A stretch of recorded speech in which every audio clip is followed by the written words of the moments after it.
Oh, I expected Gareth to be here. He said he would be. I just added in. Oh, okay. Hey, Gareth. Hello. Hey, two things. I got a hold of the USCIS last week, and I will have to go to Anchorage on Thursday for an appointment to get a stamp in my passport so that I can continue to be legal. So I won't be very likely there for much of Thursday. So Forrest and you have this thing. Is he capable of running that? Yeah, so he's capable of doing it. He actually works with AutoRift all the time. So I told him, and he is willing to give the presentation. Cool. But I will, so we have to make sure that we have enough representation during the day. Hopefully that's going to be the case. I think most people are here most of the time. Miss that day. The other thing that came up while I'm bailing on everything is tomorrow. So UAVSAR is in town this week. And Peter offered me a seat on tomorrow's flight. That sounds awesome. Yeah, I kind of hate to turn that down, but we have to sort of talk about whether we have enough people tomorrow. Otherwise, I just say no. This is not a big deal, so I can just skip on that if we have to. Well, you could try and parlay it into a teachable moment, right? Okay. You know, like make some recordings, show some stuff, show how the magic happens. Oh yeah, I could take some pictures, show. Yeah, I mean, yes, it's a good excuse. I have to look at the agenda tomorrow and make sure that everybody's here. I don't formally have a slot tomorrow, so it would be fine, but we should have somebody from ASF on if there are issues with Openstar Lab, etc. Yes. So I'll find out if that's possible. But I wanted to let you know first. So okay. Oh, I don't see a problem. I mean, that sounds like an awesome opportunity. Yeah, I actually have never been on the plane. Well, I've been on the plane, but not while it was in flight. Let's put it this way. Well, I've not even seen the plane, so. Really? There's going to be an open house on Wednesday for folks. No, actually also on Tuesday. Hopefully in Fairbanks, hopefully folks show up. Apparently they don't get a lot of people for the open house because they only make it for like 1.5 hours in the afternoon. But we'll hope that. I told ASF to harass them at the plane and drive out. So we'll see. I think there should be people, but maybe you send out a little Slack message saying, yeah. Did we have, well, you did it for the office hours, but not for lectures. Given like past attendance at like the kickoff meetings and stuff. I didn't do that's true. I did it for the office hours, not for the training. I'm gonna put a note in the instructor chat first about. Yeah, I don't think I need to necessarily talk. We are, well, I may have to bring up both. Say like, okay, co-organizer here, basically never there. Still gonna be here 3 days. Yeah. 20. Okay, so I'll do that here in a sec. And yep, that's just what I wanted to let you know. So Thursday weekend is definitely something I cannot skip. Indeed. Great. Oh, and so today I think we have everything lined up. I tested the notebook. I pushed up a new version, so my notebook is, I think, the first one that I run. Yeah. And that one should be a reasonably easy one to do. So I think off to the races for today. Check the syllabus. So I can do a little bit of a spiel on Openstar Lab, making sure that everybody's on and also getting everybody to actually start their machines.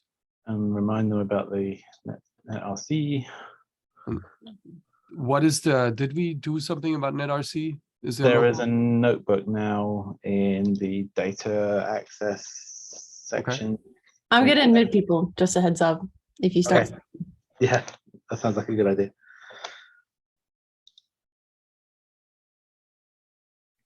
Yeah, just mention it maybe.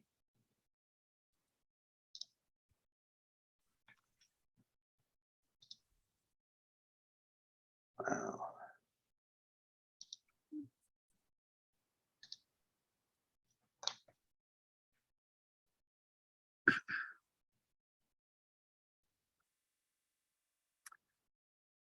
I was about to say good morning, everybody, but I probably should say good day, everybody, whatever time zone you're in. We'll be starting here in a few minutes.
So give us a few more minutes while folks are rolling in.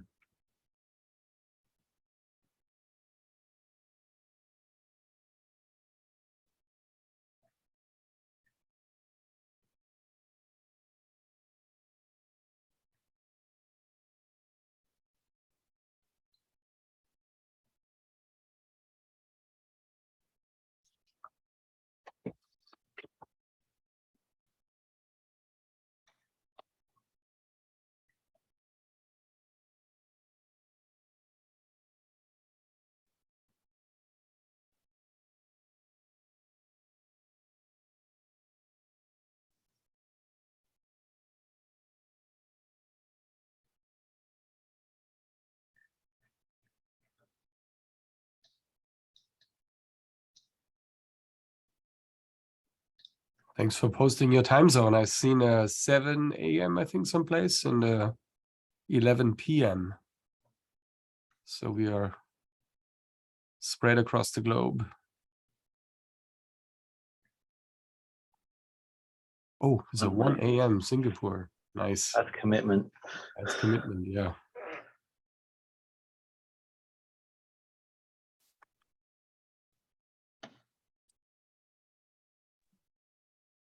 So folks are still rolling in.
Gareth, do you think we should get going? Yes, I think so.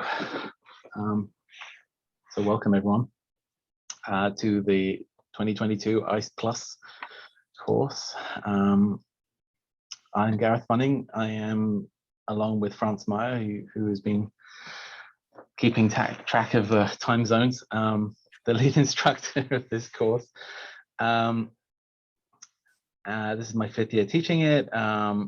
A little bit of background about me. I am a professor at the University of California, Riverside. So I'm in Southern California. This is not my normal backdrop, although this was a photo taken in Southern California, but after it rained. It doesn't normally look quite so vegetated. Actually, the San Andreas Fault behind me here in this picture.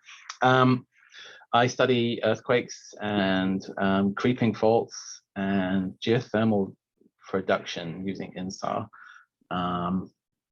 And I've been doing INSAR for the last 22 years.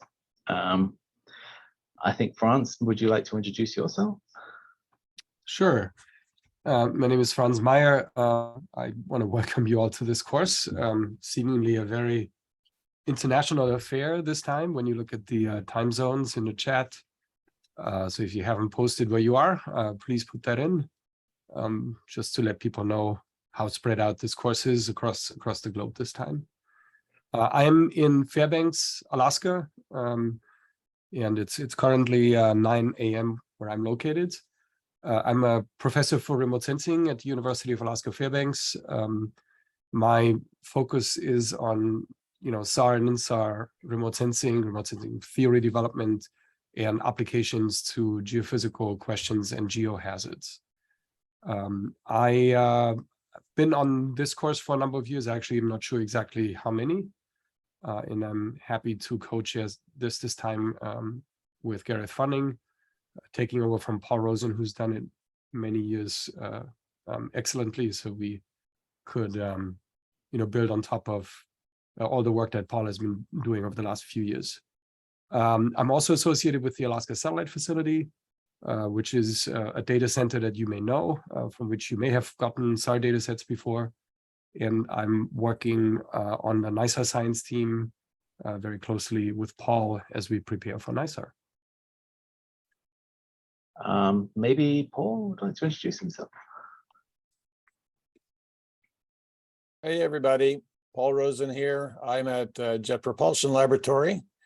I am the NISAR project scientist right now. NISAR is a mission, L-band and S-band radar mission that we will be launching about a little bit over a year from now.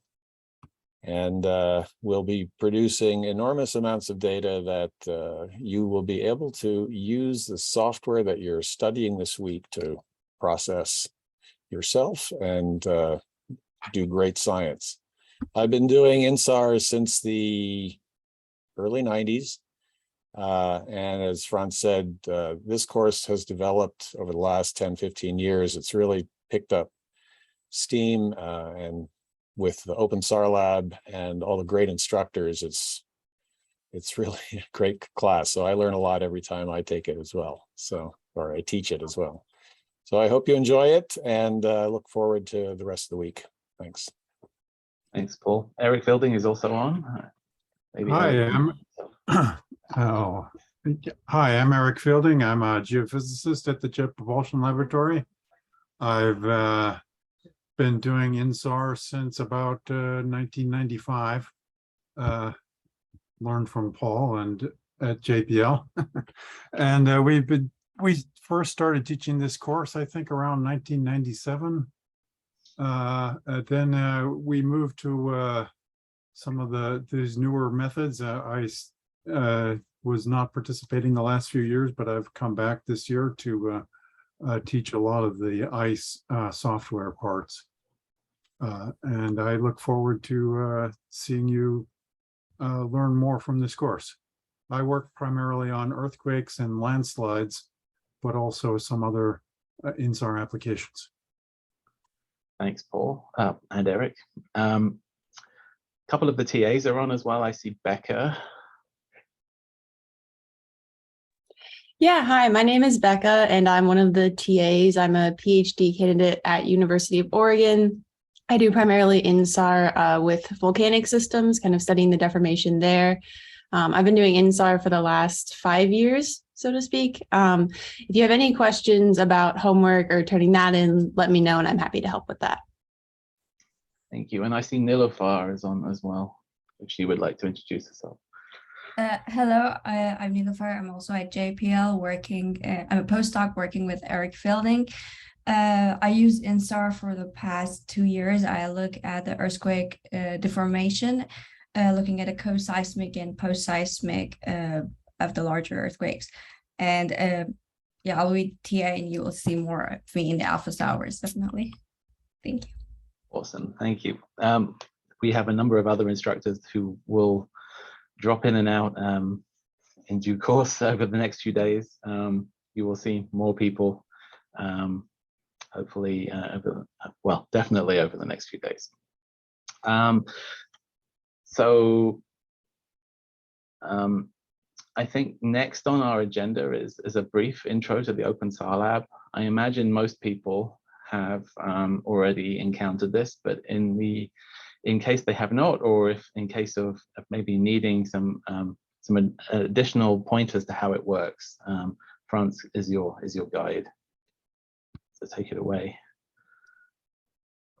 Yeah, I put the link to Openstar Lab into chat, and I can, just say a few words. There was an introduction to Openstar Lab last week. I'm not going to repeat those slides extensively. They are available in the on Slack as one of the pinned contents. So maybe let me show you real quick where you find this in Slack. So if you are on Slack and you are in the Generals tab, so if you move around and you go to the 2022 Generals channel, you see that there are 4 items pinned in the channel. So if you don't know how pins work, you can see up here in the app that you have pinned content. If you click on that, this content pops up. And for instance, there's a link to the syllabus in here that you can find. There are slides that I gave for the Openstar Lab that you can find. And then there's a recording for the Openstar Lab session that we had last week that you can rewatch. It basically walks you through what the Openstar Lab is and why we're using it and what Jupyter notebooks are. So I'm going to give you a very short abbreviated version of this by just going through and exercising logging into the Openstar Lab. So please click on the link that I just posted. Let me share my screen one more time. And so I encourage you all to click on that link because we'll be using all Openstar Lab today and throughout the course. So if you don't have an account on Openstar Lab yet, you still have a little bit of chance while we go through the motions early in the morning to sign up so that you're ready for the course. So once you clicked on the link, you should get, let me actually log out here. You should get to a screen that looks like this. Hopefully all of you achieved that. If you haven't, please post in chat if you have any questions about how to get to this point. The Openstar Lab is a cloud-based resource, a cloud-based star processing laboratory that we are making available for this course.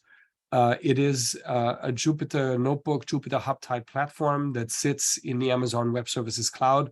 It sits actually right next to the data archive of the Alaska Satellite Facility.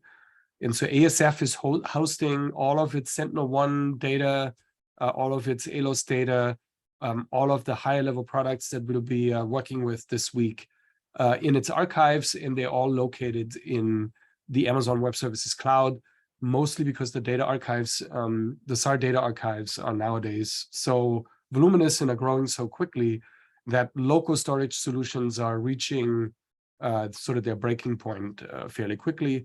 So NASA has decided recently, over the last 5 years or so, to move all of its data centers into the cloud. And ASF is sort of the first one that took the plunge, and 98% or so ASF's archives these days in the cloud. Having this resource has a few advantages. First of all, you don't actually have to download any of the data that you're working with this week. And even though we are mostly working with INSAR data, which are multi-looked and therefore not quite as large anymore, if you would download hundreds of interferograms, that still takes some time. It takes up space on your computer, and it would slow down this course substantially. It would also provide very different capabilities depending on where you're located. And as you saw earlier, we are located all around the globe. You're all sitting in places with various internet speed and sort of quality of internet service. And the Openstar Lab is a nice equalizer, which should provide very similar performance to everybody sitting around the globe, because all the processing is done remotely in the cloud. The other advantage is the software packages that we'll use this year, such as ISCE, obviously, which is one of the tools that we're using, MinPy, ARIA tools, etc. They are, if you are unfamiliar with installing code on Linux machines, they're still not much easier to install these days, but still not necessarily straightforward to install for everybody. They all have certain requirements for your underlying compute setup. So by using the Openstar Lab platform, everybody gets the same machine. We can ensure that all the software is installed and that the software works properly for everybody that's in this course. We will provide, once the course is over, we'll provide you with capabilities to install the tools on your local machine. We'll be providing you with a Docker container and some instructions that allow you to deploy not only the software that you'll be using this week, but also the Jupyter notebooks that we'll be working with this week on your local machine, if that's something that you're interested in. So for now, if you make sure that you can sign in, so please click on the sign in button. Once you click sign in, if you already have a username and password, you can enter them here, and it will log you into the service.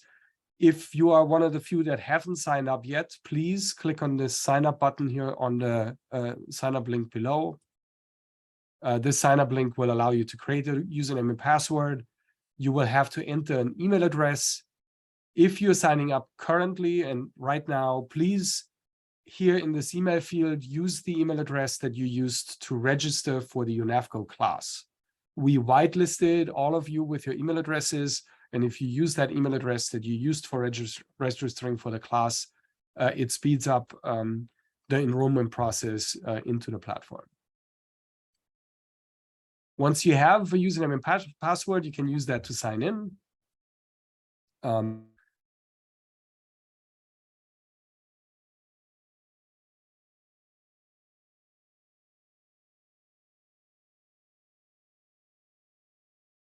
So everybody will get a machine that has at least 12 gigabytes of hard drive space, and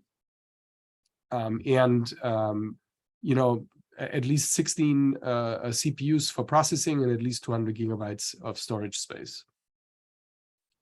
So please click on start once you're there. There's a question on chat: how long are we able to see our accounts after the course? So we usually give people about a week. Last year, I think we did 2 weeks to make sure that they can complete all of their assignments for this course before we shut the machines down. But at the time when we are rolling people off, we'll give you warnings so that you can save all of the content that you want to save.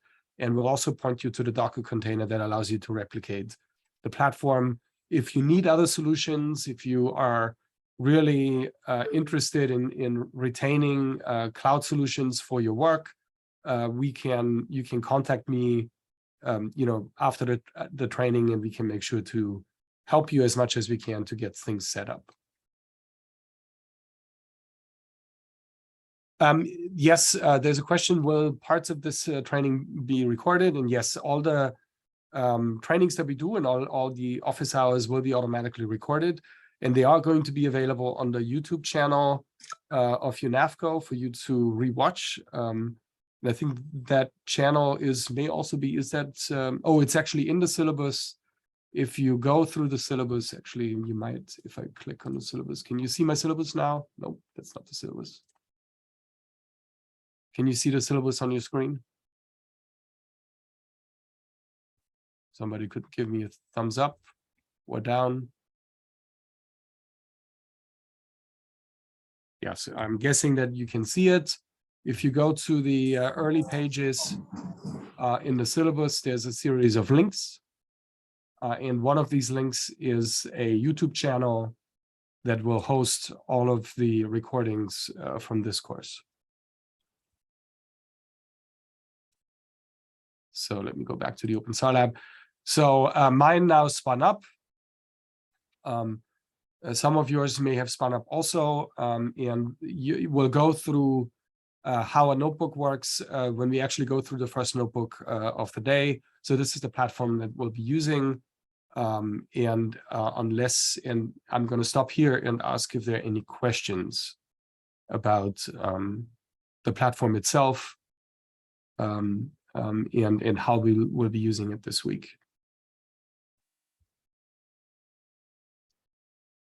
Maybe while you try to formulate a question on your platform when you come in for the first time, you will be in the home folder. Sorry, and you'll see in the platform, there's a folder called Geosync. This one will contain all the notebooks that we use this week. You probably interacted with this folder already. In the Geosync folder, there is the content for last year's training, but we'll focus on this year's training, which is the folder UNAFCO 2022. And so all these individual folders contain information for you to walk through. The folders are labeled with two numbers in the beginning. The very first number is the day of the training. So day 0 is content that will hope you were able to walk through as a pre-course assignment. Then everything that starts with day 1 is the modules for today's day. So this is the first day of the training. In each of those folders, for instance, later on, we will go through an exercise on Openstar Lab. You have content in each of those folders. This may include, Gareth is going to give a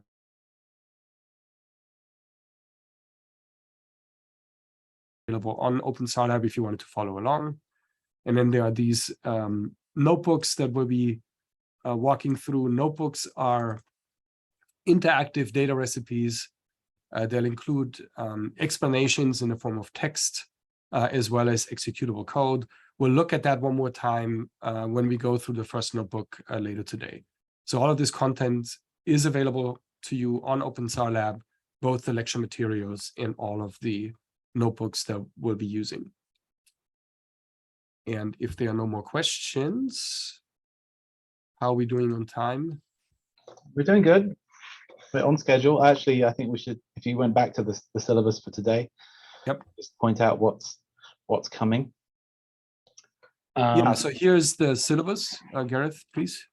No, carry on. So we have, we had the welcome by Gareth, and we have a short recap of Openstar Lab, which was supposed to end at 10:30, which is in 7 minutes. So you have still time to ask questions. And then Gareth is going to give an intro to geophysical modeling. So what we're trying to do initially in this course, we try to start with the topic that most of you are here for, which is modeling geophysical data using geodetic observations. So we'll talk about how to do geophysical modeling first, based on geodetic data. So INSAR data sets are one form of geodetic data that we'll talk about this week. But in theory, geodetic data comes from a number of different observation modes, one of them being GPS, for instance, or leveling, or INSAR. So Gareth is going to talk about geophysical modeling overall and how geodetic data can be used to support geophysical modeling. Then we'll do a geophysical modeling exercise using geodetic data for a volcano use case. This one happens to use INSAR data as an input, but you could imagine that same notebook run with sort of say GPS points, so GPS data points. I'm going to try to point out the things that are specific to INSAR in that notebook so that you are aware of it. And then once we've sort of talked about generally the interplay between geography comes out of INSAR and GPS,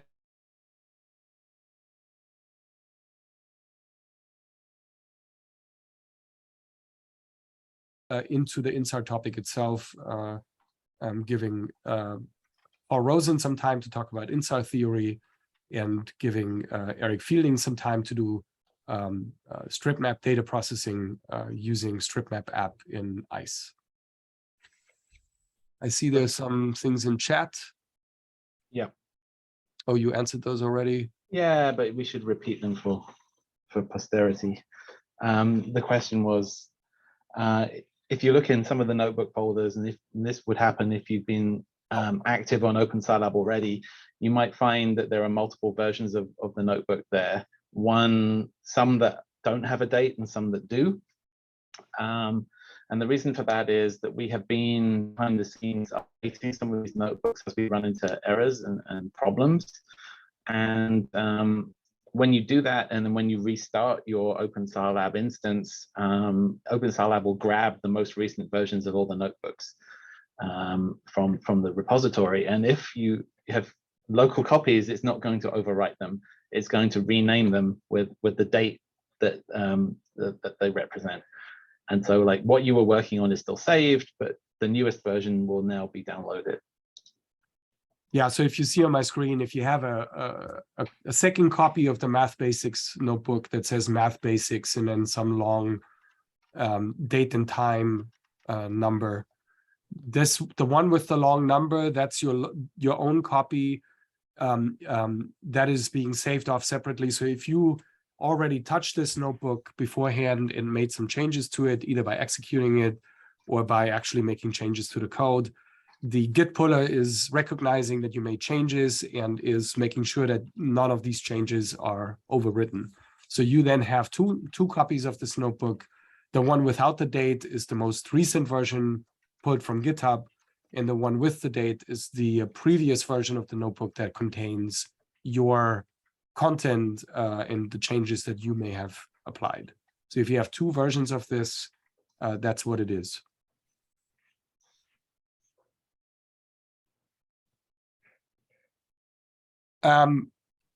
Yeah, so there's a question about the Openstar Lab, whether it's compatible with Linux.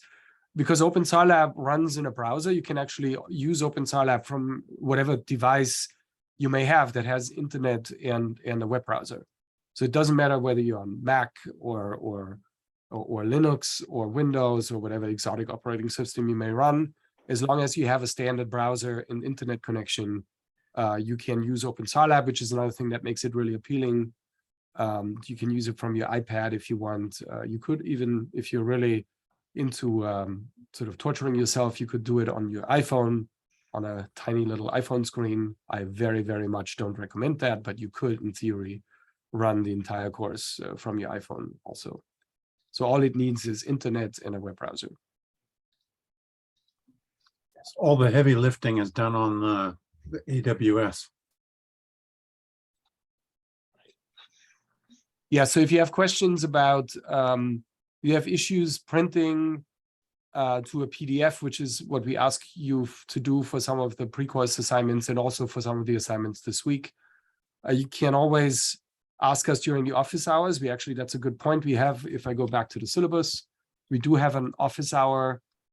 We limit the main course to about 4 hours. Typically, the first hour of every day is dedicated to things like background information, homework discussions. Like tomorrow's first hour is dedicated to reviewing homework results and talking about problems that you may have encountered doing homework. And then there are 3 hours of new content. Because this is a remote training, and we don't want to keep you all on Zoom for the entire day or night, depending on where you are. We try to keep the instruction face-to-face reasonably short, to 3 hours, and then give you some time on the side to actually work on homework assignments, etc. And we have separate office hours that we offer every day. We have one that's on at 5 p.m. Pacific Daylight time every day. So the first one starts this evening for us, 5 p.m. Pacific Daylight time, and whatever time zone that is for you. We have a separate office hour in the morning. So we try to offer one in the evening at 7 p.m. Pacific, and then one in the morning at 7 a.m. Pacific time to everybody, so that depending on where your time zone is, you can decide which one fits better with your local time zone. And then there you can ask questions if you have issues with PDFs. And of course, we also have a Slack channel that's always available for everybody. So if you have questions about anything related to the course, there is a channel that's called 2022 Questions. You can post your questions there. It gives us a chance to respond to them. All the TAs also have access to this channel, but also somebody else in the course may have encountered similar issues and may have a solution for you already. So please feel free to use that channel to communicate amongst yourself and with the TAs throughout this course.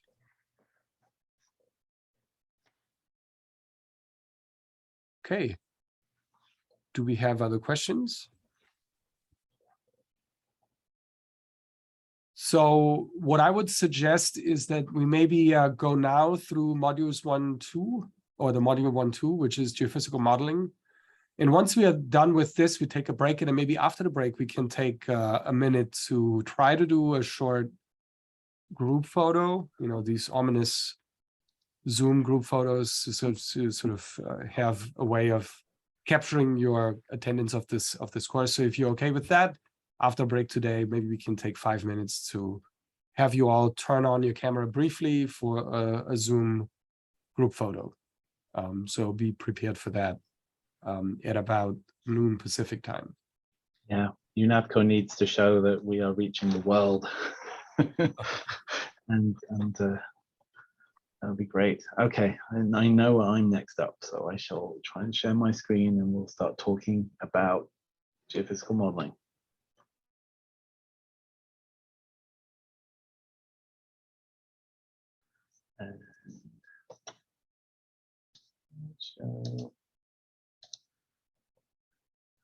How's that looking?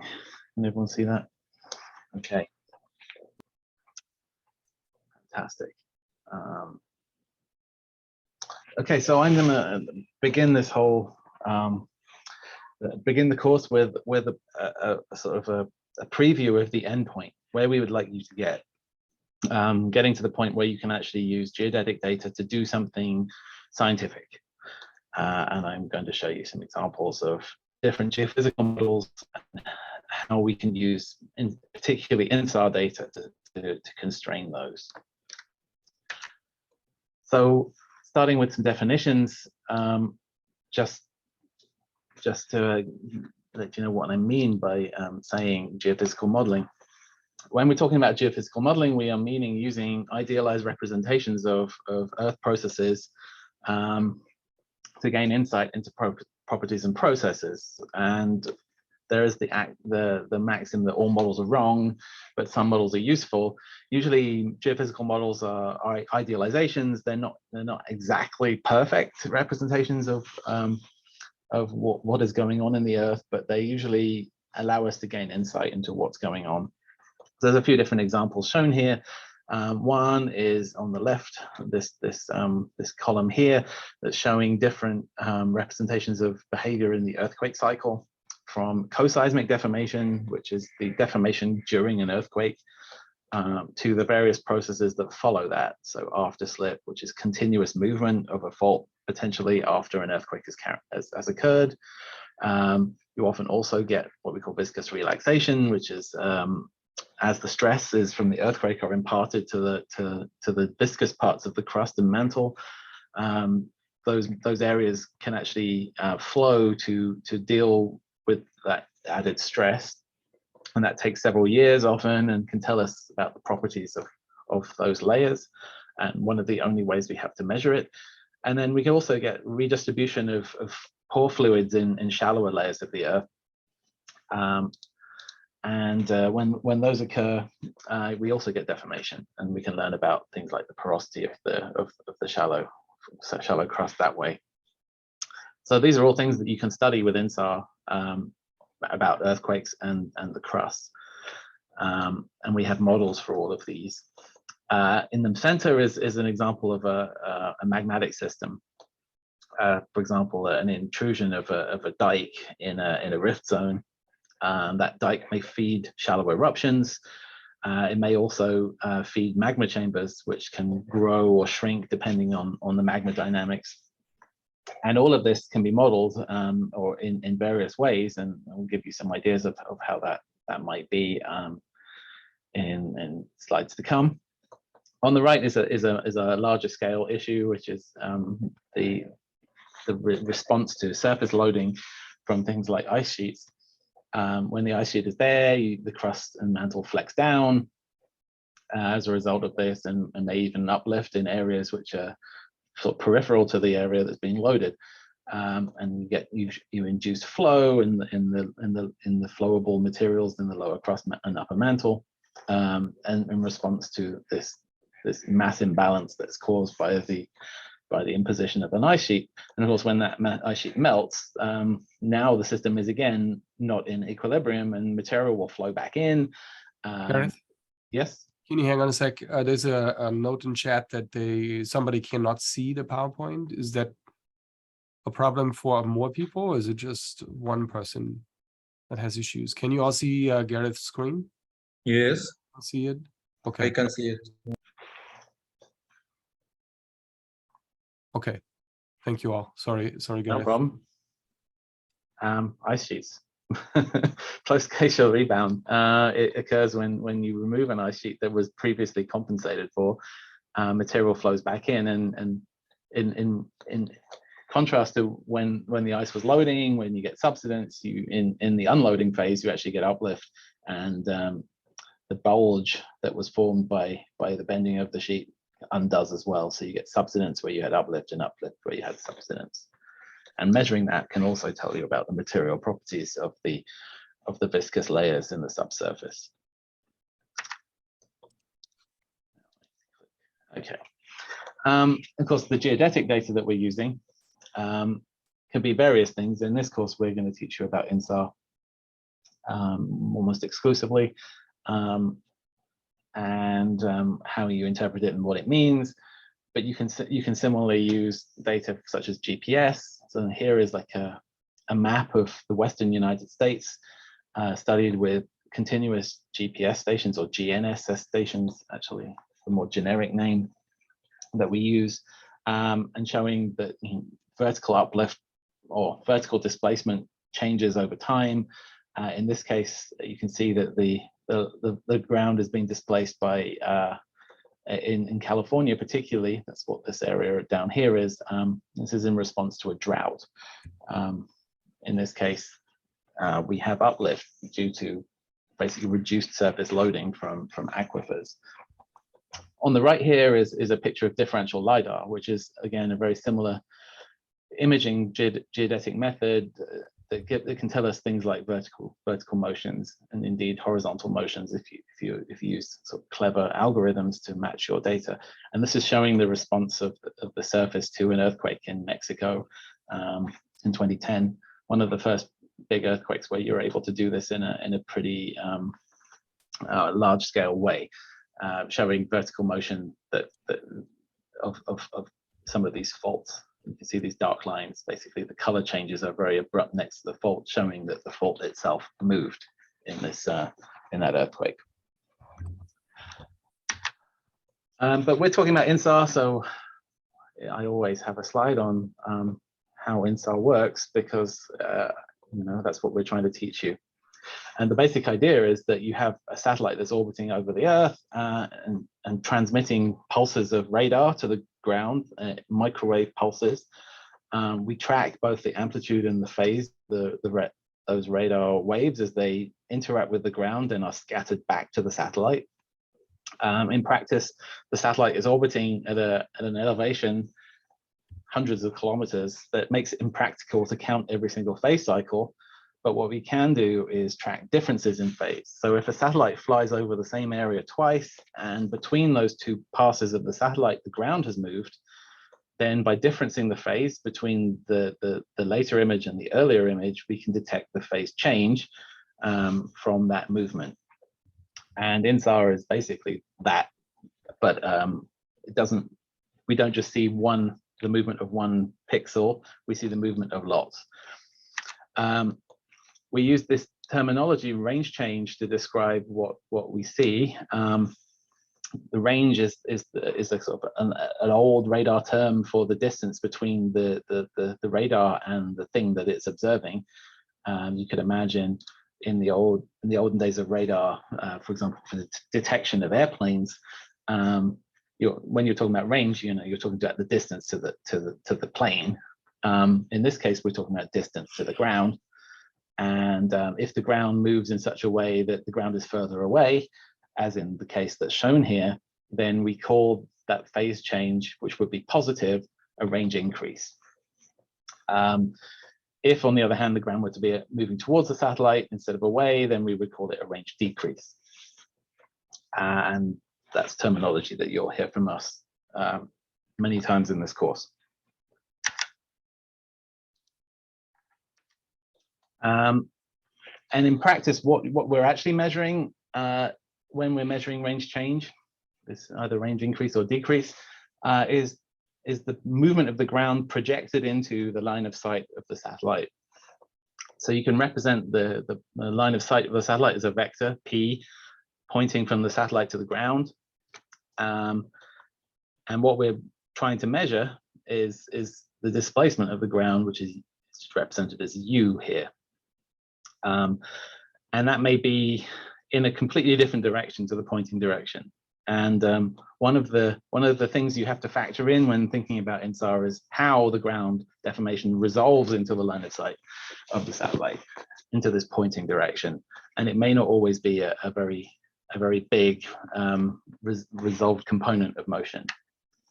We'll talk more about that in a couple of days. What we typically do with this pointing vector is we normalize it such that it's a unit vector. And then when we want to measure how much of this ground displacement, represented as vector U down here, resolves into line of sight, all we have to do is to take the scalar product, the dot product between those two vectors. So here's the vector U from the previous figure, and here's the vector P hat.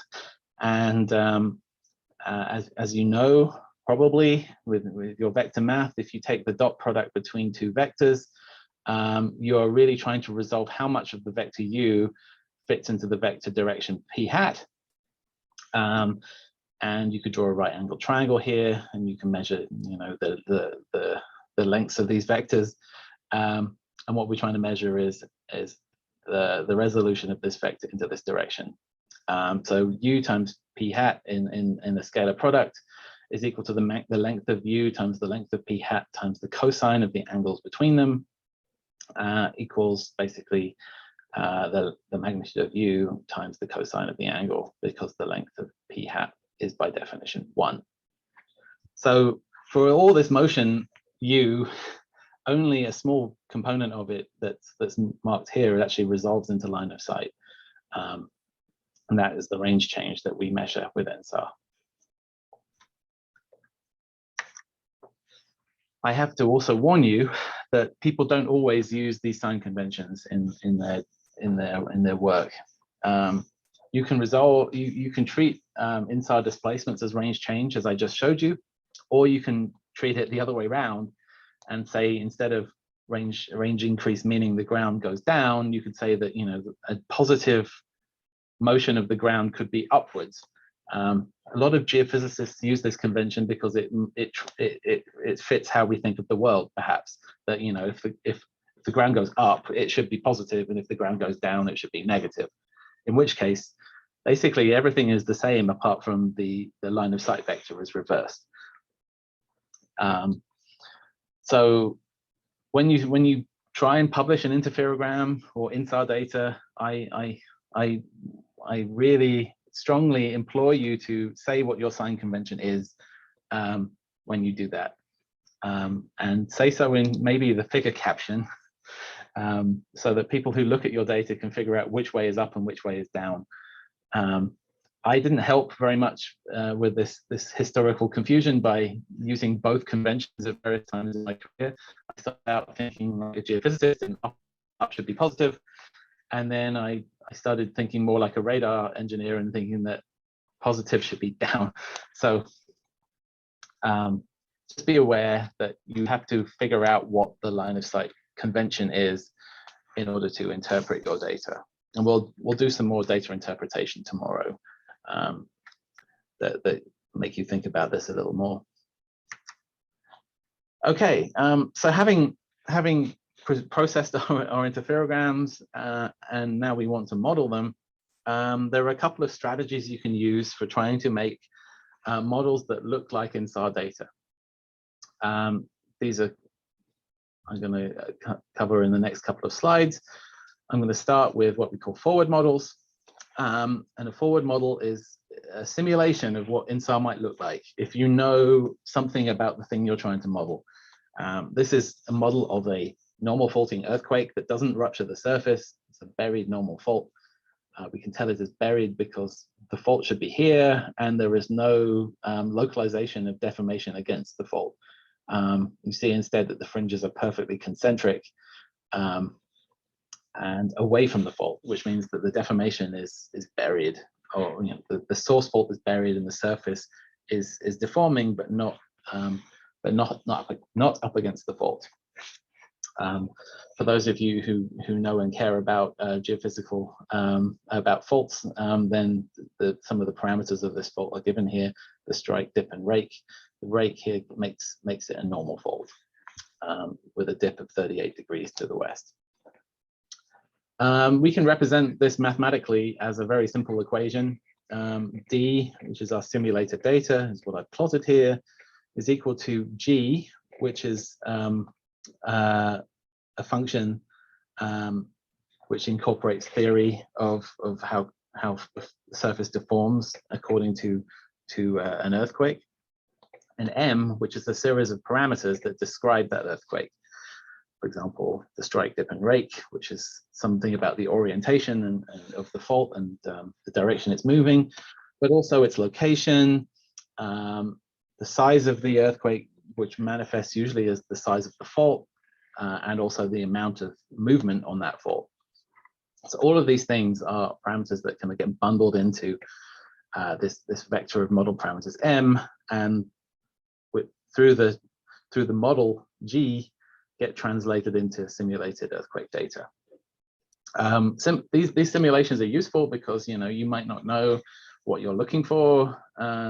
We can often get some of this information for an earthquake from seismology very, very rapidly after an event, and we can use that information to make kind of predictions of what we might be looking for, which is helpful when trying to interpret our data. On the other hand, we can also model the data to try and figure out what those parameters should be. This is a way of modeling that we call inverse modeling. In that case, what we do is we take the data that we've observed and try and estimate from that data what the model parameters might be. So here is an example of data from an earthquake. This is one that you will try and model later in the course from Turkey. You can see that there's negative displacements and positive displacements either side of kind of a linear feature. And if you try and model that data and you're successful, you might get a model that looks like this. Looks very similar to the data you get. And you subtract that modeled displacement from the data displacement and find out whether or not your model fits well. We call this the residual. And this should be close to 0 in the case that you're doing it well, and it's not too bad. All the colors should be kind of even and low in amplitude, or representing small displacements. Mathematically, what we're doing here is we're taking our observed data now as the input to a function, and that function is now the inverse of the theoretical model in a way. Instead of mapping model parameters to data, we're mapping data to model parameters. So what we get out of this when we run this model is an estimate of all the different model parameters. For example, the orientation of the fault, the dip of the fault, the location of the fault, how much slip it had, how long it was, how deep it's buried, and all that sort of stuff. And we learned something about the earthquake then from this type of modeling. Most of the things that we're going to talk about, or I'm going to talk about anyway, are elastic models, and that's because the very shallowest part of the crust, as many of you are aware, is elastic. We've known this since the early 20th century, when Harry Fielding Reid recognized that the deformation that he saw from San Francisco in the San Francisco earthquake was in the opposite direction to the deformation that had occurred before the earthquake, measured using triangulation. This is a figure from his original report, which is the first case of documented elastic rebound in the literature.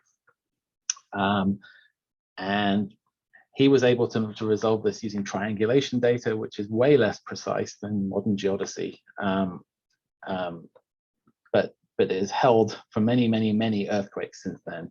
We can measure both the elastic bending of the crust due to the loading of the fault by plate tectonics, and we can also measure the motion that occurs in the earthquake itself, which is often you could imagine it as the crust kind of catching up to the displacement of the far field. You have two blocks of material that are slowly being sheared, but the fault in the middle is not moving. And one day the fault moves to catch up with the two blocks on either side. And that is what these lines are showing in this figure. But recognizing that the deformation of the crust is elastic allows us to apply simple elastic theory to the problem. So in this theory, basically, you can treat the Earth as an elastic solid. The simplest way of doing so is to assume that the Earth is entirely elastic from the top down, from the Earth's surface to an infinite depth. That simplifies the mathematics. And then you have something like a fault, or maybe a magma chamber, or a dike from a volcanic system embedded within that elastic medium. And you can prescribe how that structure moves, and then estimate what the surface deformation in response to that would be, using theory that has been around since the 1950s. So one simple model that we use to study, for example, which could be magma chambers in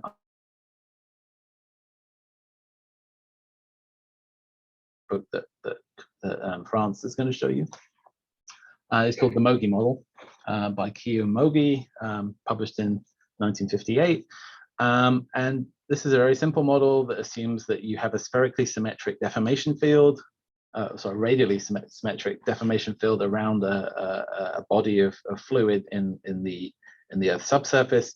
You can specify basically a couple of things: what the pressure is in the source and its depth of burial, and you can predict the surface deformation around that using this very simple model. So simple you can write it out as a couple of equations. It's analytical. In other words, someone did the integration to figure out what the deformation should be, and you can evaluate it just by plugging numbers into this equation. That makes it a very, very easy and very, very quick model to compute. On the other hand, while it's very, very simple and very easy to use, it does make some assumptions that may not be useful all the time. Of course, I've already mentioned that we assume that the Earth is a uniform elastic solid from the surface all the way to infinity. That may be an oversimplification. It also assumes various things about the magma chamber itself. It assumes that it has to be incompressible. And it also is only valid when the size of the source is much less than the depth of burial. As this thing approaches the surface, some of the assumptions break down, and it may not be such a great model to use. For people who study earthquakes and dikes, the most popular model is the Akada model, shown here. This was published in a couple of papers, one in 1985 and then one in 1992. In 1985, it was he published the equations for a rectangular source, and in 1992 for a point source. This is also an analytical model. Okada painstakingly integrated some very complicated looking equations and didn't make any mistakes. That's just why his paper is so widely cited. It's the first time that someone had managed to do that without making mistakes. So again, it is a fast model to compute. You can model both shear in any direction on this rectangle. So any kind of fault sliding you want can be modeled this way. And you can also model opening. So if this was a dike and it was opening up, you can also model the deformation that was caused by that, or indeed a sill, like a horizontal layer that was opening. That is also possible.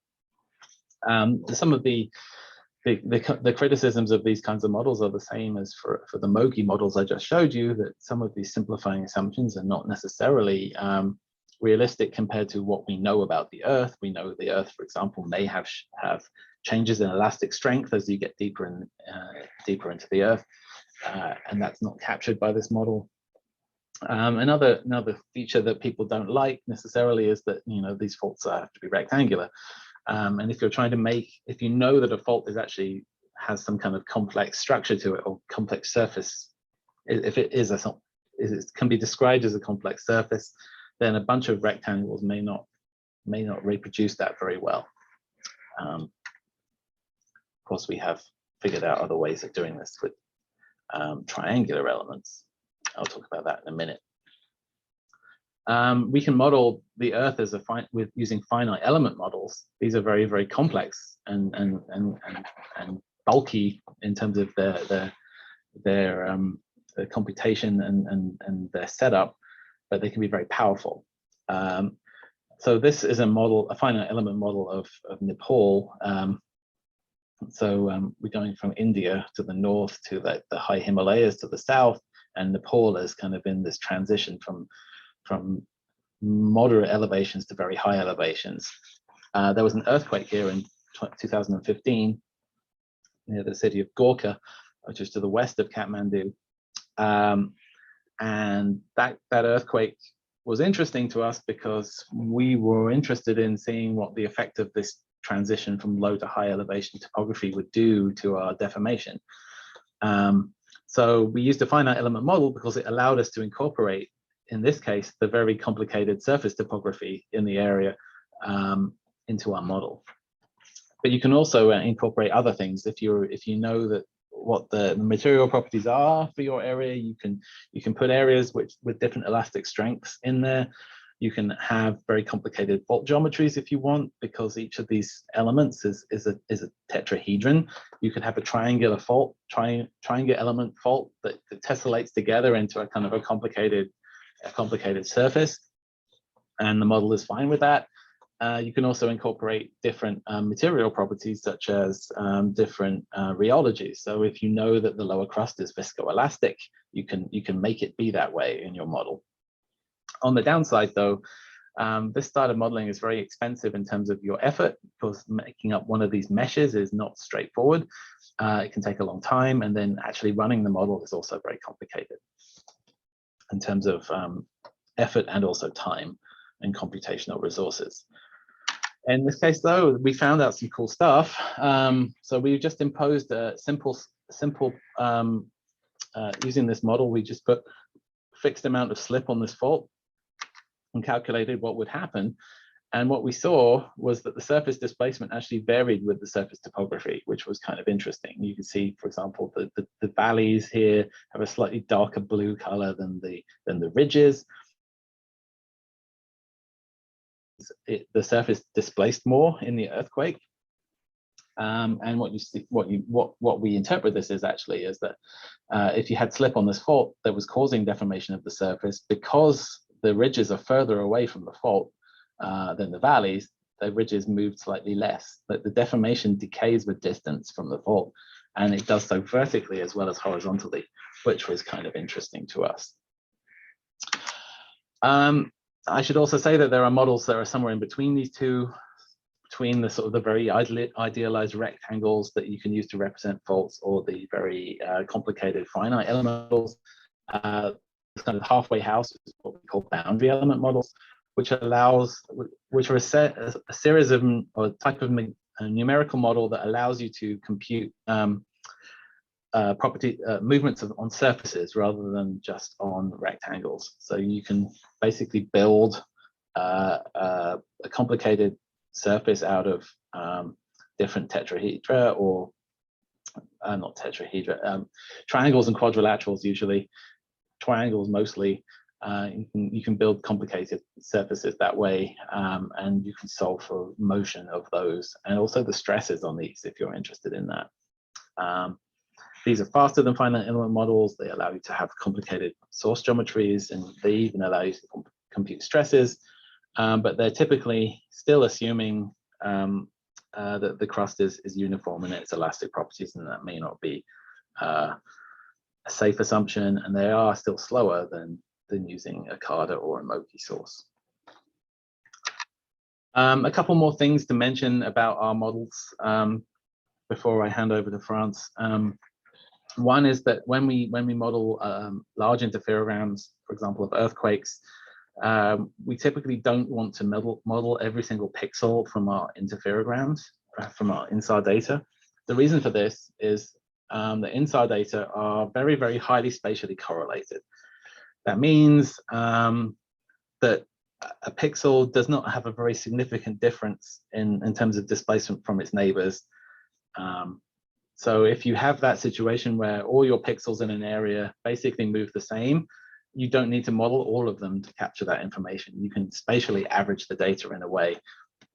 And when you do that, you can save yourself a lot of computation. In the case that's shown here of an earthquake that happened in Turkey, what we've done is average the data using an algorithm called a quad tree decomposition. How that works is you take data in an area, you calculate the variance of the data in that area. And if all the data has a very similar value, has low variance, then probably it's not going to provide much information in terms of how the deformation field is varying in this area. Where there's a lot of change in the data, that's maybe where you want to focus your sampling, because that's where something is different in the crust that you want to actually constrain. So in this case, the far field areas, you can see these are kind of have been sampled into large areas which have approximately the same values, and they're represented by these large squares. But as we get closer and closer to the fault, which runs through here, you can see the boxes get smaller and smaller to try and capture that information about the event. So this is only a few hundred pixels in comparison to the original interferogram, which had a few million pixels. And so that's an improvement in data volume, or reduction in data volume of like 10,000 times or something like that. And that makes the modeling much more tractable when you're trying to do it on your computer. And there are two types of modeling that we typically do when we take the data and try and do make an inverse model of the data that we have. And they are, again, different in terms of like how much effort and computation it takes. There are linear inverse models where if you know something about the geometry of the source of your model, for example, the fault,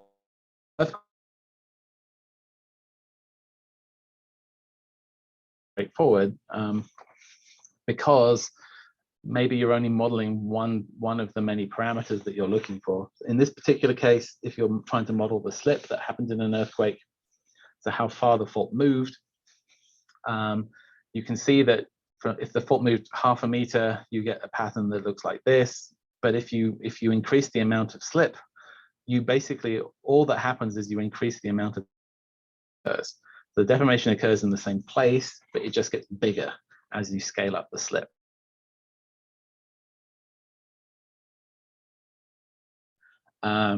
So that's good, because if you know where the fault is and you can measure the amount of deformation, then it's a very simple process to estimate the amount of slip.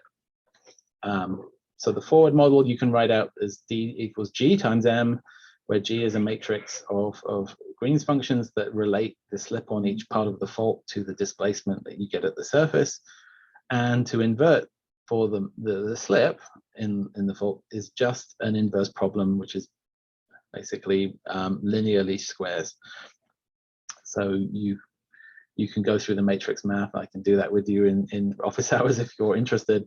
But it's a very straightforward process to basically arrange this equation to be to do the model parameters in terms of the data and the Green's functions rather than the data in terms of the model parameters. So when you go through this process, you end up at the end with the thing that you're looking for, which is the model slip. Unfortunately, in most cases, we don't know the orientation and location of the fault in advance. So we have to use a process that we call nonlinear inverse modeling, which is the thing that we'll talk about on Wednesday morning, and actually demo how you go about doing it. So in the case of a nonlinear model, changing a model parameter, for example, the depth of the fault, does not have a corresponding linear change in, say, the amount of displacement that we measure with INSAR. So this is an example of burying a fault to greater and greater depth, from 6 kilometers to 12 kilometers. And you see basically the size and the shape of the deformation pattern change as you bury that fault. For one thing, you see that fault, the deformation pattern moves further away from the fault as the fault gets deeper, which is very different from the previous case where the slip just got bigger or smaller depending how much slip there was. You also see that the amount of slip decreases as you bury the fault, which again is not exactly predictable in a linear fashion. So you can't use the simple inverse least squares approach that we used for the previous case for this sort of case for a fault with an unknown depth. Instead, we have to use an optimization algorithm, and what this does is it makes a lot of forward models based on some guesses of what the fault parameters might be, and by systematically changing the parameters and seeing how well it fits the data, you can you get some sense of what changes you need to make, the computer does to make the model fit, and it tweaks the parameters until basically a better fit is found. So we will do this in an example on Wednesday morning. And for now, that's all I have to talk about, I think. Yes. I'm willing to take any questions though, and if I move out of this this PowerPoint and stop sharing, I should be able to see your questions. I see Eric has been actively answering already, which is great. How am I doing for time? Only 5 minutes late. That's better than usual. And actually, let me test real quick. Can you guys hear me okay? Yes. Okay. I'm just saying because I have the next lecture and it turns out at a convenient time, the internet on my computer went out. So I'm on a little MiFi backup laptop solution right now.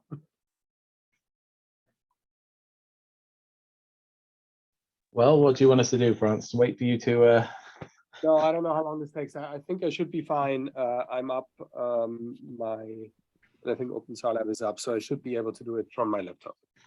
I'm just dealing with not as great of a microphone, I guess, but as long as you can hear me, I think it's fine. We can hear you, and in the meantime, there's a question. How do we save the computation time as unwrapping is the time-taking step?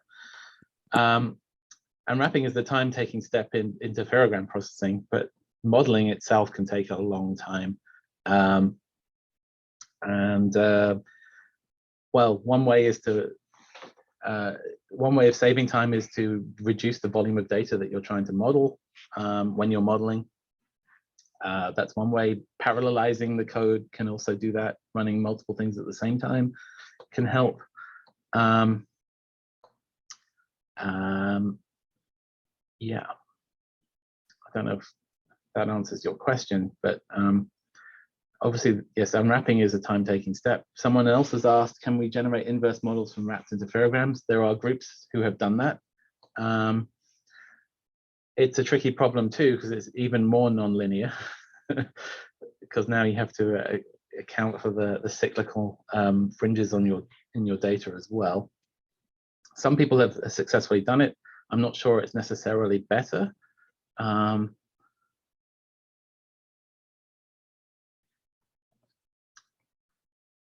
But yes, there are approaches out there that have done that.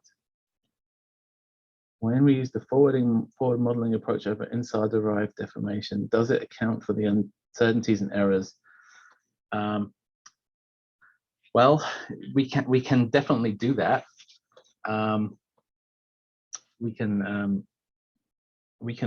explicitly account for uncertainties in the data. There are certain models, certain modeling approaches where you weight the data by uncertainties, or you feed the uncertainties into the inversion, and actually you can look at the scatter of the model parameters that you get out and use those to assess how much uncertainty you have. You can also try adding synthetic noise to your data and running your inversions over and over again and seeing how much difference you see when you add noise to the data, and that tells you something about your uncertainties.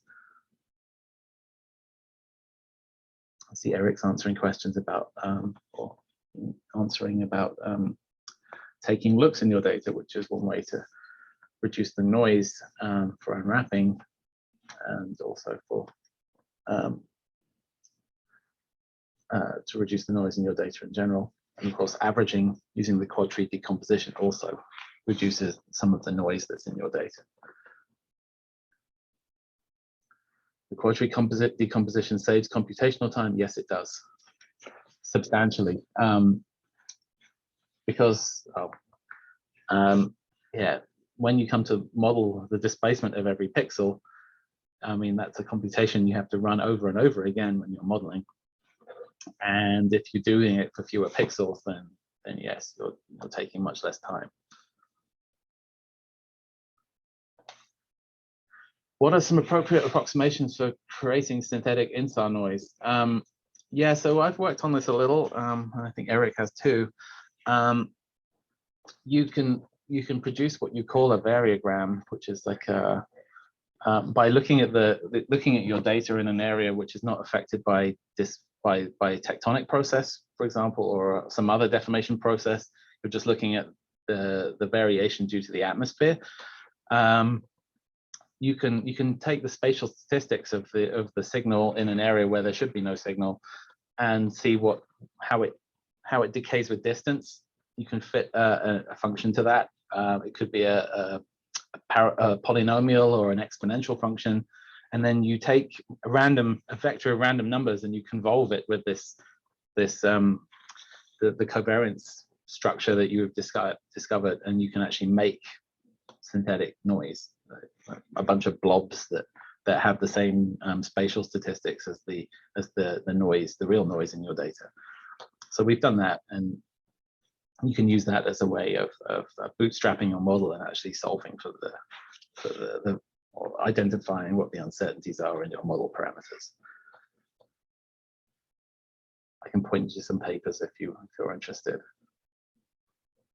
Can we model earthquakes without surface rupture? Absolutely. That forward model I showed you was a buried fault, and we see that kind of thing quite a lot. Yeah, you can see the surface deformation for an earthquake even if it doesn't break the surface, and many of the earthquakes we look at, especially some of the smaller ones, don't do that. Does latitude, longitude affect the variograms? It can. Most of the time we just assume it's radial, but it need not be. I think I'm not aware of any studies off the top of my head that did the two-dimensional variogram, but there's no reason why you couldn't. And a variogram is just the spatial relationship of similarity between two areas. So what we typically see is that two pixels that are close together have very similar noise, and then as you move them, as you get further and further apart, then they become less and less similar. So the covariance between the two values that you're looking at decreases, they become less similar, and you can use that drop-off similarity with distance to fit a function that we call a variogram. Inputs of these models are line of sight deformation or decomposed vector. No, the inputs are line of sight displacements, but you also need to input the line of sight. And I'll show you that on Wednesday when we talk about this. Hopefully Franz will come back soon. So we can get on with the next thing, but I'm happy to keep on answering. Yeah, so I'm here. If you can answer for just a few minutes, I'm going to try if I can restart my other computer, but okay. Otherwise I'm just going to go. We're still getting questions, so that's okay. Yep.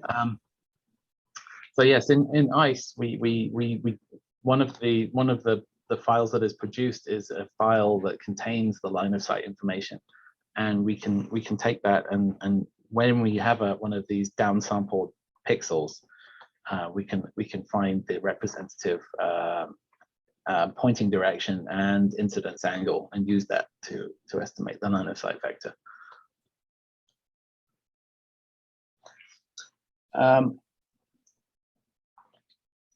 So about vectors P and V, P and U, I think, I couldn't understand if line of sight deformation is in the U direction.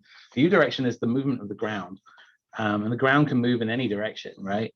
But INSAR can only measure it in the P direction.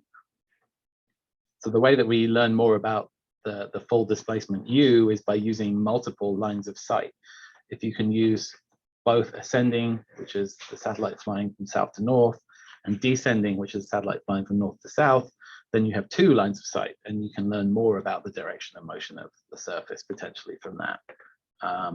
But yeah, when you only have one line of sight, you can only measure direction and motion in that direction.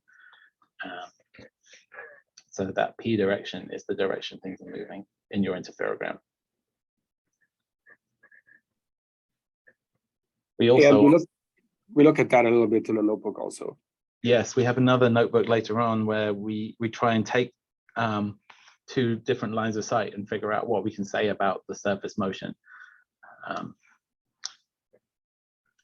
Yes, so INSAR measures is in the range direction, yes, which is P in those figures. Does the ascending or descending path affect the positive and negative of the results? Well, that's the thing. If it can be different or it can be very similar, and that can tell you something about what you're seeing. If, for example, you have ascending and descending deformation and it has the same sign, then that tells you that there has to be a large component of vertical motion in the signal you're seeing, because both vantage points, whether you're looking in an ascending mode or a descending mode, I'm pointing my two fingers, if the ground moves down, then you see a positive range change in both data sets. But if, for example, you see one data set has a positive sign and the other data set has a negative sign, that means it's moving towards one line of sight and away from the other. That means it has to be some kind of horizontal movement that you're measuring. These are all good questions. Yes, and hopefully this is sort of, hopefully answers to these questions are going to come up throughout. So we'll be doing one exercise now. Oh, there's more questions about ascending and descending to calculate coseismic events. Do we need both? Do we need both? No. Some of us who started this very early in the days of INSAR, we did quite a lot with only a single line of sight. But what we also found was that there are large uncertainties sometimes in the models when you only have one observation. So having both ascending and descending is definitely better. But you can still do quite a lot with only one of them if that's all you have.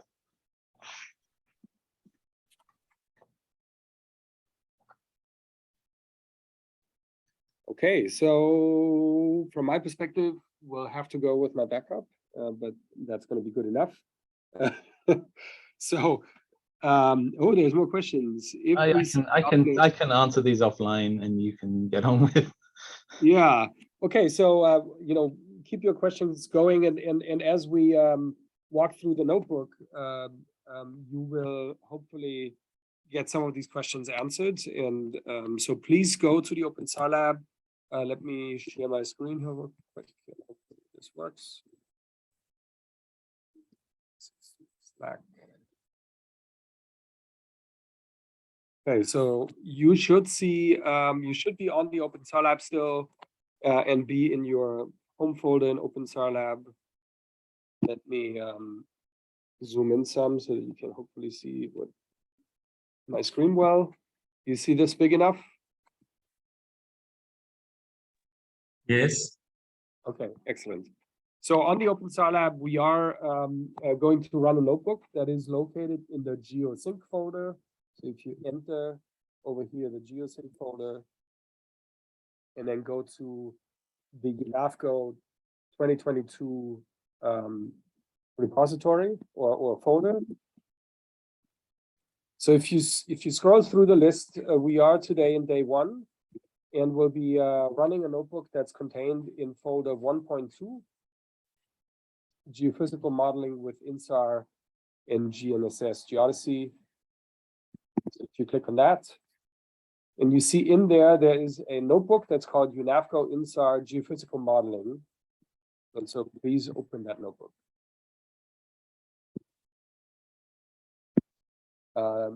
I'm assuming that most of you are there.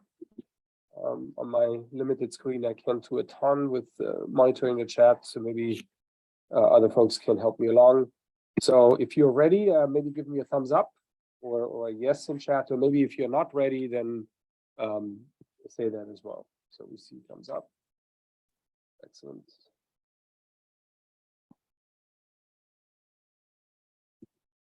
Great, so lots of thumbs up, so you should be all good to go. Okay. So this this is a Jupyter notebook. I'm going to say just a few words about notebooks, not extensively so, but a little bit about it. If you are brand new to notebooks, and if you are encountering issues as you go through this notebook, I encourage you to go back to the YouTube channel and watch the intro to Openstar Lab, which also talks a little bit about how Jupyter notebooks work once this day is done. In concept, notebooks are executable data recipes. They're basically like a PDF with embedded code in it. In our case, so briefly, the notebooks are created as a sequence of individual cells. So if I have clicked on one of those cells, you see this little blue marker on the side. This indicates this first cell. This first cell in the notebook contains, in this case, texts and graphics. These cells that are containing rendered text, these are called Markdown cells. And you can see that here on the top of my screen. And on also your screen, there's a little drop down that explains what type of cell you're using here. So this is a Markdown cell. We will be using 2 kinds of cells in this course. One of them are Markdowns, which contain codes and graphics and equations. And then we have a second kind of cell that you see below here. And these cells are so-called code cells. They are labeled as code cells, as you see up here. Code cells in our course are including predominantly Python code mixed in with command line calls, such as the thing that you see down here. Actually, this is one that you may or may not see in your own notebook. I may have added that myself. So I'm going to cut this out real quick. Okay. You see that every notebook runs in a kernel. The notebook that you're using here should run in the UNAFCO kernel. It should be preset. You can see what kernel you're using on the top right side where the mouse is right now. It should be using the UNAFCO kernel. If that's not the case, you can click on this and pick the UNAFCO kernel out of the list of kernels that you have available.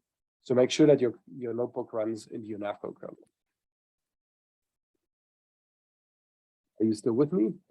And Gareth, let me know if there are any issues related to running the notebook in the chat. Will do. Okay, so this first notebook is first for you to work with geodetic data in the context of geophysical modeling. What this notebook does, it uses the example of a volcanic source. In this case, we will see this is a point-like volcanic source that, if I turn on my camera real quick, you see me. What that volcanic source is doing, it is either inflating or deflating. So we have a point source, and that point source inflates like a balloon or contracts like a balloon when you let air out of the balloon. These kinds of sources we call Moghi or point-like sources, and we'll work with such a point-like source in this particular notebook. The reason why we choose a volcanic source or a point-like volcanic source is because the deformation this source is causing is still reasonably understandable and predictable. Predominantly when a source inflates and the ground moves up, a point on the surface is going to predominantly move closer to the sensor, so we'll predominantly see range decrease, while when the source deflates, as sort of magma exits the source, the predominant motion we'll see is subsidence, which predominantly will correlate with range increase. So that's a motion mode that we still sort of physically and visually mostly understand when we look at the interferograms. So we'll use an inflation period at Mount Okpok, which is a volcano in the Alaskan Aleutian Range, to explain the main concepts of modeling. So you learn a little bit about how to do a Moghi source modeling, which is a point-like modeling a point-like source at a volcano. We will also talk a little bit about how you estimate the unknown parameters of a source model using inverse modeling. In the case of this notebook, we'll use a sort of a brute force way of doing inverse modeling, and this approach is called a grid search. So we'll talk a little bit about how to use grid search to find the best fitting source model parameters that sort of describe our INSAR data sets the best. So as you go through this, please run these first code cells. In order to go through the notebook, you have to run all the cells that are exposed in sequence. So this first one here is one of the code cells to run. In order to run the code cell, please click into it, and then you can click on this little run button up here, this sort of sideways looking triangle. If you click on that, you are executing that first code cell. Once the first code cell is executed, you see that this bracket here, which originally was empty, like in the next one, you see that the bracket is still empty, is being replaced by a number.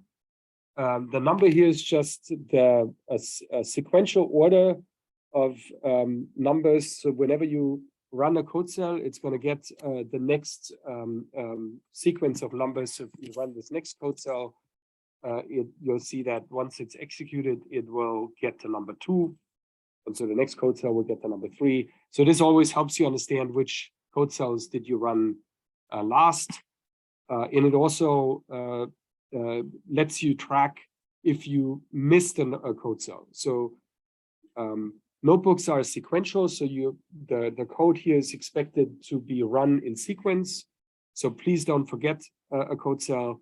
If you run into an error message, most likely you forgot to execute a code cell beforehand. And if you go back and you see a bracket that is empty, this is a code cell that you forgot to run. So these early code cells, just make sure that you're running in the right kernel. So it expects the UNAVCO kernel. If you see a red error message popping up under this code cell, then you were not in the right kernel. Did anybody have an issue with the kernel that they were running? If so, please let us know in chat or raise your hand. Hopefully, most of you were already set to the UNAVCO kernel, and you shouldn't see additional text under this code cell. This red box just tells you that there's a homework assignment attached to this notebook, and it explains to you a little bit how you can make sure that you submit the homework assignment. So in the end, I'll ask you to complete the notebook and submit a PDF to the homework space that is linked into this notebook. Okay. So hopefully you're still with me. So the first thing we always do in these notebooks, in order to be able to execute the code that we want to execute, is we need to make sure that we have loaded all the relevant Python packages. So in this code cell down here, if you run this, it will load in all the Python packages we need here. The predominant ones we are using are matplotlib, which is a Python package that allows you to visualize data sets. It's similar to sort of matplotlib figures look similar to figures that might be created by MATLAB. So if you're familiar with MATLAB, matplotlib figures look very similar to that. We also will use a package called NumPy, which allows us to do operations on numerical operations on data sets. I see there's a chat message. There's what could be the reason if we don't get results for a particular code? So some of these code cells, they don't necessarily create an output, like the cell that I just created doesn't produce an output. In fact, if there is no error message, then you know that you load, the code executed as needed. So a good indication that something went wrong is if you get an error message once you executed the code running in a code cell.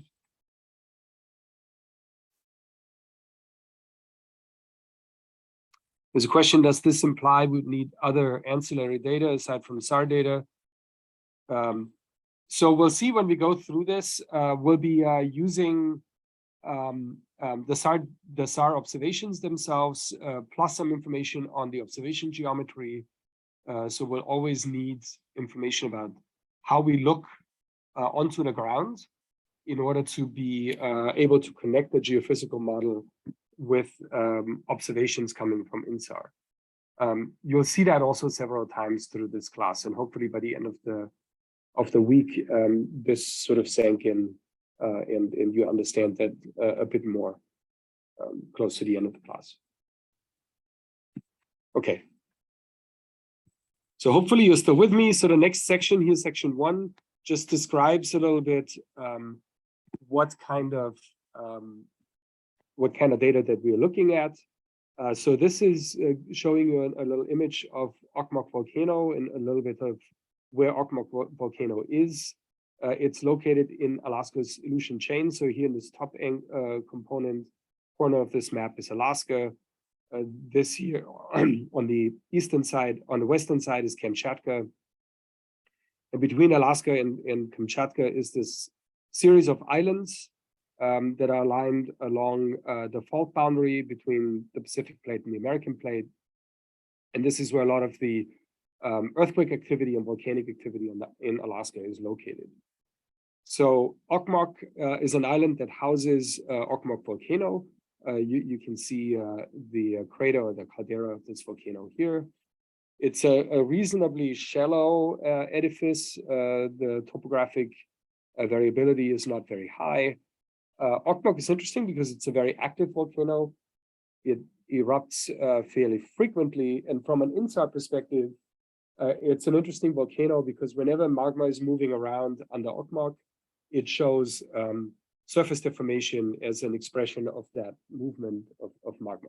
So it's quite agitated in terms of surface deformation, and a nice target for using INSAR or on this volcano. So specifically, we are looking at an activity in the year 2000, actually. So this is a little while ago, between 2000 and 2002. There was a significant uplift that was observed at Okmok amounting to about 3 centimeters near the summit. The source was located about 2.5 kilometers under the volcano. And so we'll be using observations coming from ERS that captured the deformation. So the ERS data give us the geodesy, the line of sight deformation that happened at this volcano. and then we'll combine that with a model to get to the geophysics, which is the source location, the source depth, and the amount of magma that was flowing into the source during that period between 2000 and 2002. So before we, at the very beginning, we'll be downloading these data sets. In this case, you don't actually have to create the interferogram yourself. We pre-process the interferogram for you and deposited it in a location, in a cloud storage location, which is called an Amazon Web Services S3 storage bucket. So all the data are located in this bucket. And if you go through these code cells, it's going to pull these data sets. So this first code cell is going to create sorry, my phone is ringing.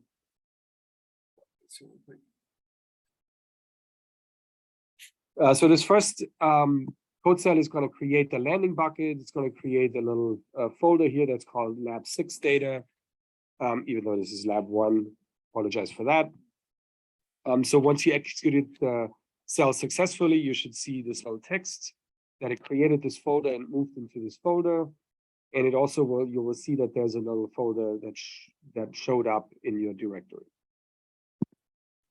Once we have this folder, we'll be downloading the data from the cloud bucket. Hopefully this also still works for you.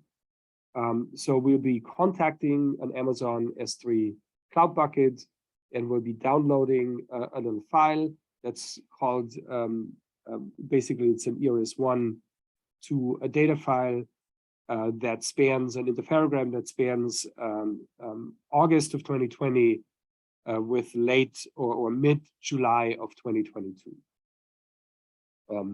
So it should have downloaded this data file now. So if you look into this Lab 6 data folder, you see that this file is now contained in this folder. Is that true for most of you? Please let me know if you have any issues. So the file we downloaded is a flat binary file, so we have to tell the program a little bit more about the file. So this next cell tells us how many lines and samples this data set has. So it's about 1,000 by 1,000 samples that are contained in the data file at a posting of 40 meters. So this is about a 40 by 40 kilometer segment of a scene that we'll be looking at.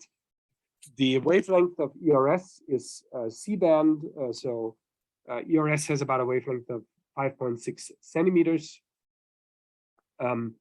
As Gareth, I think, explained briefly in his slides, half a wavelength of uplift causes about 1 phase cycle of fringes in an interferogram. So a 2.83 centimeter uplift causes one fringe.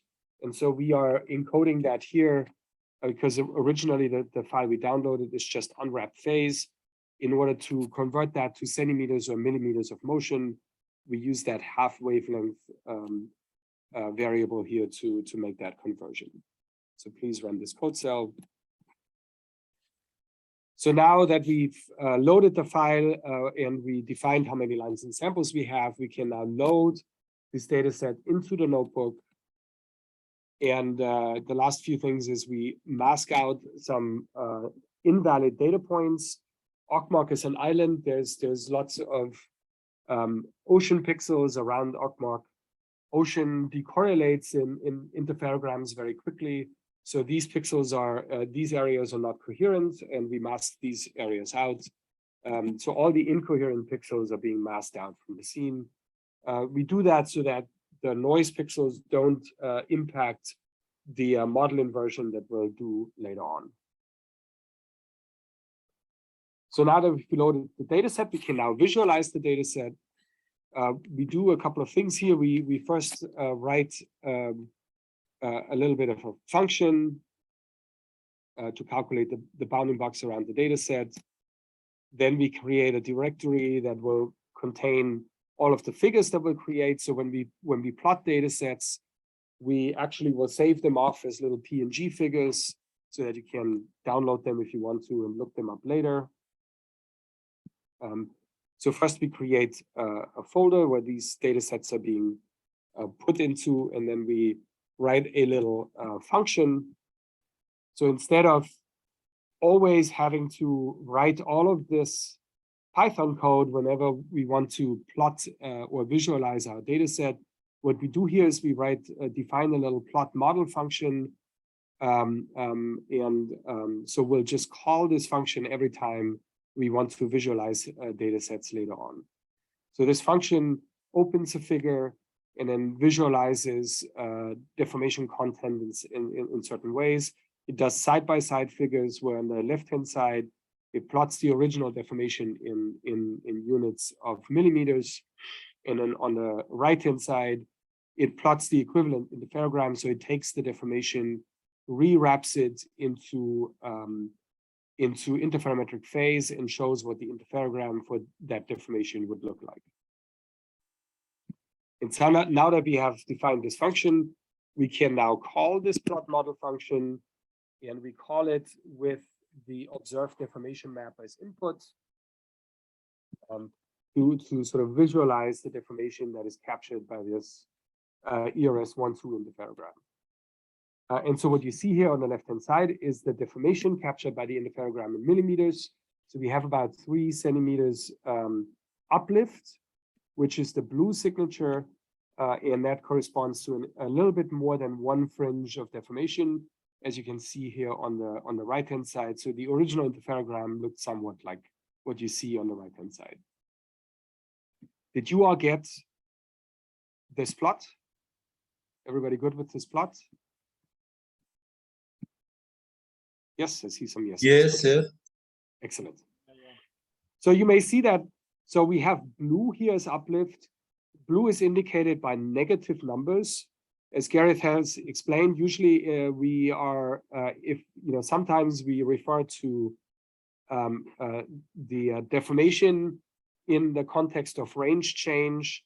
When the surface uplifts, it moves pixels closer to the sensor, and that shortens the range. And so in this case, we use negative numbers as uplift because it's range shortening. Okay. What's the difference between the interferogram and the displacement map? If you see on the left-hand side, the displacement map is in unit of millimeters. So it shows the deformation as occurred in millimeters. That's sort of created from the unwrapped interferogram. On the right-hand side, you see the equivalent interferometric phase in radians. So one is in millimeters, the other one is in radians. If the deformation would be larger, then the deformation would cause more than 1 fringe. In this case, we see that there's about 1 fringe. So we go from green on the sides to blue to red, back to green, and then back to blue to represent this a little bit more than 3 centimeters deformation in interferometric phase. You also see that there are some white areas in this map. These white areas are decorrelated areas in the scene. So we have decorrelation over the ocean. We also have some decorrelation in the crater where more change is happening. And here at the corner of the island where there's a little bit of vegetation, we get more deformation also. We want to mask that out so that it doesn't affect our deformation inversion. Okay. So now that we have the interferogram loaded, we can talk a little bit about modeling. So we are assuming here that the deformation is caused by a so-called Moghi source. A Moghi source is a point source that's located at a certain location under the surface. This location is identified by three-dimensional coordinates x, y, and z. So xs, ys, and zs. Hopefully you can see that enough. I'm going to make that a little bit bigger on my screen.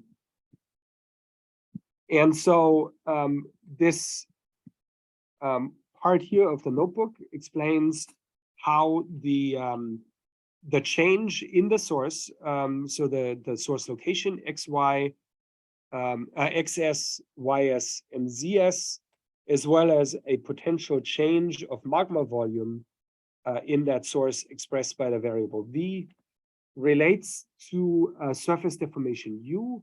So we get three-dimensional surface deformation. So the point on the surface is moving up and to the side in 3 dimensions. The three-dimensional deformation is expressed by U. In the Moghi model, equation connects those two.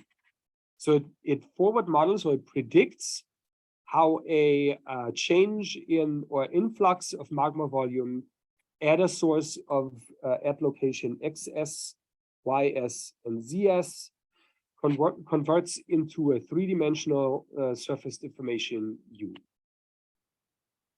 And you see it depends on a few variables. It depends on the location of the source. It depends on your three-dimensional pixel location in the scene. Those are expressed by X, Y, and Z. And it depends on the radial distance between the source and that particular location.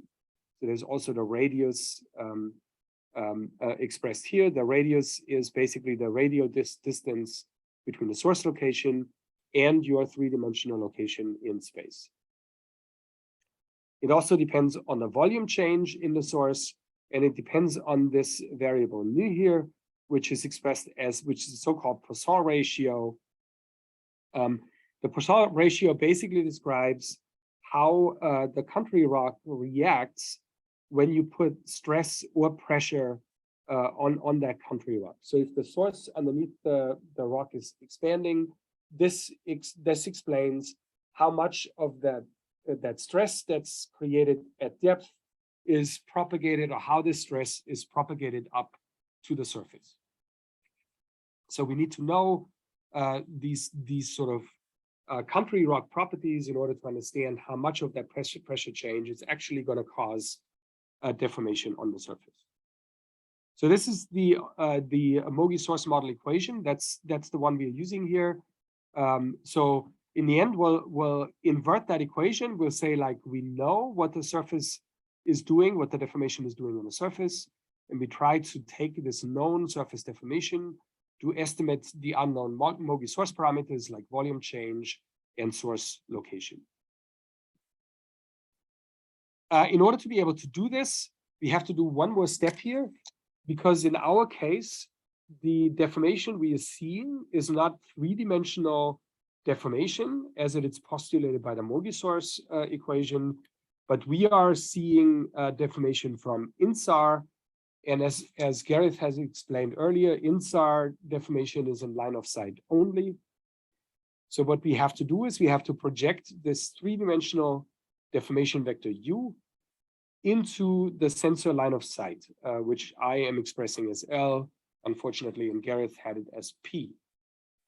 So of the three-dimensional surface velocity or surface deformation, INSAR is only capturing the component that is pointing into the line of sight. So we have to project the output of the Moghi source model, this output U, into the sensor line of sight. This is one of the few things in this notebook that are specific to INSAR.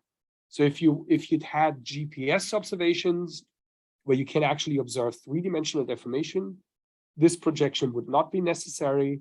But because we are observing, we have INSAR data as input, we have to consider this projection when we do inverse modeling in this case. That makes sense? I see there's Eric is answering questions as we go along. Okay, so we will be running some code right now where we are defining the forward model and also the projection of the output of Moghi into the line of sight. So we have a couple of cells to be running in a row. Moghi is here the forward model because it takes the Moghi source parameters as input and predicts using forward modeling a deformation on the surface. So please run these next two code cells. The first one is encoding the Moghi forward model, which creates a three-dimensional deformation output. And then the second code cell is then encoding the projection of the three-dimensional output into the INSAR line of sight. And so with those two little functions, we can then start to run the forward model to simulate different interferometric deformation observations, different INSAR deformation observations. So now that we've defined the Moghi forward model, we can now visualize the Moghi forward model. So this code cell is now plotting 9 different realizations of the Moghi forward model. And so what we do here is we input very specific Moghi source model parameters. We tell the Moghi source model that the depth of the source is at 2.58 kilometers. We tell the Moghi model that the volume influx is 0.0034 cubic kilometers of magma that is flowing into that source at 2.5 kilometers depth. And then what we do is we are creating 9 different Moghi source model locations. So we are giving it 3 different locations in the X direction and 3 different locations in the Y direction. 0 is actually the center of our data set. So 0, 0 is the center of the data set. And then we place the Moghi source at 7 kilometers, 15 kilometers, and 5 kilometers, and 10 kilometers in the X and Y direction. So we get 9 different realizations.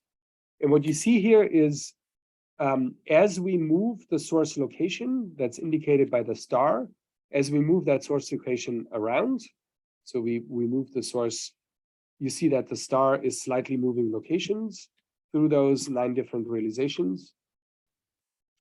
This blue blob, which shows you where the most surface uplift is happening, is moving around with that source, with that source location, and follows sort of the location of the source.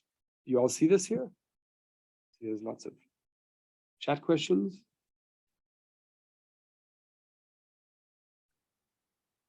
So the actually I misspoke. The 0, 0 location is sort of the the 0, 0 is sort of in the center here. And we are subtracting 20 kilometers in this case. So we have plus minus 40 kilometers here, plus minus 20 kilometers, 40 kilometers in total. And we move that location around by a few kilometers back and forth to show you. The idea here is to show you as you change modeling parameters, the amount of deformation might change and the location where the deformation happens is changing too. And I encourage you to play around with these numbers a little bit. So you can go up here and change, for instance, let me change the depth of the source. I'm going to change that here to 5 kilometers and rerun this cell. And when you do that, you get a different output. So I did that. What you see here is that the total deformation is a little bit less. You see that this blob is a little bit less blue. You may also see that it's a little bit broader. So the size of this blob, overall, the deformation spreads out a little bit. The gradient of deformation is a little bit shallower. And so, you see that the expression of the Moghi forward model changes somewhat.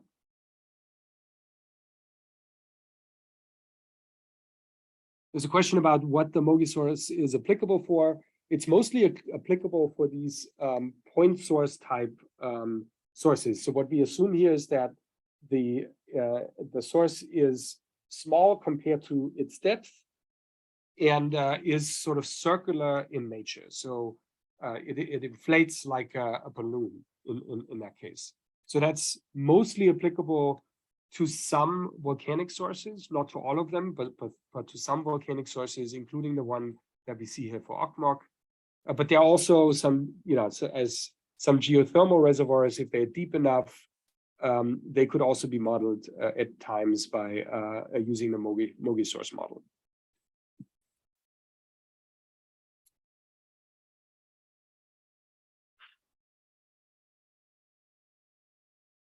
what is the start of the figure and how to change. You can change, you can move the source to different locations by changing some of these variables here. You can also increase the strength of the Moghi source model if you want. If I want to increase it dramatically, you'll see that the amount of information you get dramatically increases. You see here, I cranked up the volume change, and you get a huge blob now to model as you forward model this source. So it's just to give you a little bit of an idea how different Moghi source parameters influence what the deformation looks like.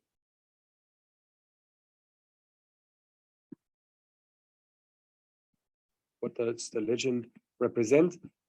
So the legend here is amount of surface deformation in millimeters. So this is your plus. It's plotted for plus minus 3 centimeters, and blue means uplift, and red would mean subsidence. Okay. So moving on, if you want, I give you here a little bit of an exercise that you can execute. You can modify this script, change these variables. I showed you how to do this already earlier. So, go through some exercises in your spare time to get a little bit of a feeling how these forward models work and how they influence the amount of deformation you get in an interferogram.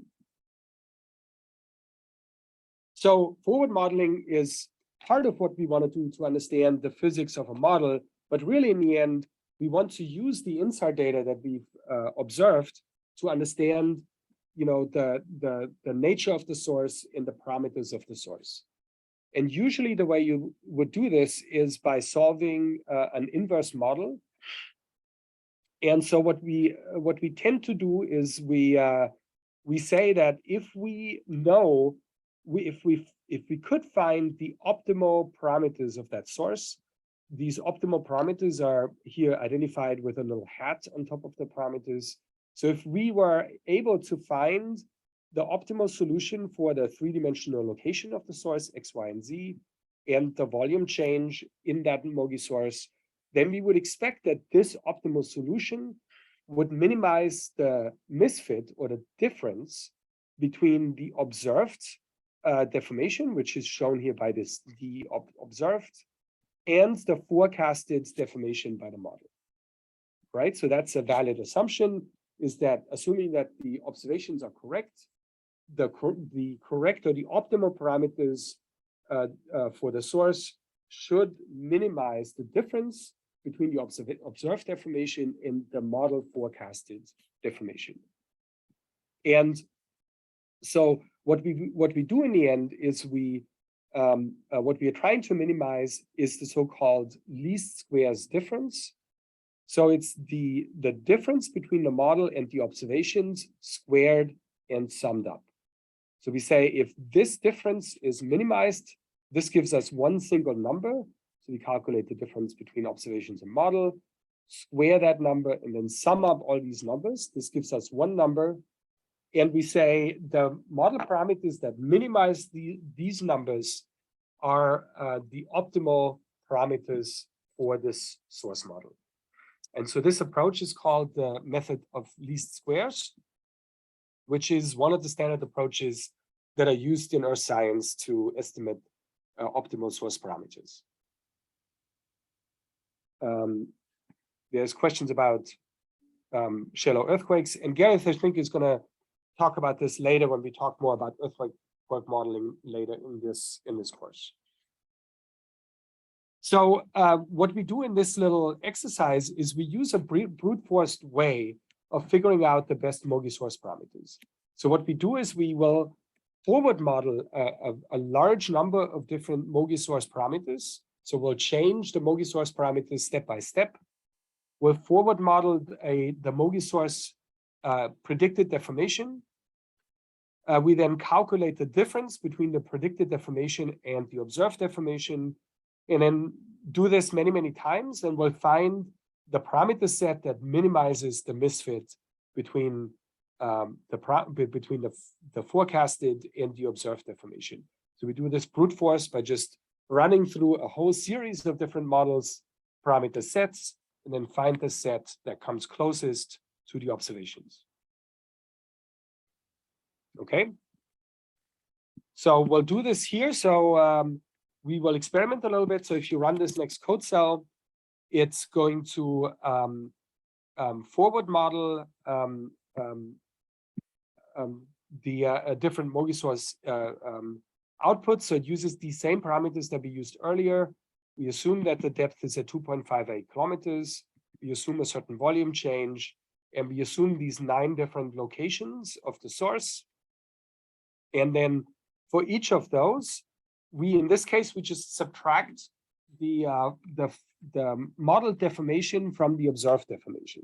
So there's no squaring yet. We just subtract the two from each other.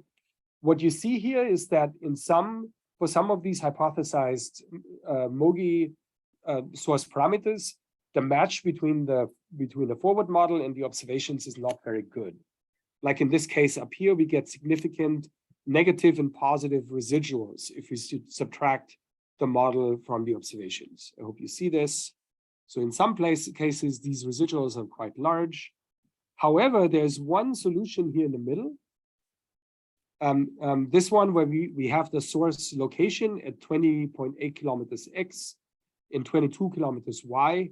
Here, the difference between the model and the observations is actually rather small compared to these other 8 hypothesized model solutions. Hopefully you see that. And so this shows that for some combinations of model parameters, this misfit is smaller, like here. And for some combinations of model parameters, this misfit is larger. Does that make sense? For everybody online? Yes, okay. So this means we can use this misfit variable to come up with a likely optimal solution for the model parameters. And we'll do this using grid search. So what we do here in this little cell is we do something simplified here. Instead of letting you search for all 4 parameters in a grid search at once, what we do here is we just assume for now that we know the depth of the source and that we know the volume change. Let's just assume that we know those and those are given. And so what we do in this little grid search is we search only for X and Y. You could use grid search to search for all 4 parameters at once. But if you have to search through this data cube for all parameters at once, it just takes a very long time. So for simplicity's sake here, I'm simplifying the grid search problem to only a 2-dimensional search. So what we do here is now we vary the X and Y location of the source in steps of 200 meters. So we step through our solution space in a 200-meter space. And we search between 9 kilometers and 22 kilometers in X, and 21 kilometers and 23 kilometers in Y in 200-meter steps to find the optimal solution for this source. So if you run this cell, it's going to run through 176 different combinations of X and Y. For each one of those, it's calculating the forward model, it's subtracting the forward model from the observations, and calculates the misfit. So it calculates a misfit number for all of these 176 forward models. And then once it's done, it's going to tell us for which combination of X and Y this misfit was minimized.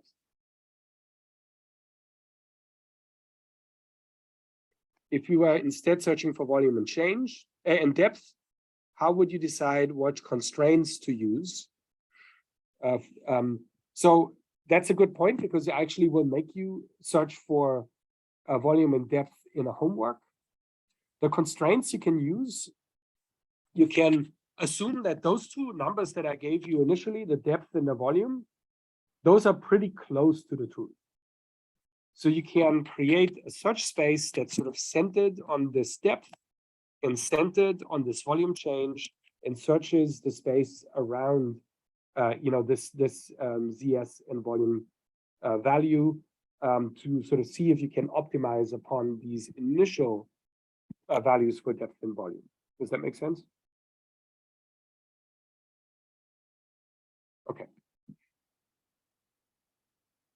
So, okay, so we ran through this search and we found that the best solution was found for an X value of 20.6 and a Y value of 21.8. This is actually very close to this middle solution that we had here, which makes sense. So the optimal solution that we had here was 20.8 and 22. So that's pretty close. We can also visualize now what this misfit function looks like. So for each of our 178 runs, we got a misfit number, and we can visualize what this misfit, how this misfit develops as we go through our different points in the grid search. And what you see here is that misfit is pretty large on the corners of our search space. So the further we go away from our optimal solution, the larger the misfit becomes, which is very nice. And then pretty much radially, as we move toward the center of this function, or as we move toward the true or the best solution, which is indicated by this white star, the misfit sort of radially decreases. So this is a very nice, almost radially symmetric misfit function. And radially symmetric is very nice because it means that no matter which direction you walk in this misfit function, misfit gets worse pretty much the same. So there's no preferred direction here. If there were a very preferred trough, for instance, if there would be a way for you to walk along a path without changing misfit much, does anybody have an idea what that would mean? If in this XY search space, there would be a preferred direction in which you can walk without changing misfit much. Do you have an idea what that could indicate?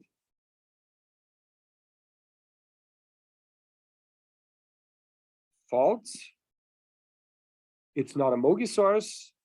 What that could indicate is actually it's not a Moghi source is probably correct, but here it would indicate that the two variables that you were looking for would be somewhat correlated. Yes, multiple solutions, that's correct. So there would be multiple solutions of X and Y that give you very similar misfit, and that would indicate that these two variables are somewhat correlated with each other. And so for X and Y, we see that that is not the case. So X and Y are not correlated. So they're independent variables. But when you search later for V, for the depth and volume change, you will see that there are correlations or trade-offs between those two. So sometimes the unknowns you're looking for, they're not entirely unique or independent of each other. And if you have these very elongated shapes of misfit functions, it indicates that there can be correlations. In the real world, if you were trying to find volume or depth of an unstudied volcano and had no idea, how would you begin? Trial and error is a good response. You have to make sure initially that your search space is large enough so that you don't miss the optimal solution. So you would start probably with a fairly large space and then narrow down and step in smaller steps as you found an initial good solution. Okay. So now we found the best solution, we can now plot the best fitting Moghi source and compare it to our observations. So this code cell down here does that first in a side-by-side plot, or sort of this first one is the observation. So you see here again on the observations left and right in the form of millimeters of uplift and in phase. And then below that, you see the corresponding forward model. And if I sort of scroll up and down, you shall hopefully see that those are very similar to each other. So the main observation bowl, deformation bowl is very similar in the model as it is in the observations. You should hopefully see that. But you also see that there are differences. You see out here, there are these red blobs. Here, there's sort of a red ring that you see here that don't show up in the forward model. Does anybody have any idea what that could be? You know, what are these features here that show up in the observations but do not show up in the forward model? Anybody have any thoughts? Tropospheric noise is a suggestion. Other ideas? Feel free to put stuff in chat. Topography, atmospheric noise, atmospheric slope instability. Okay, all good points. So we'll get to this question in a bit. In an ideal world, you would think that if your Moghi source and the observations are a perfect match, that the misfit after you did the modeling and you calculate the misfit would be 0. In reality, that's hardly ever the case. And all the things that you're putting in chat here are valid reasons why that's not the case. You have atmospheric effects that we'll hear about in Paul Rosen's lecture, I think. So if atmospheric delay varies on small spatial scales, you get little atmospheric delay signals that can cause issues and can cause phase signatures that Paul will explain. You could have unmodeled signals. That's also correct. And so you could have a landslide in the area. For instance, somebody proposed that. Or it could also be that the Moghi source model, this very simplified point source model, may actually not be a good fit to the actual physics that is happening at this volcano. So there's a variety of reasons why there can be misfit. And so understanding and looking at differences between your observations and the data, this next cell actually subtracts the two. So now you actually see a bit better the unmodeled signal. Observing that carefully and trying to understand what's going on is important when you try to understand the physics at your site. So you see a lot of atmospheric delay here. And again, I think Paul is going to talk about this a bit. You also see this little blue patch here and this red patch. A reason why we actually cut out this piece in the center of the crater is that here's actually an old lava flow. And this lava flow is actually subsiding. The lava flow was in place, maybe 5 years before this observation happened. And this lava flow was still cooling. And as the material cools, it actually shrinks. And so there's notable subsidence at this lava flow. And in order to not have this lava flow confuse the Moghi forward model, we masked this lava flow out. And I didn't do a perfect job here. So I had a little sliver of this flow that I didn't quite cut out correctly. So there's other disturbing signals that are happening here. So, I took away all of the answers already, but thinking about what causes these residuals is important. When you do your analysis, you want to make sure that the residuals are all of sort of atmospheric nature, all of things that you don't care about, and are not maybe because of maybe there's a feeder dike that's deforming, as you may see sometimes on Hawaii, or you saw in the 2018 eruption of Hawaii. So there might be all other volcanic signals that you care about. So looking at these residuals is always advisable. So before I release you, I'm already over time. I have a little homework assignment that I want you to work on, and you can do that individually. You can also decide to do it in groups if you want to, using video chatting. I want you to do this grid search one more time, but I want you to change the code that's given down here to, instead of searching for X and Y, to search for the depth and the volume change.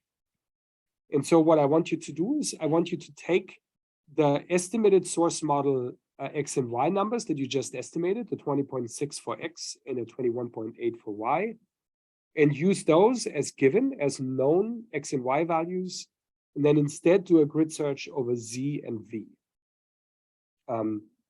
So this you can do with some slight modifications to the script. And then tomorrow, hopefully you can show us what values you found. And maybe some of you can show your misfit functions that you calculated. So I want you to do a grid search, tell us what values you found for X and Y, for X and V, and what your misfit function looks like. And we can discuss tomorrow the shape of the misfit function you found. And I stop here to not delay Paul too much. Do you have questions about the homework assignment?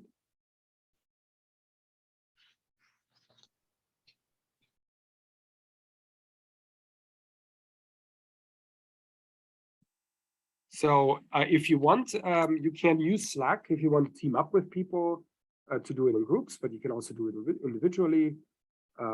Use Slack if you have questions to ask your fellow classmates, and sort of try in the time after this these lectures to go through this little exercise on your own. Yes, we are looking for Z and V. Yes, did I do that wrong? Did I say that wrong? Yes, I'm sorry. In the first question, copy paste error. Yes, we are looking for Z and V, the depth and the volume change. Thank you for pointing my error out. The homework in the very early code cell in the notebook, I'm explaining that a little bit. So once you have calculated Z and V and you have all your output saved in a notebook, save the notebook as a PDF and submit it to the homework space. And there's actually very early in the notebook, there's a link to the homework space, and there's also a link to the homework space in the syllabus.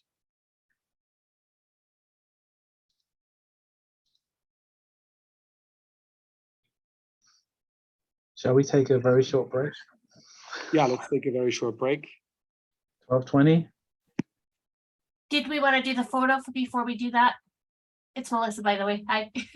Hello. Yeah, we can do the photo now and then go in a break, or do it the other way around. Let's do the photo now. So if you could take a minute to turn on your screen. Melissa, are you doing the photo? And Yeah, I'll do the screenshot.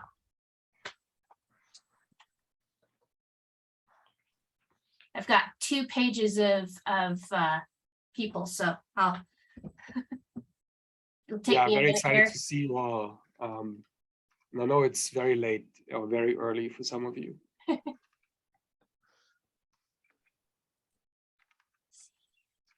Make sure we've got everybody's cameras turning on.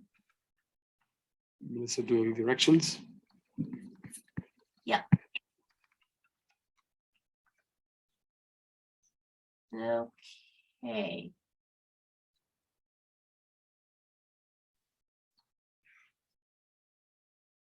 All right, so everybody look at your camera and smile. I'll do it on the count of 3 and I'll take 2, 3 photos. Okay. Count of 3. 1, 2, 3. 3. Oops. Oh. There we go. There's 1.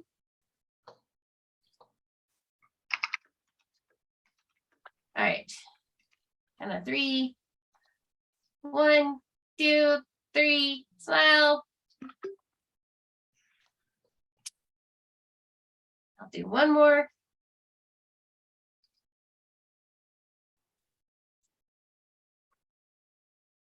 Count of 3. 1, 2, 3. Smile. All right. You should be good.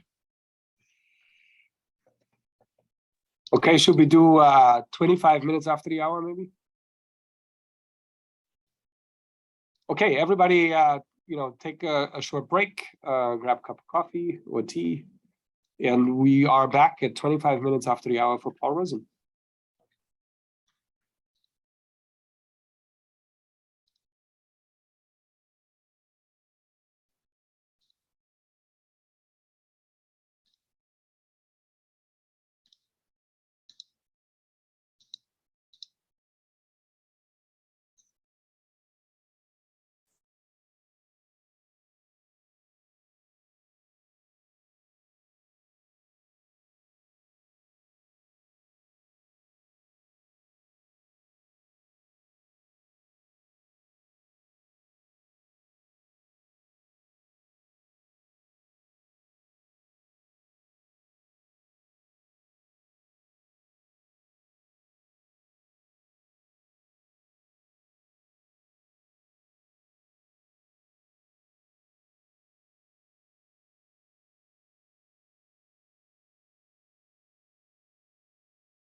Okay. It's 12:25, at least by my clock. Be ready, Paul? Yes. Awesome. All right. So good morning, evening, night, wherever you are. I'm going to give a quick overview of interferometry. Two aspects of interferometry, the geometric aspects and the correlation aspects of it, the statistical aspects. So to that end, there are two notebooks that you should be able to find in the GeoSync repository. It's under the 1.3 INSAR theory folder. For the purpose of this lecture, you probably don't actually need to follow along. It's in a Jupyter notebook, but there aren't really executable code cells so much. But because this is going to be quick, and there's probably a lot of concepts that those of you who are new to this are going to be unfamiliar with, I think it's probably a good idea for you to run the notebooks at some point and just sort of do a self-study as you go through the cells one by one. So let me get going here. First of all, I want to point out that there was a SAR notebook, not INSAR, but SAR, Synthetic Aperture Radar notebook, which is part of the self-study from last week, the pre-course material. And you were encouraged, if you came to those sessions, to take a look through that and try to get some degree of familiarity with the concepts of SAR. So I hope you did. It's somewhat important because I will use some of the terminology without a lot of explanation here. So if you could sort of look at these questions here and recognize whether these terms are familiar to you or not, then you'll know whether you're ready to move on. So hopefully you looked at all that stuff beforehand, or it's similar to what you've studied in the past. Okay, so let's just move right into it. So in the SAR notebook, you would have learned that there is a unique relationship between the phase and the range, as depicted by this variable rho here. In a one-way sense, as you propagate along, as you go along in range, a wave is propagating, and its phase can be calculated basically by calculating the number of radians per wavelength and the number of wavelengths associated with that range. And that's in a one-way sense. So going from 0 up to some distance rho, the phase at that point rho would be given by this formula. And plus or minus depending on your definition and convention. And that's maybe a little bit inconsistent with what Gareth was talking about earlier, but we can work that out later. In interferometry using satellites, where we are sending a signal to the ground and it bounces off the ground and comes back, we're actually propagating 2 times the distance rho here. So in fact, there would be a signal going down and back. And so you would actually have another factor of 2 in the phase relative to that range, which is characterizing the distance from the satellite to the ground. So typically, our wavelengths for radar interferometry, for the radars that we're looking at, are in the range of 3 to 80 centimeters. 3 is X-band. NISAR that I'm working on is both S-band, which is 9 centimeters, and L-band, which is 24 centimeters. So we're looking at phase variability, which is on the order of, one cycle is on the order of these wavelengths. So that's the kind of deformation we can measure in one cycle. So for interferometry, we're taking this wave property, this phase property, and we are looking at phase differences. As Gareth mentioned at the beginning, it's very difficult to count the number of cycles in a wave, since there's millions of cycles between a satellite at hundreds of kilometers in space to the ground. But we can measure phase differences pretty well. And this is depicted through this classic double slit experiment here, where we have a single light source illuminating two holes in an aperture. They then create their own secondary sources, which propagate towards some surface where you're observing it. And as you can see geometrically, as you move to different spots on the surface, you'll get either destructive interference of the wavefronts or constructive interference of the wavefronts. So this interferometric principle, if you could measure the interference pattern on the screen, you get these fringes, so to speak, of brightness and darkness. And if you could measure the phase directly, you would be measuring the phase change across the surface, which would be measured in the interval of -pi to pi rather than the absolute differential phase. And we'll talk about phase unwrapping a bit later.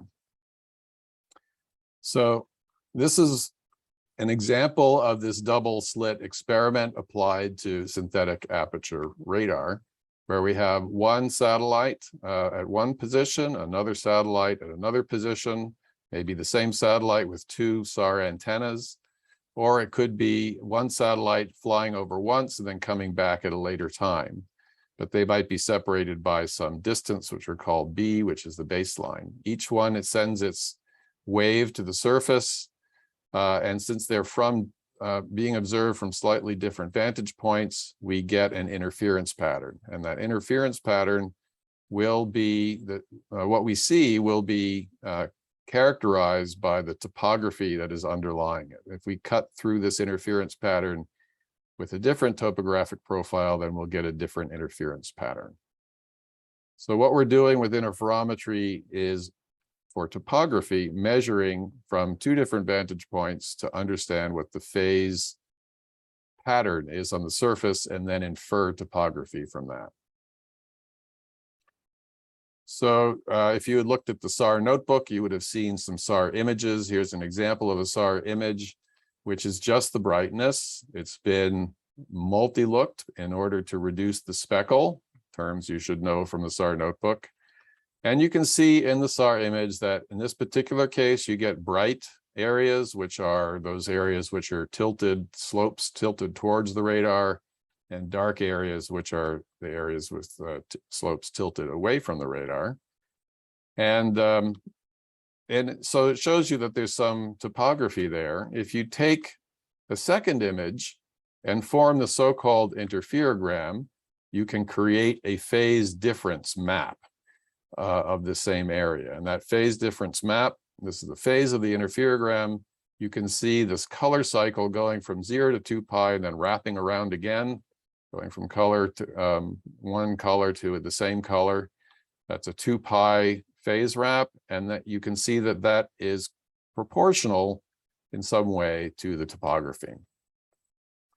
Here's how you form the interferogram. Basically, you take one image in that's a image in range and the along track dimension, multiplied by the complex conjugate of the second image, and that will give you some amplitude term and then this phase difference term, which is encoding, in this particular case, the topography of the surface.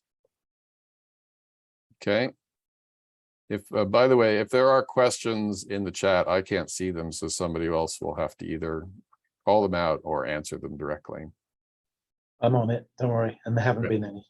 Okay, good. So the interferogram is a complex image. It has an amplitude and phase.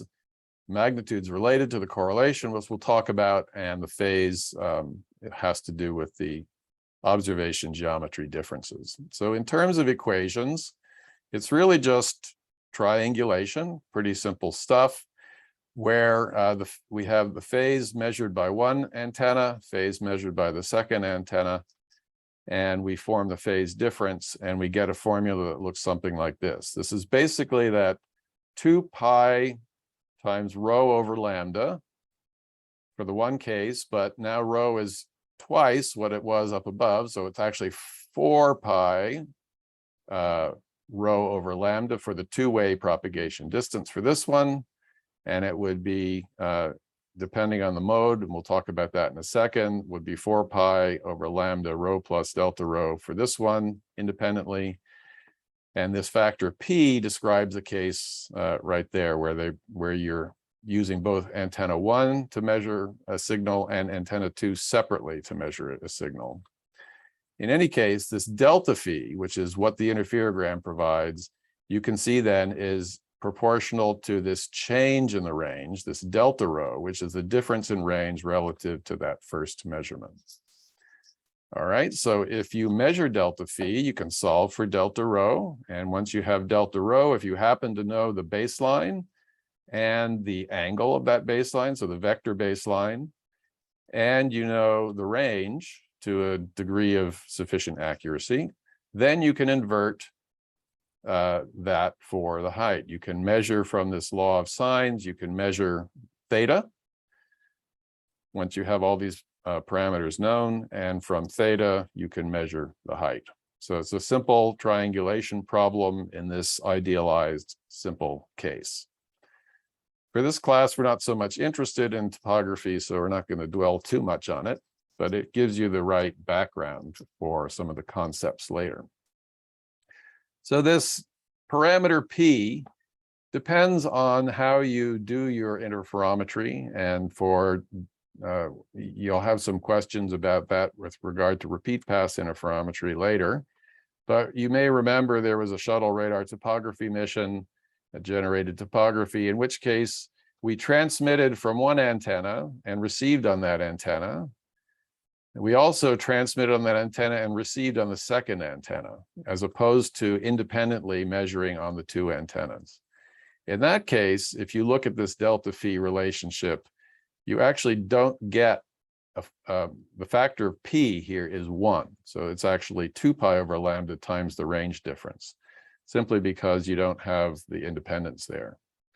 If we were to measure independently, as I was describing before, you would get 2 rho in both cases, and so the delta phi would be 2 pi times 2 over lambda delta rho. So it's 4 pi over lambda delta rho for the so-called ping pong, as we say, measurement. Okay, so keep that in mind as we go forward. And there's a number of quizzes throughout these two notebooks. We don't really have time today to go into them, I don't think. And if we do have time at the end, we can circle back. But these are kind of for you to test your knowledge. You can guess and click on check. It'll tell you if you got it right or wrong. And you can also get a hint. So that's something fun to do, and I would recommend doing it. I think one of the things you're supposed to do is run through these notebooks and do the homework at the end, and you should fill out these as well, just for your edification.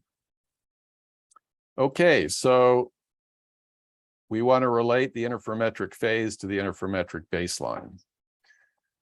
So we usually, in a more extended class, spend a lot of time on this, but you can basically just show relatively straightforwardly that this differential phase for the topo case, where you have a physical baseline separating the two observations, it is basically given by this equation here, approximately, that you take the baseline, which is this distance between the two observations, you project it. This angle brackets means dot product, basically. So you project it into the line of sight direction, which has variously been called L and P and various things in the lectures so far. I'm calling it here L. And you project it onto it and scale it by this factor 2 pi P over lambda. That is the phase that you measure. B can be characterized in terms of its magnitude and angle, and L in terms of the look angle theta, which is measured from the vertical. And that then gives a formula, simple formula for delta phi in terms of the baseline length and angle and the look angle. So you can see that the phase will vary with angle, which is good because then you're measuring topography. And the physical interpretation of this is just that you take the baseline and you project it onto the look vector. If the shape of this triangle is such that this approximation is valid, then basically the phase is the parallel component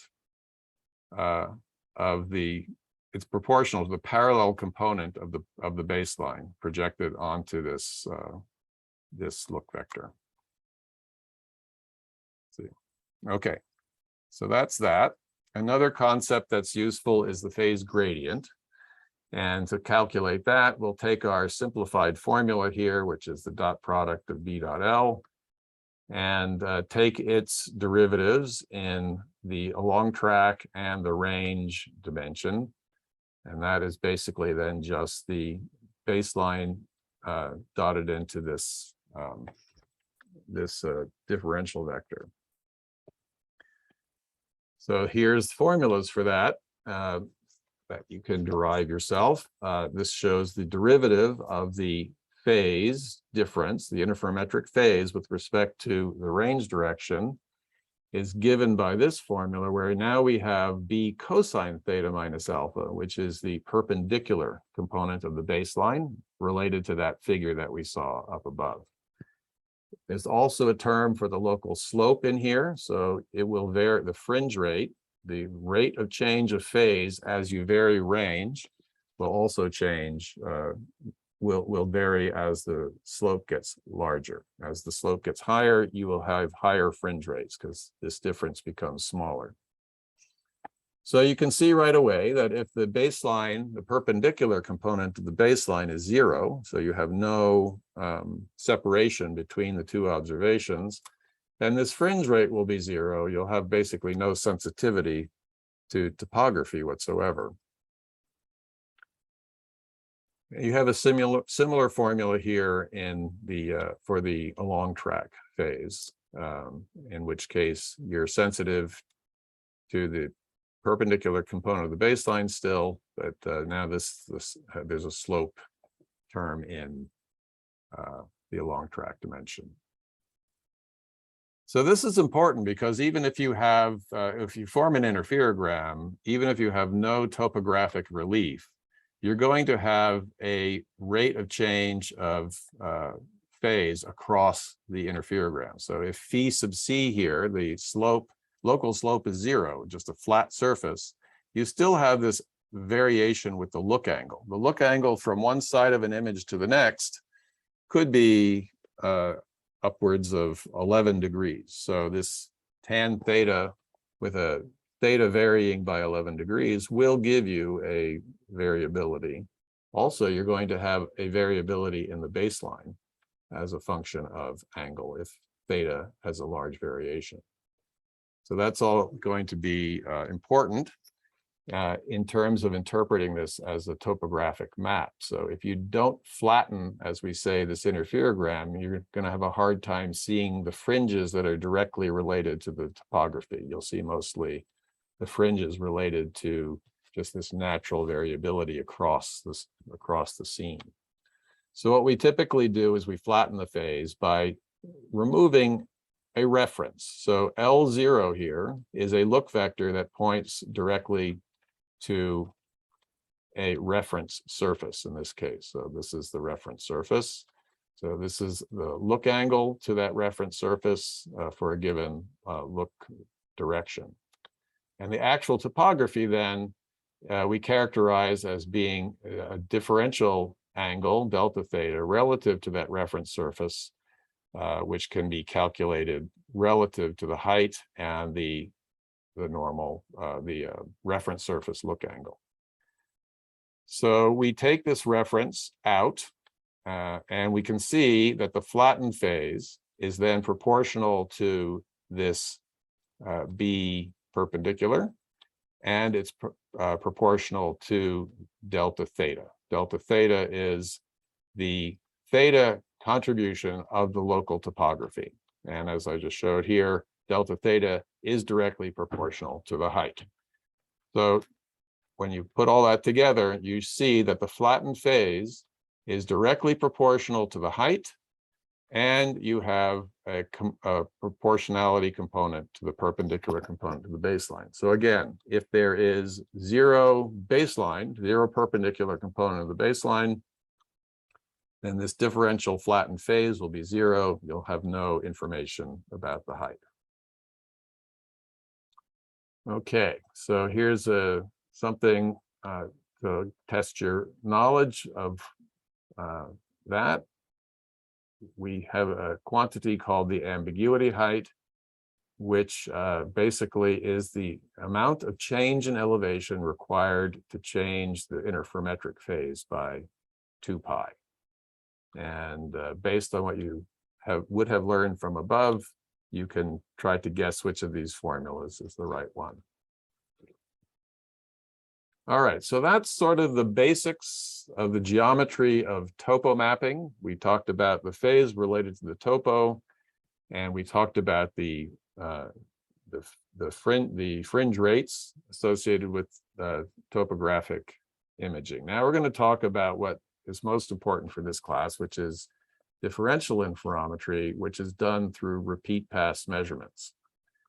And as Gareth was showing you earlier, you take one image at one time, another image at another time, and ideally you will be positioned at exactly the same position in space. So the baseline will be 0 in space, and that means that there'll be no sensitivity to topography, which is great because you're not interested in the topography for what we're doing in this class. We're interested in the change in the position of the surface.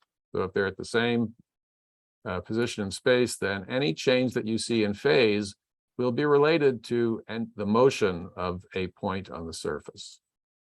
So in this case, the vector of motion is pointed from the black triangle to this teal triangle. And what we would measure is the projection of that onto the line of sight direction.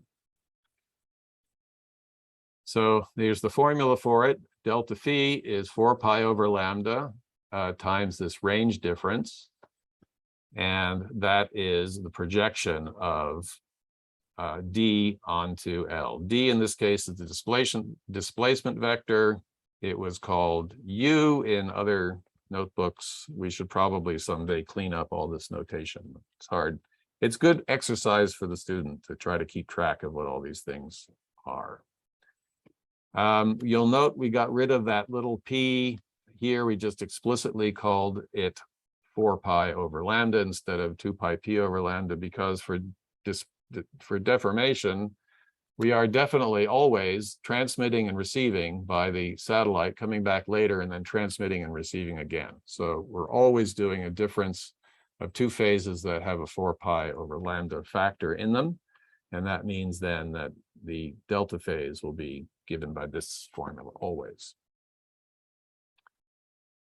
All right, so here's a little segment on the deformation phase convention. I actually think this may be the opposite convention of what Gareth showed before. I'm a little confused about that because I thought we figured all this out and made it consistent 2 years ago when we first put these together. But in any case, sometimes I flip signs in my head. It doesn't matter too much. But the point is that we have interferogram, that is the product of one image and the conjugate of the next. If you assume that the second time is later than the first time, and you assume that the phase is given by minus 4 pi rho over lambda, which is actually for a forward propagating wave, that is the right convention for that, then you end up with the interferometric phase being the difference in ranges from the later time to the earlier, minus the earlier time. So in this case, if delta rho 1, 2, which is this, is greater than 0, it means that that the radar is that the surface is subsiding. And if it's less than 0, then it's moving towards the radar. So what you're seeing in these figures here are not the best depiction of motion. On the left here, you see vertical motion of the radar. So from time 1 to time 2, the surface element has moved from this position vertically to that position vertically. The offset in space here is just so your eye can see it better. It's really just vertical. And so you see, you would measure this projection into the line of sight. In this case, on the right, it's horizontal motion. You're moving from one time to the left, and then you get the projection. Both of these would look like moving towards the radar. In the other case, you can see it's just the opposite. So I think this phase convention is different from what Gareth showed earlier, but you can check that. Okay, so moving on to differential interferometry and topography. Generally speaking, we don't fly the satellite directly back to the same spot in the orbit because it's very hard to control satellites that precisely. There's atmosphere up there, even there's solar pressure, there's control system issues, makes it very difficult to fly exactly the same tube. So generally speaking, you're going to have both the deformation on the ground contributing to your phase measurement, and you're going to have a topographic component in the data. And what we want to do generally right off the bat is remove the topographic component from the data in order to get just the deformation. So if we go through that flattening process I talked about earlier to get rid of the natural variability across a scene, you end up with a flattened phase which has both the change term and a topographic term. And what we typically do is nowadays we know the topography of the surface rather well. That hasn't always been the case, but we know it fairly well. So we can calculate this once we know the perpendicular component of the baseline and we know the other geometric parameters. We can calculate what this phase should be and subtract it from this flattened interferogram to get just this differential phase that we're interested in. Okay, so that's what you'll be playing with in some of the software that this course is in the ISCE software. It's basically creating interferograms, removing the flattened phase, and removing the topo. So based on those formulas up above, we can calculate the sensitivity of a phase measurement to a change in height, which is related to the ambiguity height that we mentioned up above. And that's a formula that looks something like this. We can also calculate the interferometric phase sensitivity with respect to a change in the range. And you can see these formulas have very different character. The first one has a term B over rho in it.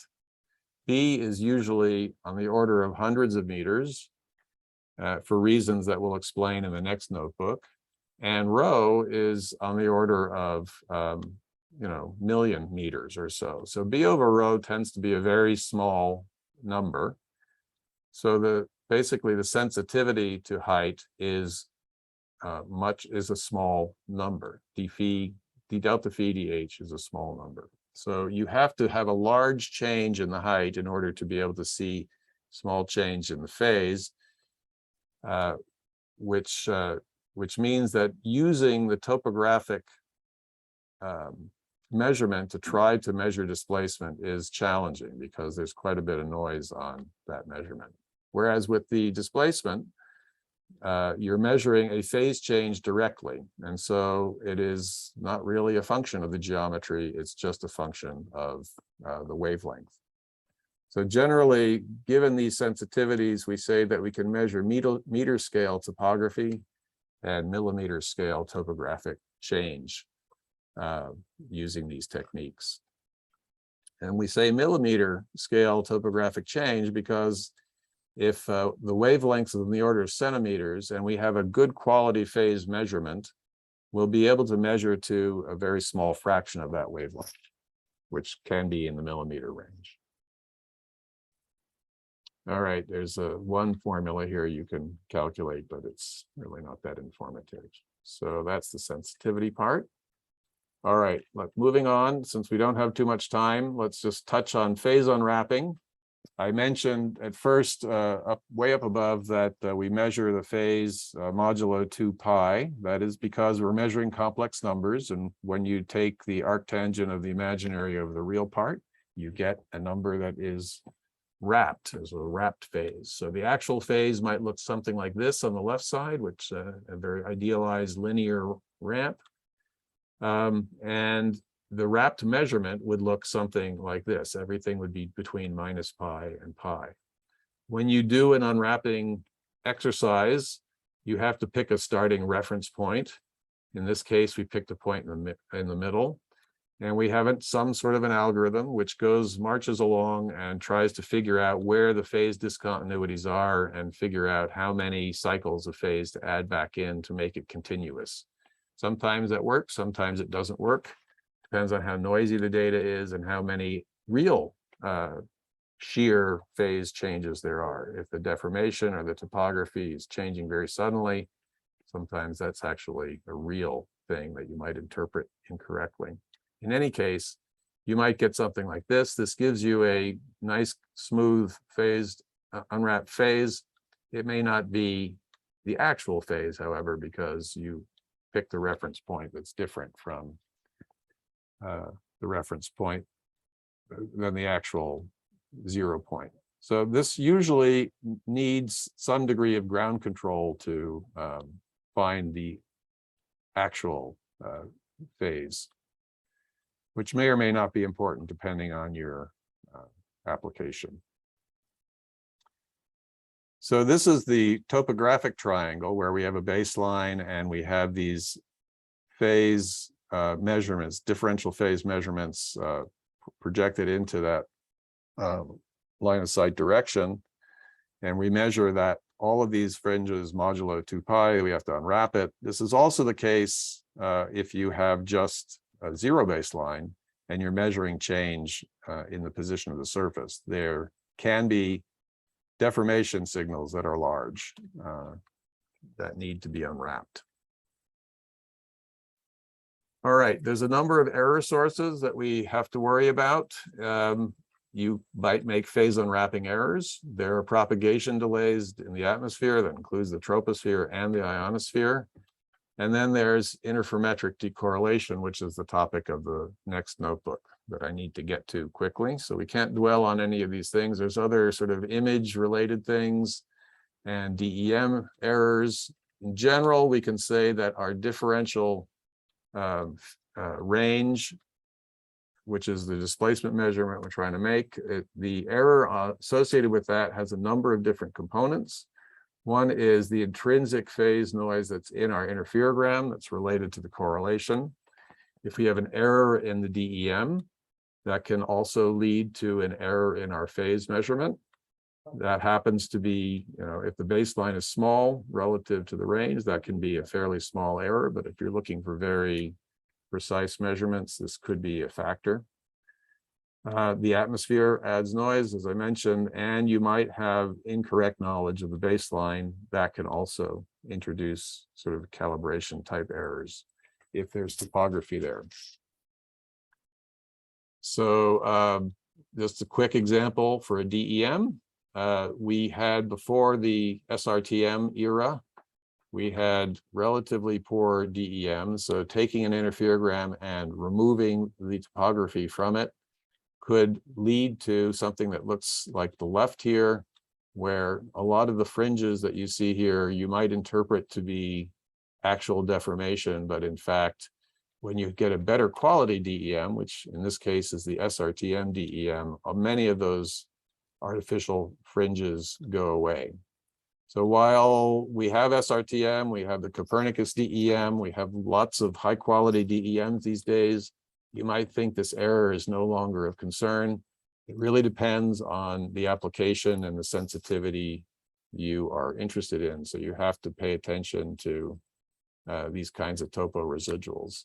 What you see remaining here may be due to inflation of this happens to be Etna. It also may be atmospheric effects, which we'll talk about in a second. So here for the troposphere, we fly over once with our SAR system. We measure this two-way path. And then we've come over at a later time and measure this two-way path. But the troposphere is lying in between, which we often like to think is transparent, but even at these wavelengths, it's not. It has a refractive variability in space and in time. And that leads to a path delay, which is indistinguishable from a displacement on the surface. So here is the formula for the measured differential phase. If you have a surface displacement and you have some sort of an atmospheric apparent displacement. It's the same kind of signature and they're not really easy to distinguish. This is a simulation of what phase artifacts in an interferogram might look like. With the sort of color coding of an interferogram, you can see it's spatially variable, and you may have small scale deformation signals that are either masked by this or you might interpret this to be a deformation signal. For example, something like that in the blue may be something that's deforming. It could be something that's deforming, but you really wouldn't be able to tell from this. So generally, we deal with these kinds of errors by looking at a lot of different data at different times and trying to distinguish those things that have, sort of a systematic geophysical signature from things that look sort of quasi-statistical. There are topo-correlated tropo errors, and those can be particularly difficult because they don't look quite as random as this. That can be a challenge. So Franz had this in his notebook, but he skipped over it in the interest of time. Here's an example of an interferogram over the big island of Hawaii. And I think the authors, the people who were doing this research originally thought this might be a signature of deformation of these large volcanoes, and people were getting a little worried that maybe they were getting ready to blow or something like that. But once a tropospheric model was used to estimate the path delay, you can see after you remove that, those signatures go away. So it's extremely important to consider what's going on in the atmosphere when interpreting interferometric data. Nowadays, with Sentinel and huge dense time series, a lot of these things have techniques to estimate them from the data, even if you don't have a tropospheric model in that area. Okay, so that's a very quick overview of the geometric aspects of INSAR.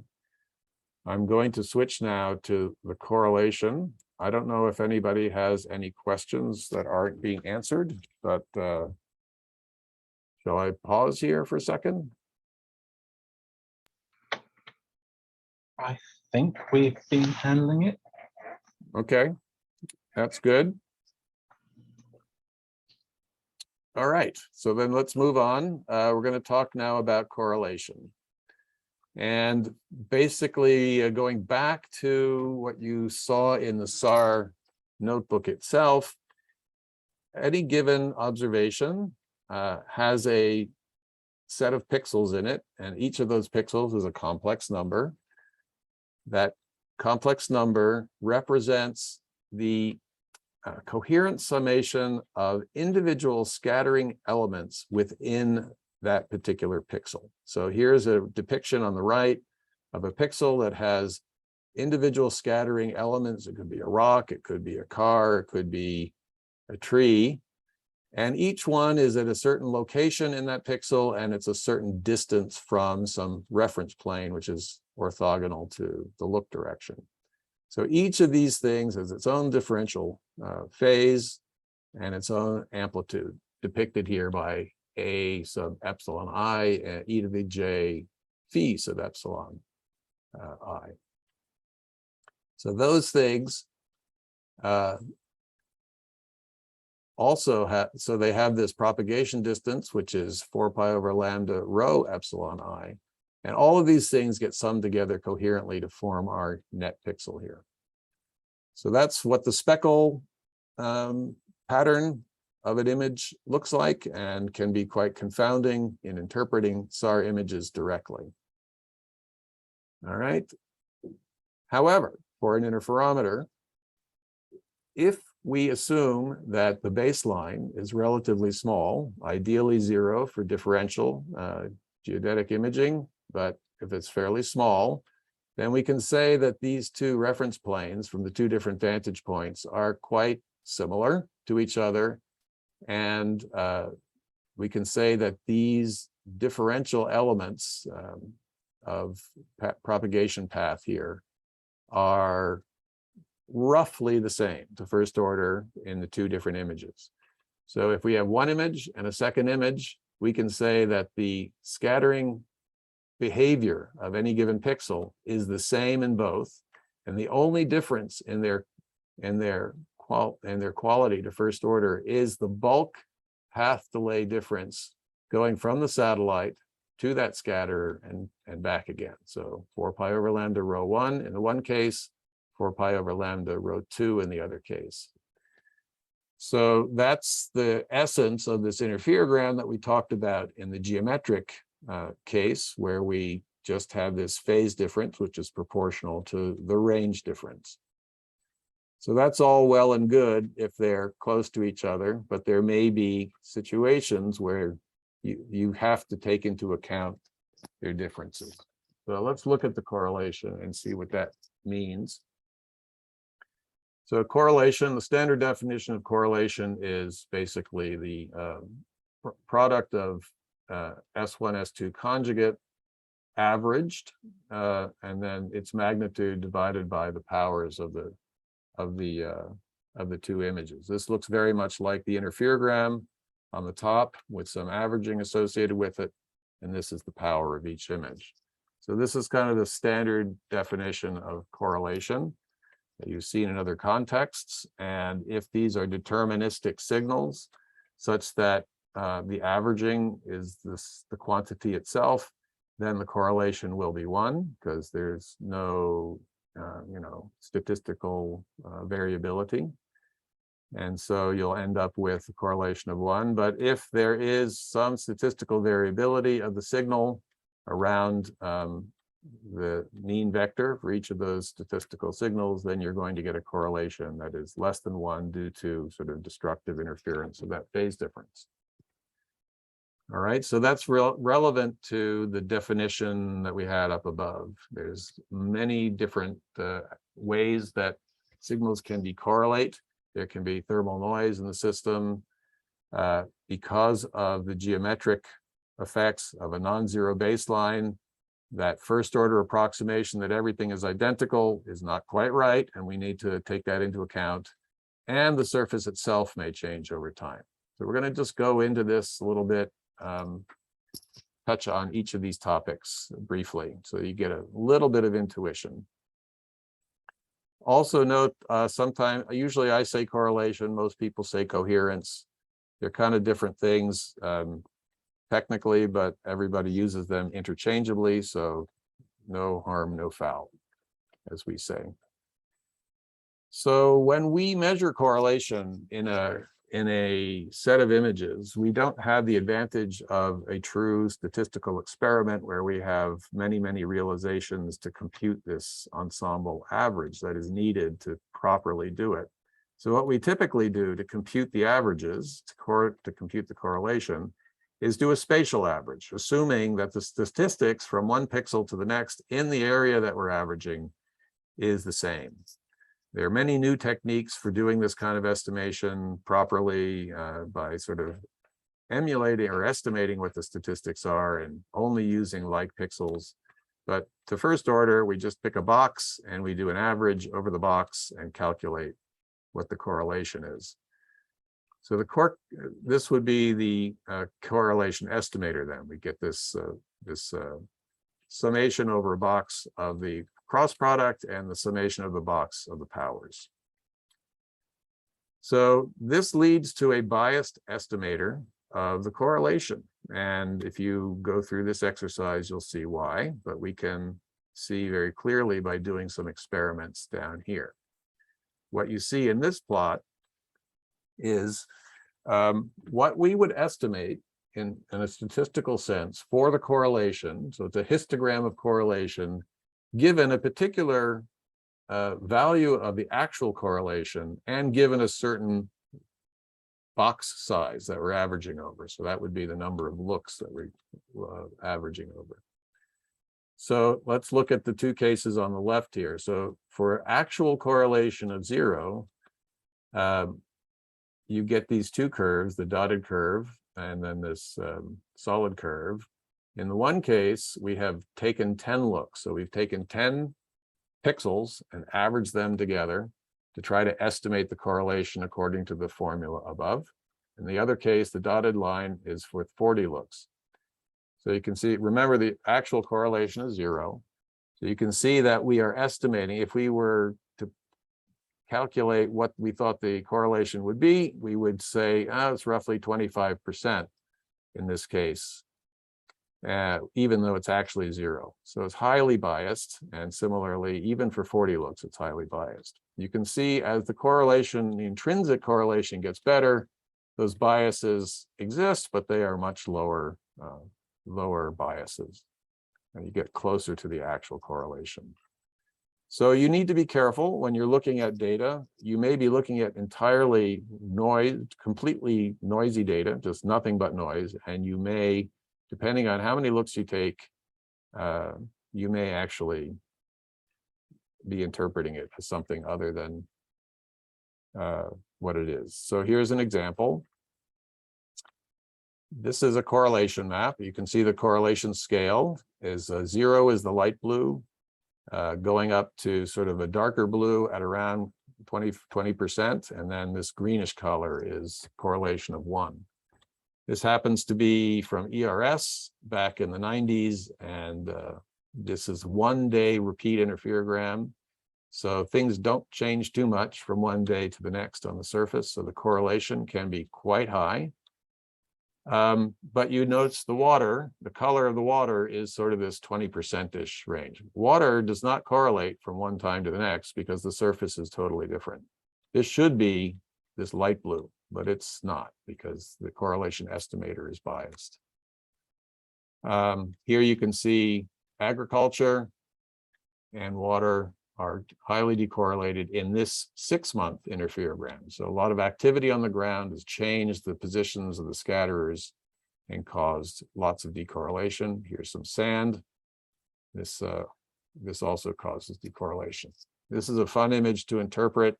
If we had more time, we would do that, but we don't. So one of the nice things about interferometry is that the correlation can be related to the phase noise, and you get a natural measurement of the intrinsic noise of the interferogram by calculating the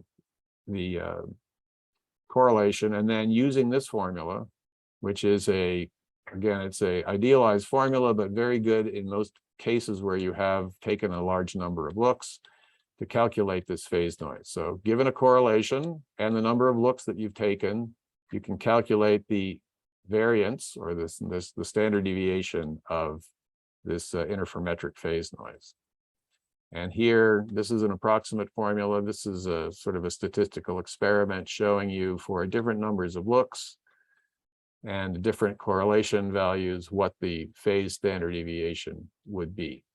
So with the phase standard deviation, then you can relate that directly to the displacement standard deviation. So you get a natural measurement of the intrinsic pixel-to-pixel noise in the image due to whatever is causing the image to decorrelate. So there's a little exercise for you. And now I'm going to quickly march through each of the most important terms in the correlation that we measure. Thermal noise is basically the noise in the radar itself. We have a very, very small signal that we're measuring in space, and there are electrons running around the system in space, adding noise to any given measurement. So we can model that as sort of independent of our measurement. So N1 and N2, these are independent noise signals for our two S1 and S2 measurements. And if you go through the formula, calculating the correlation, you can get down to this final formula here, which says that the correlation due to thermal noise is related to the signal to noise ratio of the system. So if you have very high signal to noise ratio, there'll be basically a correlation of 1. If you have very low signal to noise ratio, you'll get a correlation of 0. And you can have low signal to noise ratio in an image that may otherwise be perfectly good by having, for example, a surface that's tilted away from the radar or in shadow. It can be quite dark, and therefore the correlation there will be quite low. You can answer that question there. So that's thermal decorrelation.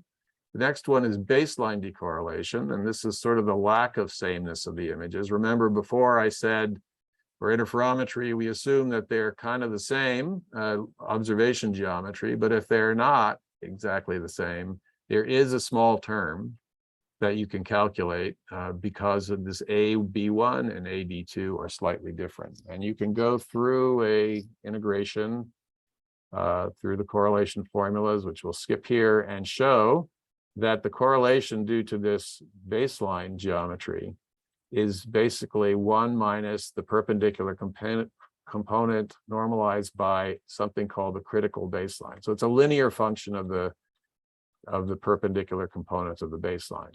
If the perpendicular component is 0, in other words, you have been able to fly back to the same spot in space, and the second time, then you have no decorrelation effect here. The correlation is 1. If you hit this critical baseline, you've gone so far away from the first measurement, then you end up with 0 correlation. That's why I said we need to keep the baseline small relative to the distance in order for us to be able to do interferometry.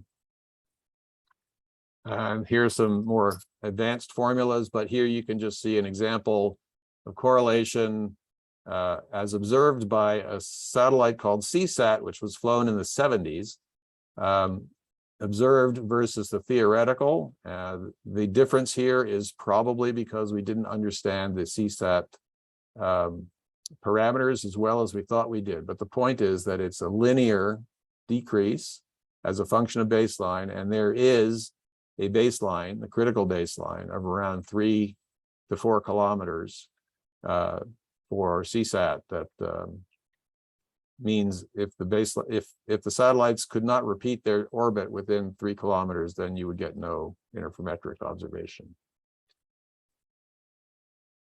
A related kind of correlation is rotational correlation. In this case, instead of hinging our vantage point on the bottom, we're hinging it on the side. So you can see now we have 2 reference planes that are slightly different in a different perspective, but the same effect then applies, and you can see then that the correlation will be a function, a linear function of the rotational angle, just as it was a linear function of the baseline in the cross-track dimension. So these are some simulated experiments. You can see at C-band, because the wavelength is shorter, you end up with a faster rate of decay than you do at L-band. So you must point the antennas from one imaging session to the next over time. They must be pointed in the same direction to within a few degrees. Otherwise, you will not be able to do interferometry either. So one way to characterize this baseline decorrelation is to think of a pixel as an antenna. And for those of you who are not familiar with this, it might not be that helpful for you, but if you think of it as an antenna that is radiating back in space, there's a surface area associated with that antenna that is orthogonal to the look direction that will lead to some sort of an antenna pattern. And that antenna pattern will have the nature of lambda over the size of that pixel. So anything that is within this main beam, this delta theta, will correlate well. Anything outside will not correlate well. So you can see then that if the wavelength is shorter, you're going to end up with a smaller set of angles. So you'll have more decorrelation for a given baseline. And anything, if the pixel is smaller, it'll be the opposite. You'll have a broader pattern here and you'll get better correlation. So high resolution and short wavelength are sort of counter to each other. Long wavelength is good, like L-band, and high resolution is good to get a good geometric factor. So this gives us some intuition then about what kinds of correlation signals we might see on the ground. So here's a case where we have no vegetation, just a flat surface. We're measuring with a particular range resolution, which you should have studied in the SAR theory notebook. And that leads to a particular projection of this pixel onto the plane orthogonal to the look direction. So that gives you a particular correlation effect. Let's suppose we instead have a canopy of vegetation that's scattering in the volume. For that same range resolution, then, we get scattering from all of the things that are in this cell. So we would actually get something that would give us a much wider effective pixel size, and so a much narrower correlation function. That then means that in a canopy like this, we're going to have, for a given baseline and wavelength, we're going to have a much larger decorrelation signal than we would for a flat surface with no canopy. So vegetation, the bottom line is vegetation like this will lead to a volumetric decorrelation effect. The other direction is when we don't have anything scattering in the pixel except a point. And if we have a point, then that effective range resolution collapses to just that point, which means then that this pattern is very broad and we can see anything independent of how long the baseline is. And that's the so-called permanent scatters that people have been using for doing interferometry when baselines are very long. Nowadays with Sentinel, this notion of the permanent scatter has been sort of replaced with persistence in time of distributed scatters, but nonetheless, it's an interesting concept. And finally, temporal decorrelation. This is the simple case that we saw up above with the water moving or agricultural area where from one time to the next, the nature of the scattering elements within the resolution cell have changed. Either their height may have changed or their backscattering amplitude and phase individually has changed. In that case, you can do a calculation, sort of an idealized calculation of what the correlation would look like for some level of change. And you can see, just as you would expect, that for a longer wavelength system, for a given degree of RMS motion from one time to the next, you get preserved correlation better than for the shorter wavelengths, because for a given displacement of a scattering element, RMS motion, there'll be more phase associated with the shorter wavelengths than with the longer wavelengths. So in general, you are going to measure a combination of all of these different correlation terms. You're going to have a thermal noise term, you're going to have a geometric term, which is also related to the volumetric term, and then you'll have a temporal term. For all of these will be present in a repeat pass system.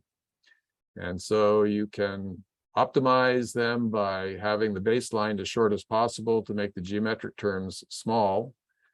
But there's not much you can do about the SNR, and there's not much you can do about the temporal effects other than maybe pick a long wavelength.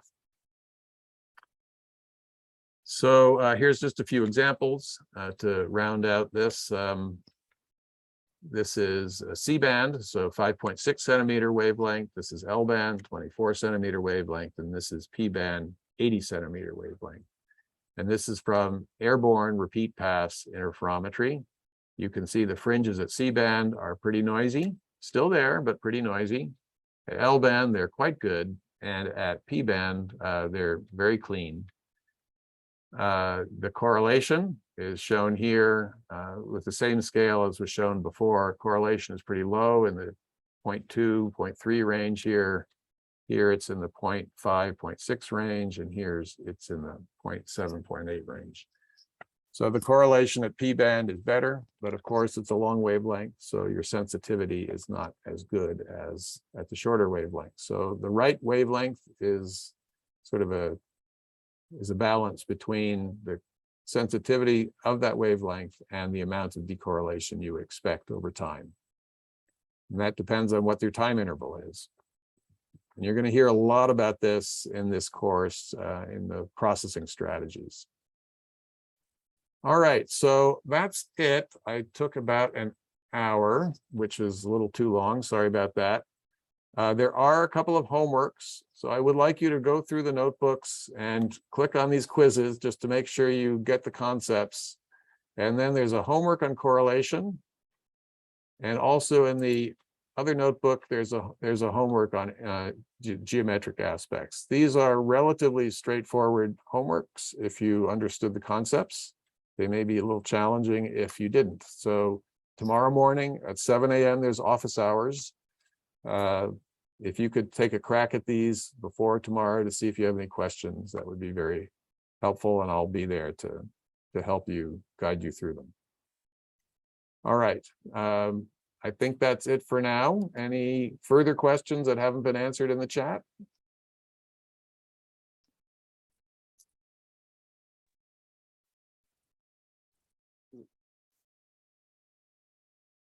Oh, there's a question. What's the L-band wavelength? It's around 24 centimeters, as it says right here. Just typing lightning fast. Yeah, so thanks, by the way, of course, to Paul, but also to all the questions. I mean, there's like a million questions in chat, so keep the questions coming. Challenge us with our typing velocity.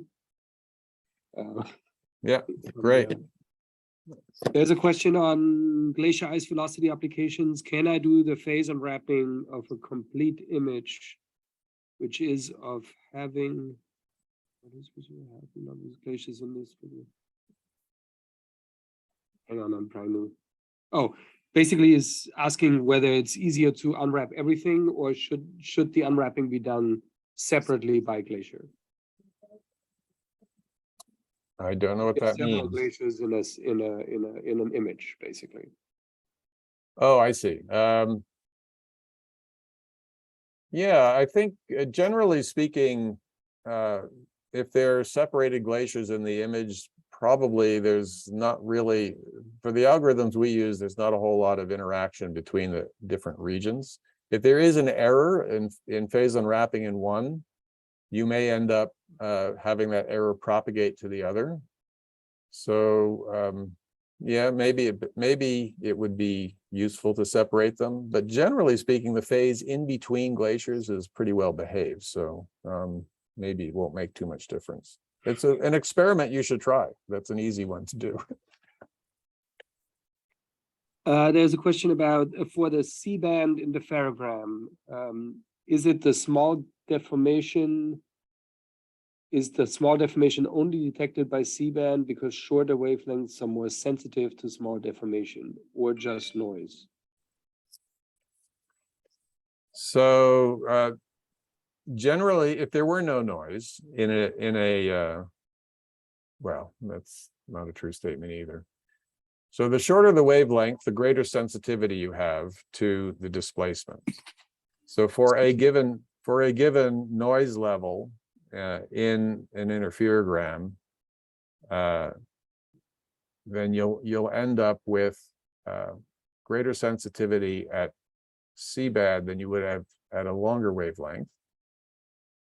But you may also get greater decorrelation. So the noise levels tend to not be the same.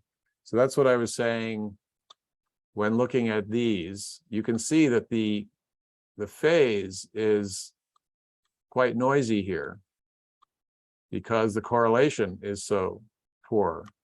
But if you go through the calculation of what the displacement error is, you may find that at least in some places, like for example, the place where I'm pointing here, you will have as good or better phase sensitivity than you would at L-band, because even though the noise level is lower at L-band, the wavelength is that much longer. So there's a scale factor associated with the wavelength and the sensitivity. So you can play with that sensitivity equation I showed on the previous page, assume a particular noise level in the phase, and then calculate what you would expect the displacement errors to be, and convince yourself that it's a balance between the noise level and the wavelength.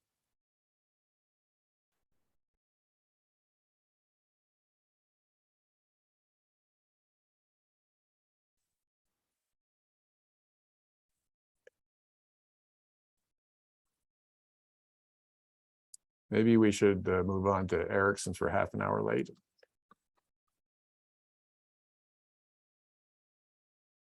Yes, I think so.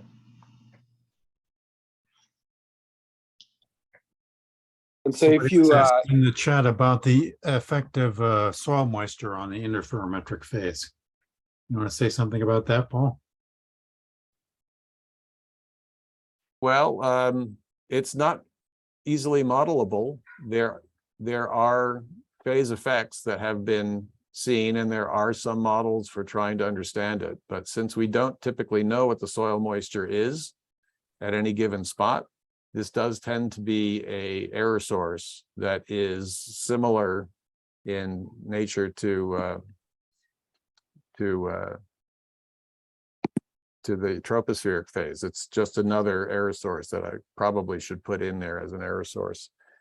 There are ways to estimate soil moisture from the radar data itself, particularly using polarimetric ratios. There's a lot of research going on in that as to how good those are.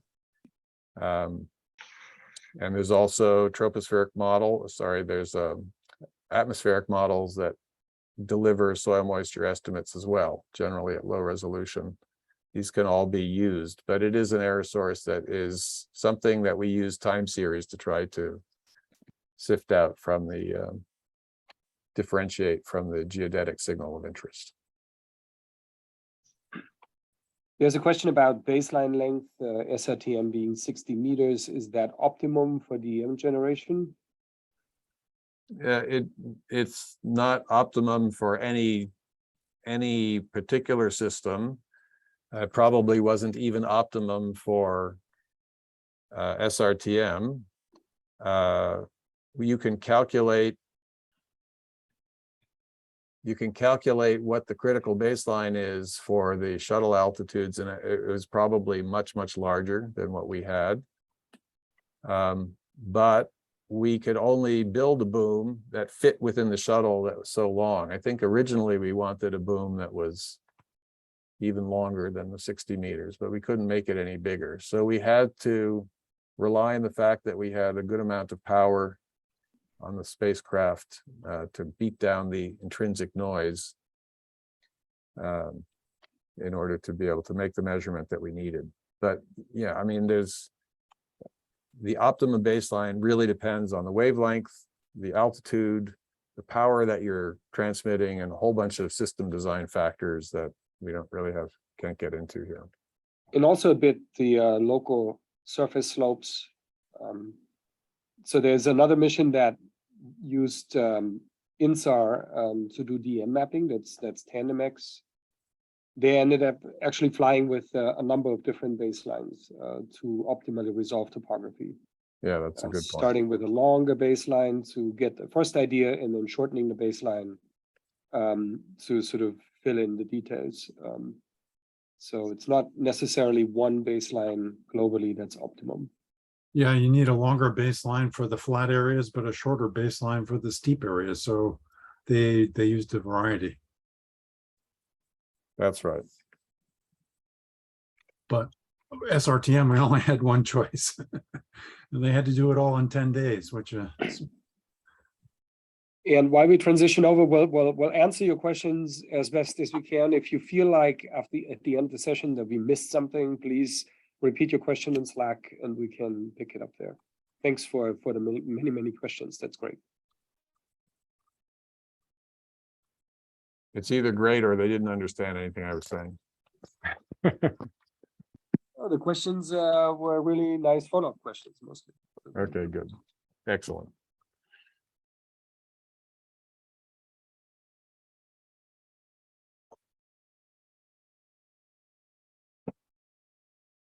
okay, let's see.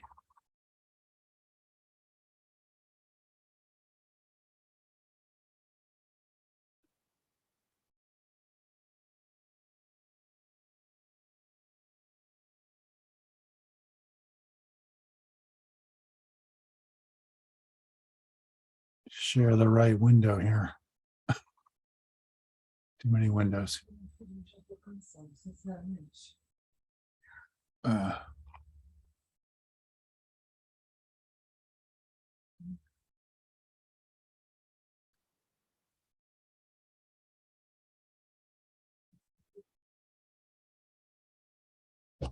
Here it is.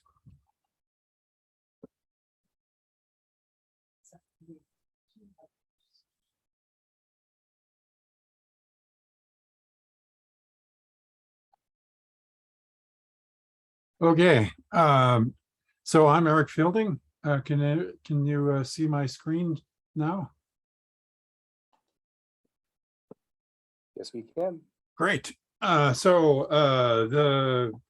Today I'm going to be talking about one of the ISCE programs for doing SAR interferometry. This is called StripMap app, and it's for processing StripMap mode SAR data. It's here in the Geosync UNAVCO 2022 1.4 StripMap data processing interferometry.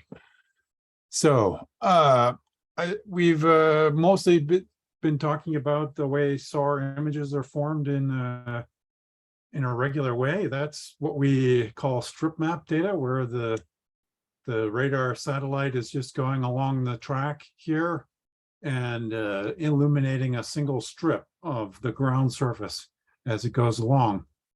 One of the other methods that's very common nowadays because of Sentinel-1 is called TOPS mode, which stands for terrain observation by progressive scans, which is kind of a complicated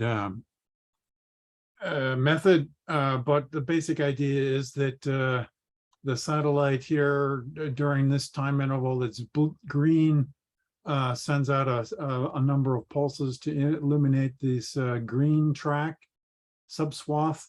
Then it switches to this, and the orange patches of the track illuminates this orange subswath. And then it switches again to do the blue subswath, and then it switches back. So it's constantly switching between different subswaths to get a wider image. That's a much more complicated type of SAR data, and we have to use a different processing method to analyze that. So this StripMap app works only with StripMap data, as you might guess from the name. There's a separate app called TOPS app that's for processing TOPS data. So StripMap app basically has these 5 main phase steps. It works with both raw data or pre-focused data. Pre-focused data is what we usually call single look complex, SLC. You'll often see the name SLC in radar data. That's an image that's been processed to a focused image, level 1 image, and it's a lot of satellites only provide SLC data, including TerraSAR-X, Cosmos SkyMed, ALOS-2, but some satellites, including ALOS-1, NBSat, and ERS, also provided raw data. So StripMap app includes the radar focusing algorithm to do the focusing step. Then it does the interferometric processing with the precise co-registration. We actually do an optimization of the co-registration and to get the final interferogram. And the StripMap app also has a method for estimating ionospheric phase, which we won't talk about today, but we'll talk about on Wednesday. So in this notebook, we do the usual setup kind of system here. As you'll notice here, it's checking for your netrc file, because we are going to be downloading data, the ALOS data from the ASF. You need that Earth data login in your netrc file, as we discussed earlier. This next cell sets up the configuration files for doing the processing. We just check the directories. I've already done this processing in my account, so those directories already exist, but if they don't exist, it creates them. So we're going to be processing this data, ALOS data, over the eastern part of Hawaii, which includes the Kilauea volcano. And it includes a dike injection event that happened in 2011. So the first step here is always getting the data. In this case, we're using a wget command directly on the data pool. You could also use the Cicera command that's commented out here. Either one will work. They both get you the same zip files. As you can see here, we have the zip files that were downloaded. I already downloaded those earlier. And then the next step is to unzip those files. In this case, again, I have already unzipped them. So if we look, when you unzip the ALOS data and then look inside the directory, you see that there's a number of different files here. The name of the zip file is a little bit hard to interpret. So it's better to look at the files inside the directory here. There's a little key here that explains what the different parts of the file image name is. The image data is in this file. It starts with IMG. HH here is the polarization, and this particular scene includes both an HH and an HV polarization. And the next part of this name is the code they use for ALOS Pulsar on the ALOS first ALOS satellite. These next 5 digits are the orbit number, how many times the satellite has gone around the Earth. When it acquired this scene, the next 4 digits are the frame number. And then this 1.0 here is the production level. ALOS and JAXA use a slightly different convention for most other satellite providers. They call it 1.0 for the raw data, whereas most satellite providers call it level 0.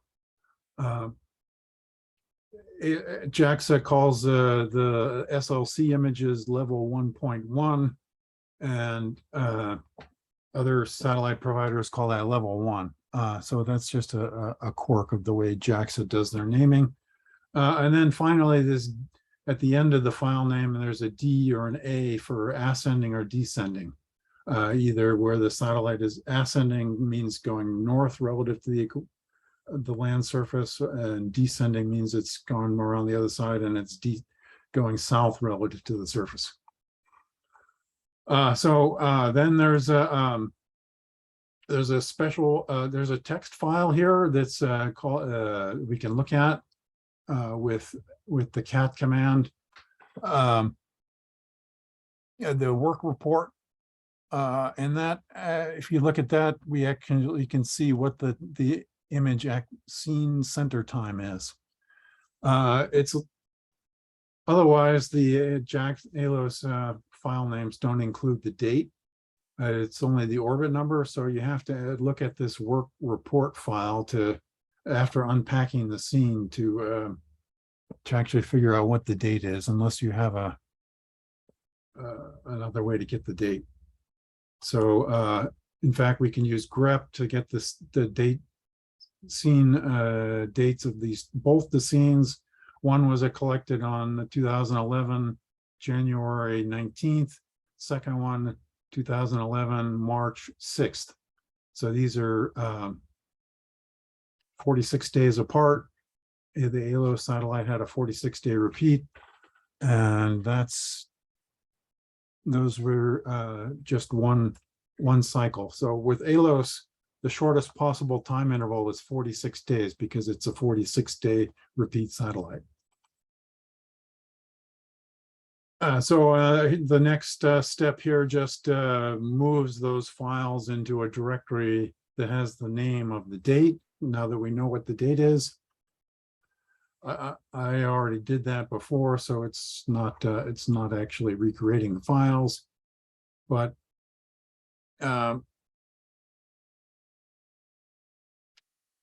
so your processing will be different. Now we're ready to start the processing. We've unpacked the files and put them in the date directories. We're going to go to the work Hawaii ALOS 1 directory on the system. If we can go over here, work ALOS 1. Now we're going to run this, set up these input XML files. So ICE processing is controlled by these XML files. An XML file is a special type of, it's an ASCII text file, so it's easy to read with a regular editor, but it has a specific type of formatting that you need to use so that the computer knows what parts of the file correspond to what things. So we're going to create these 3 files. There's the reference XML file that tells us about the reference scene, a secondary XML file that tells us about the secondary scene. In this case, we're using the January date as the reference scene, and the March 2011 scene as the secondary scene. And then it creates a third file called stripmapapp.xml. That's the file that just contains other information about how we want to do the processing and the names of these 2 input files. So in this case, the reference file name is reference.xml, and the secondary file is secondary.xml. So this is the kind of the main control XML file. And in this case, we're not going to give many parameters. We don't need to say a lot. The only thing that we're telling it is to use the unwrapping program called ICU.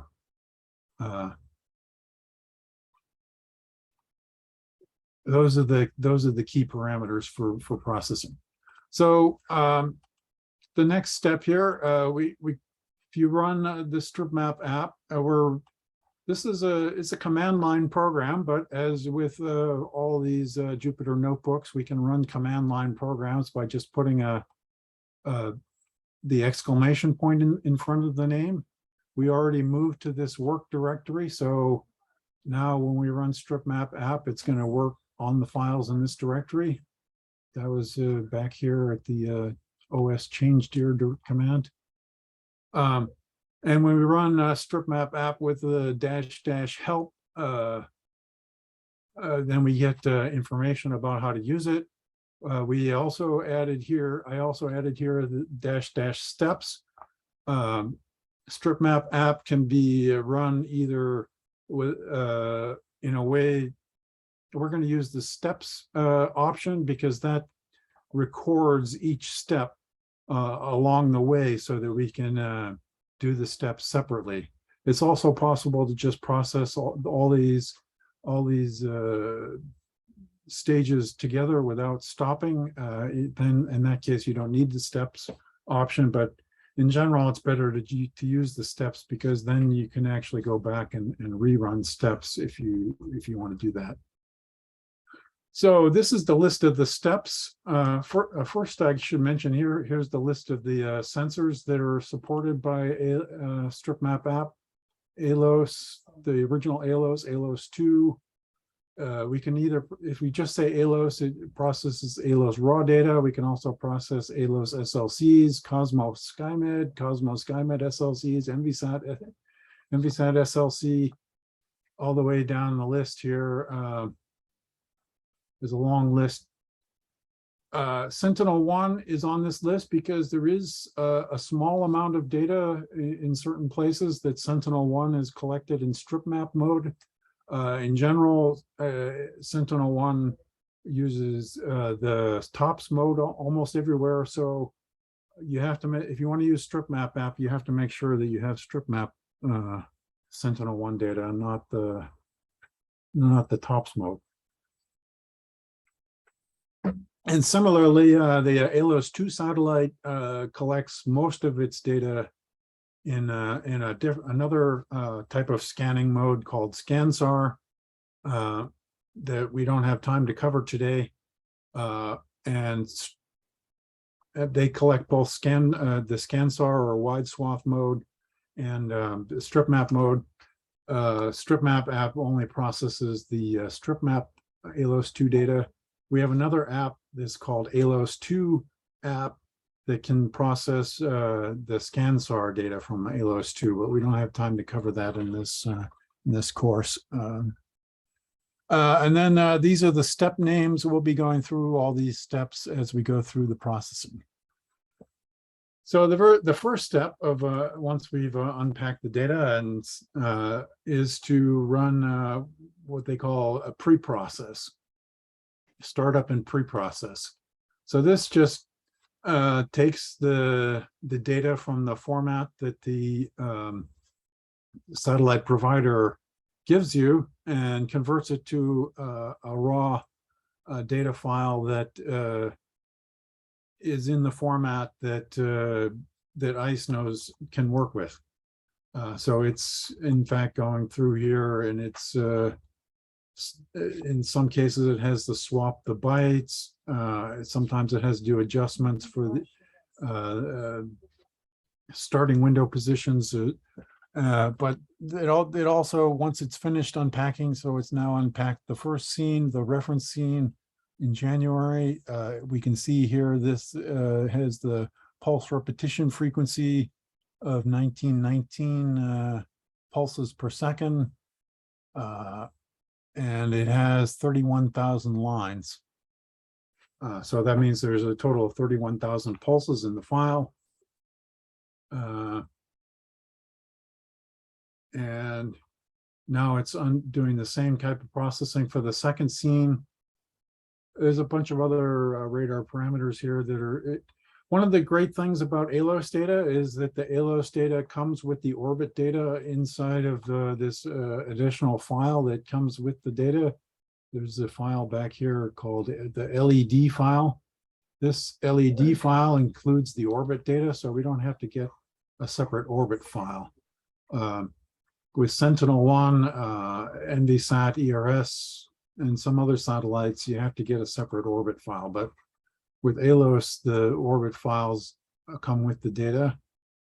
And now it's finished making the second scenes. It goes, these are all the parameters that the radar needs to know to do the focusing. If we go down here, we can look at the files that it created. It created a .raw file, a .iq file that's to used in making the Doppler centroid measurement. And with all the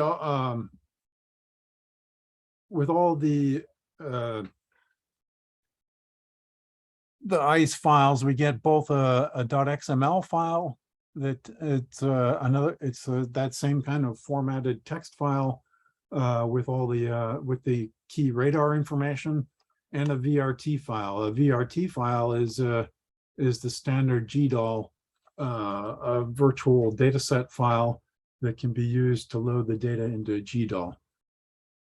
The raw data is not very interesting. We're not going to actually look at that before it's focused. There is a step called crop raw. If you specify that you want to crop out a region of interest, you can process only a small part of the scene. A single ALOS scene is not that big, so we're just going to process the whole scene. So then this next step is called form SLC. So this is the step that actually takes that raw data and forms an SLC out of it. It takes a few minutes for an ALOS scene. It has to do the focusing separately for the reference scene and the secondary scene. And this processing is optional. If you already have an SLC image, then you would skip this step, or I mean, ICE would automatically skip this step because the data is already focused. But one of the big advantages of ICE is that it has this focusing algorithm. Some other programs like the ISCE SNAP program do not include a focusing module. So if you have raw data, you're going to need to use ICE or a GMT-SAR that can do this focusing step. And it actually goes through and it cuts the data up into patches and just for efficient computation. And it looks like it's just about done with the reference scene. Took 86 seconds on these are quite powerful computers on this Openstar Lab. It used to take like 20 minutes. Well, we're doing this 10 years ago.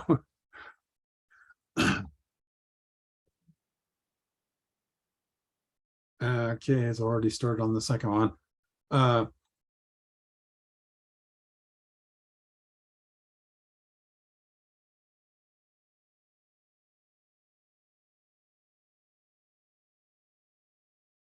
And once it gets done with the second image, then we're going to look at the SLC image here. This is the usual Jupyter Lab Jupyter notebook system. I can press go on this next cell, and because it's the cell before it is still running, it shows here with an asterisk instead of a number. But it'll run once the previous cell is completed. So we're just waiting for the second scene to focus. We'll go into all the different stages. There's range compression and azimuth compression. And anyway, so now it's finished. We can look and see that we now have a new directory here called 2011-01-19 SLC. That includes the SLC image .slc, the virtual GDAL virtual dataset file and the XML file. So these are the 3 files that we get from the focusing.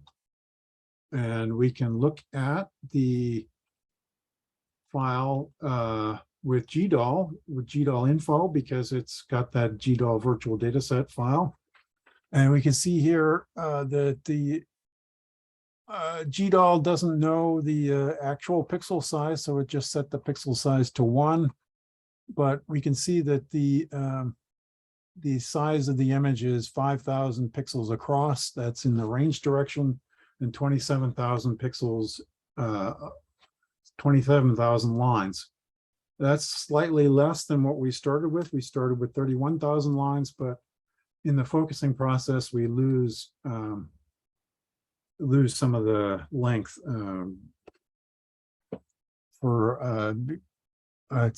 it's sort of complicated to explain why, but you always lose a little bit of length when you focus. So now we can use the GDAL commands to actually open that SLC image and make an image out of it here in our notebook. So here's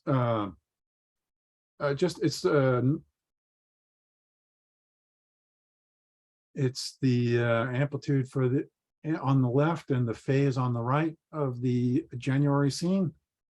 As Paul mentioned, the phase here looks completely random because it's just the total phase before we've done the interferometry.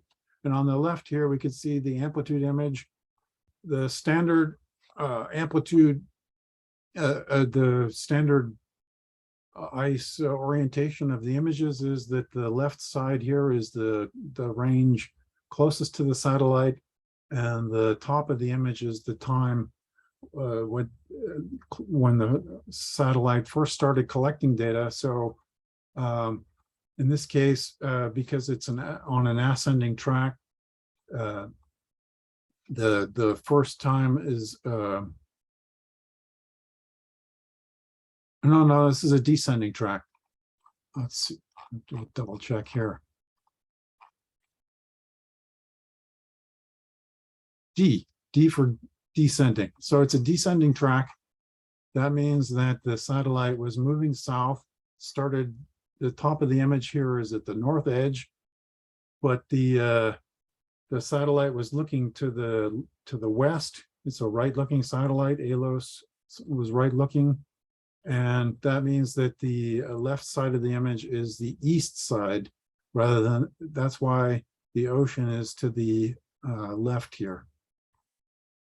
That's something to keep in mind when you're looking at radar images and radar coordinates. So the next step is you can also do a cropping based on the SLC. This next step will do is the verify DEM step. So it's possible to specify a DEM in the strip map XML input file. If you don't specify a DEM, ICE will, now that it's focused the image, it knows the area of the image, and it knows how to go out and grab SRTM DEM from the land processes DAC, and it does that automatically here if you haven't provided a DEM in the input file. So in this case, I've already downloaded the DEM previously, so it didn't have to go out and get it, and it was able to verify the DEM. The second thing that this verify DEM step does is that it converts the DEM from geoid coordinates or relative to sea level to ellipsoid coordinates, because ICE needs to have the DEM in ellipsoid coordinates. That's why the file has this .wgs84. WGS84 is the ellipsoid coordinates. You should go back to the module on GDAL to get more information about that. There's this problem if you didn't get your Earth data login credentials correct or something. We also put the DEM in in a staging system here that it'll automatically download for you. In this case, we don't need to do that. If you do download the DEM, then you may have to edit the strip map XML file because you need to look at this strip map XML file. Here, the DEM is written into the file, but it's commented out. These characters here mean that there's a comment in the XML file. That means that the computer is going to ignore everything from this set of characters to this set of characters. You should read up on XML files to get more information about that. But if we want to make this not a comment, then we can just delete these characters. But in this case, we don't need. I have the original DEM, and I did not need to use this stage DEM.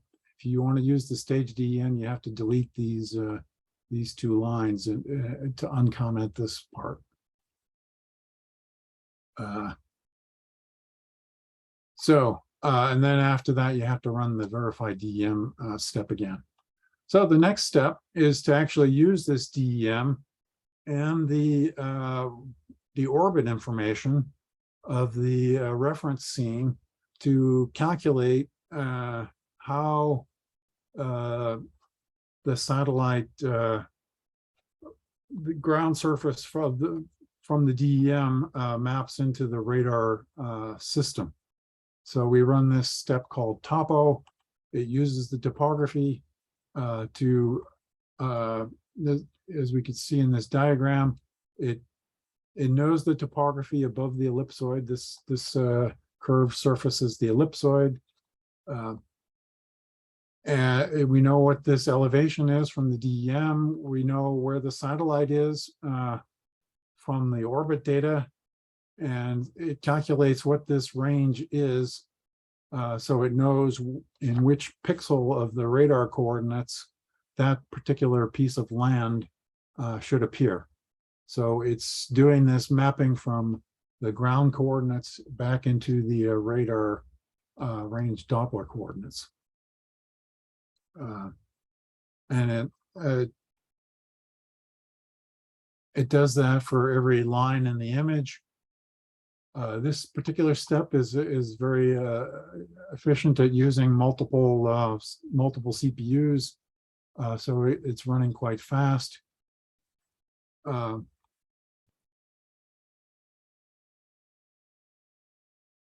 And so it's calculating this for every point in the radar image. We're up to line 13,000. It will then write out the geometry to a geometry directory here. I'm going to get a drink of water. I'll be right back.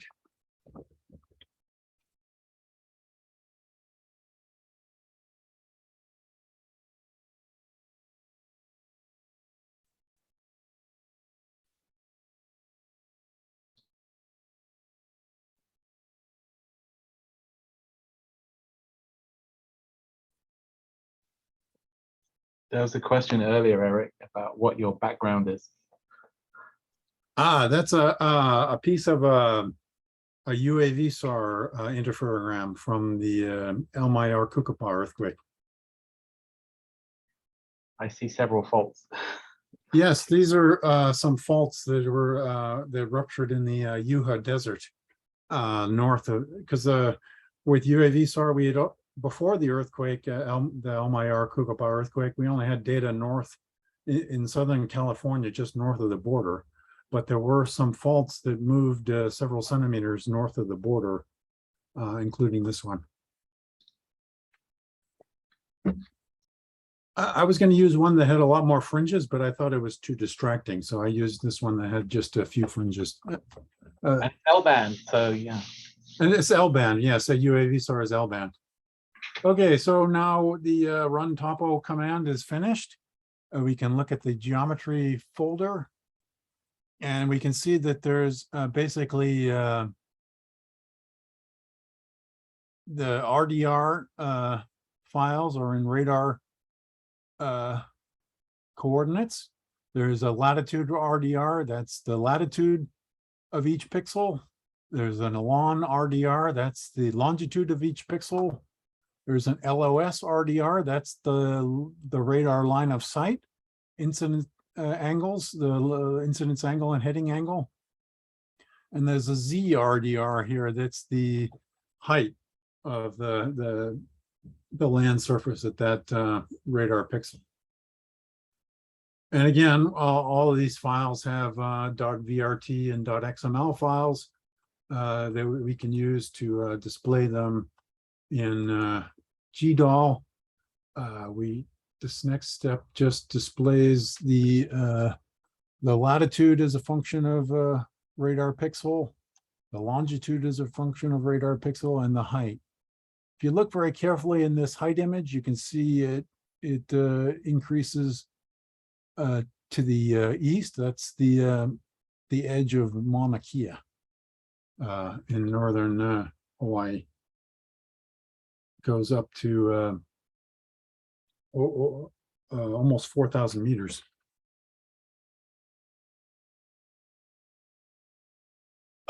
So the next step is to now use that geometric information to calculate what's the displacement of the secondary pixels relative to the reference image. Because there's this baseline that, as Paul was explaining, between the two tracks, we know what that baseline is from the orbits. We can calculate what's the amount of shift in the radar coordinates of each pixel using all that geometric information. So this next step does that geo to radar calculation. It's the same type of geometry here, but in this case we have the two different orbits. We know what those two orbits are, and it has to calculate what's the range of this ground location or target with respect to the first orbit, and the range with respect to the second orbit, and determine what's the difference in range here that's due to the orbit geometry, and calculate that for every pixel in the images. And that's what it's doing now. This is going quite fast because it's running on 16 threads here. These are quite good quality computers.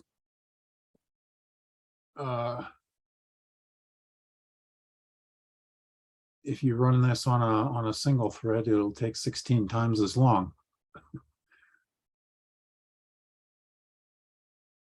And you remember we had 27,000 lines, so it's almost done here. So once that's done, we can look at the offsets. It creates this new folder called offsets that has the output of the radar to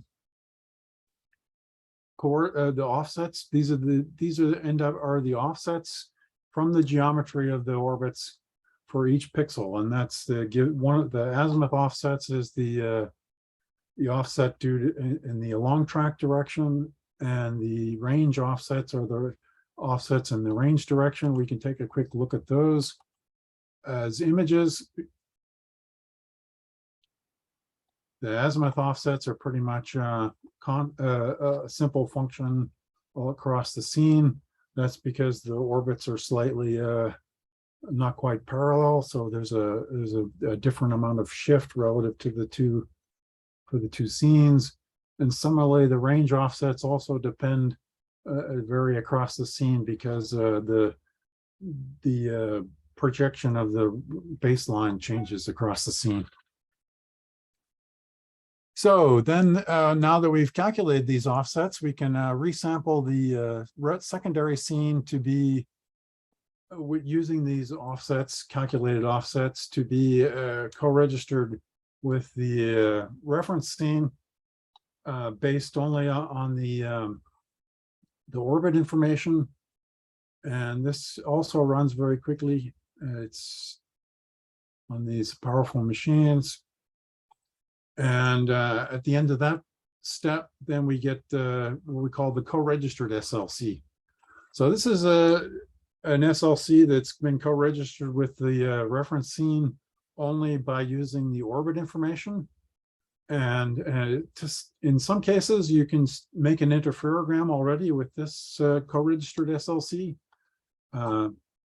We can take a quick look at the co-registered SLC image. You can see the amplitude image looks pretty much like the reference image, which is good. Means that they're pretty close to co-registered. But there is, especially with L-band data, where can be some ionospheric effects. The orbit data doesn't tell the whole story, because there can be some additional shift in the location of the reference of the secondary image relative to the reference image that's caused by variations in the ionosphere. So we do this next step, which is to calculate a residual misregistration between the two scenes, and that output is put into this misregistration folder. For C-band satellites, we generally don't need to worry about this, but it's included in StripMap app, so that especially for older satellites like ERS, where the orbits are not so accurate, that you have to use this because the orbits are not so accurate.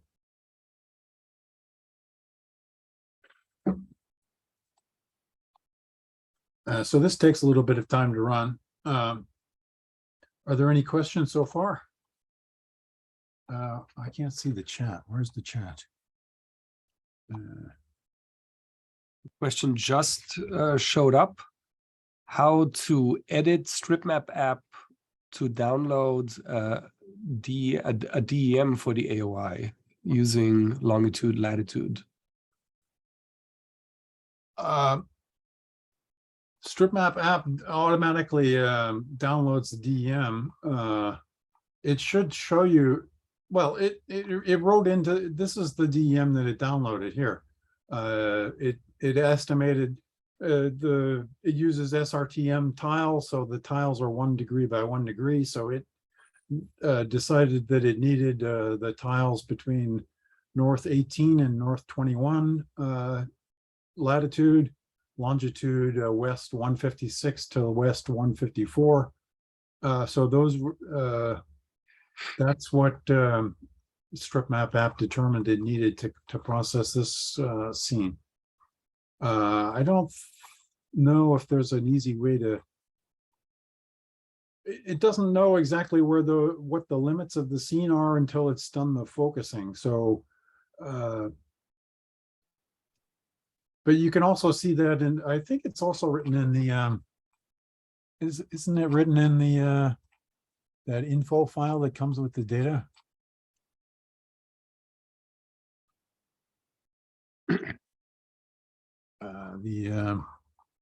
This file. No, it's not in there. Well, you can also look on the ASF website to get the latitude and longitude limits of the scenes. So ASF does some of their own processing to get the limits of the scenes. StripMap app only calculates it after it's done the focusing. Where are we? We're doing the misregistration. Looks like it's almost finished.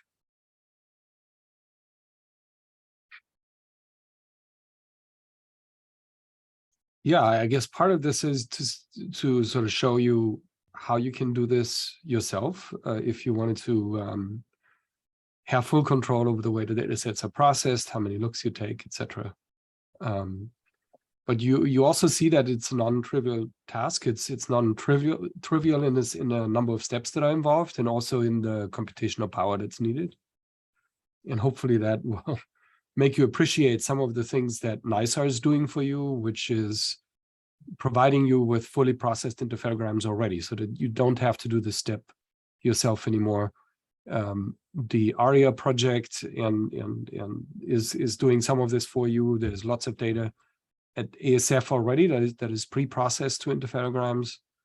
ASF has a service that allows you to create interferograms. There's the Comet group in England that is doing similar things. So it's a non-trivial task. And if you are okay with a pre-processed interferogram, you can get a lot of stuff done without having to manually go through the interferogram process every time yourself. But it's a good idea to have at least some idea what's gone into your interferogram. So that's what we're showing here, all these steps. This misregistration step is going to be done for NISAR because NISAR is L-bound. It's going to have significant ionospheric effects. And we actually are going to be using some ionospheric data from GPS satellites to get an idea of this misregistration without having to measure it as we're doing here, or at least to have a better starting place. Okay, so it's finished here. It creates these files: misregistration in azimuth, misregistration in range, and some other files. And then you can actually use these commands in Python to print out what the misregistration is here. And you can see in this case, it's 0.44 of a little bit less than half a pixel in the along track direction. That's the average over the whole scene, and almost a whole pixel in the range direction. And that may be due to the ionosphere in this case, or it could be that the orbits aren't so accurate. With this particular processing, we just consider that misregistration to be a constant for the whole scene. And then we do this next step, which is to refine the resampling. So we resample the secondary scene a second time using this misregistration to get a better version of the co-registered SLC. And it runs the resampling again, puts the output here in the same directory called co-registered SLC.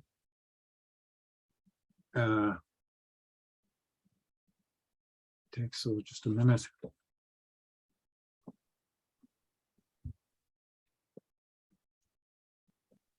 As usual, it gets warm here in Pasadena in the afternoon.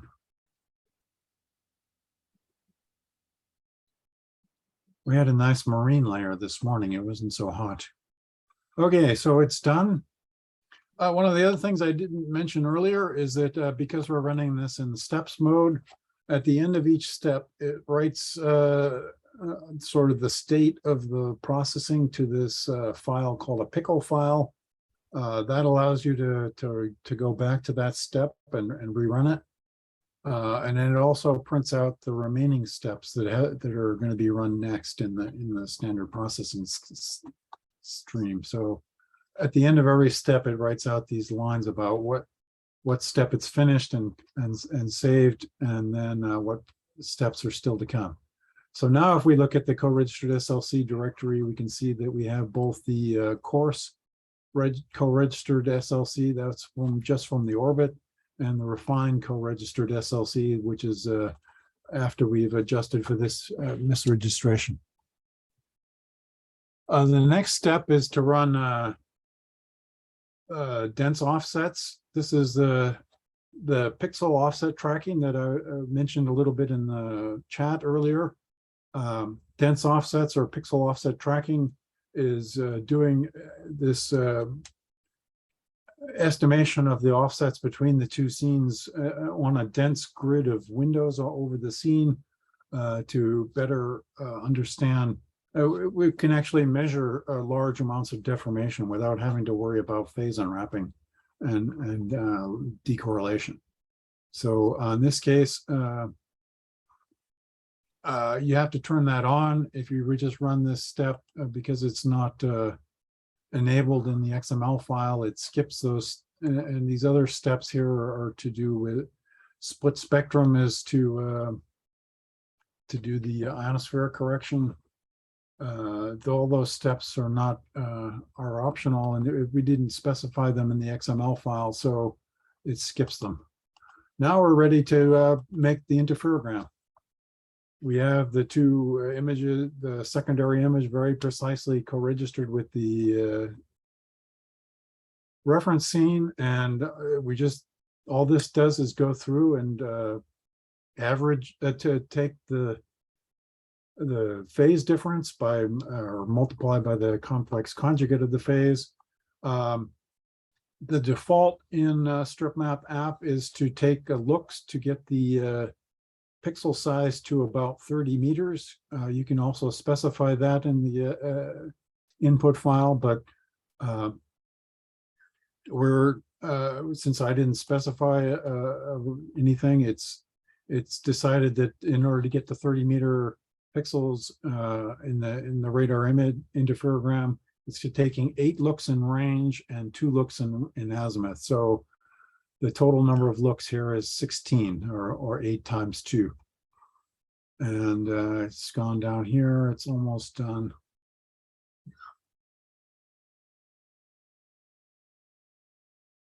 Okay, so it's made the interferogram. Now it's still writing out all the pieces.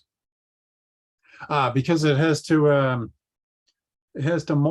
so the full resolution geometry files are the .full files, and it has to take the same number of looks on the all the geometry files and make geometry files that have the same multi-looking. So that's what it's doing at this stage, and it's finally done with the interferogram. So if we look in the interferogram directory, we can see that well, because I've run this before, there's a bunch of other files here, but the key files that are created by the first interferogram processing is topophase.flat. This is the topographic, the interferogram phase that's been flattened with all the geometric and topographic phase removed, and it's been multi-looked by the 8 azimuth and 2 range looks. There's a topophase.core. This is the correlation file that Paul explained earlier. We actually calculate the topographic, the correlation on the full resolution SAR image, and then take looks on the correlation file. So topophase.core.full is the full resolution correlation image, and topophase.core is the correlation image at the resolution of the multi-looked interferogram. And then finally, there's this file called topophase.amp. That's the amplitude. It actually has 2 bands in it. That's the amplitude of the reference image and the secondary image after the, just in one file. So this next step, this would be doing sub-band interferograms to do the ionosphere correction, but we're not doing that. So it's just skipped. And so typically we want to do some filtering to smooth the data a little bit to make the phase unwrapping process easier. We've already made the phase unwrapping a lot easier by taking those 8 azimuth and 2 range looks. But this is going to run a filter. This filter is a nonlinear filter that's often called it's a power spectrum filter. It was developed by Dick Goldstein and Charlie Werner, often called the Goldstein-Werner filter, sometimes just called the Goldstein filter. And that's running now. It does it very quickly because it's not, because the image is now much smaller. We can see that the image is half the number of range samples as it was 5,000 something before. It's now 2,700 samples across because we've taken average 2 pixels in the range direction, and it's much smaller in the azimuth direction and the number of lines. It was 27,000 lines, but because we've averaged 8 pixels in the long track direction, it's now only 3,456. So the filtering runs very quickly because it's already been multi-looked, a much smaller file. And we can look at the interferogram here with these GDOL commands. So there's three plots here. The one on the left is the amplitude image. This is technically it's the magnitude of the two images combined by doing that complex conjugate multiplication. It's not actually the amplitude of either image. It's sort of a mixture of the two. The center image is the interferometric phase before filtering. You can see it's a little bit more noisy, but not too bad because it's L-band. Hawaii is densely vegetated in a lot of areas where there's where the rocks haven't been erupted recently, but with L-band it's still got pretty good coherence over most of the area. And then over here on the right we have the filtered version. In this case the filter is not making a huge difference, but you can see that there's this considerably lower amount of noise. And then this next panel just shows an enlargement in the area of Kilauea and the southeast rift zone. The Kilauea volcano is actually the top of the volcano. The Kilauea caldera is this little circular feature over here. The top of the volcano actually went down, subsided a little bit because the magma moved out of it. And further down on the side of the volcano here, there was a dike that was injected into the upper part of the crust. With that magma pushed the rocks apart. And what we're seeing here is the signal of the rocks being pushed apart and slightly upward. So this was the Kamoa March 2011 dike injection event on the lower east rift zone in Kilauea. There was a much larger dike injection in 2018 that you might have heard about. This one was quite a bit smaller and did not put much lava out on the surface. And this is just an enlargement of just the area of the dike injection.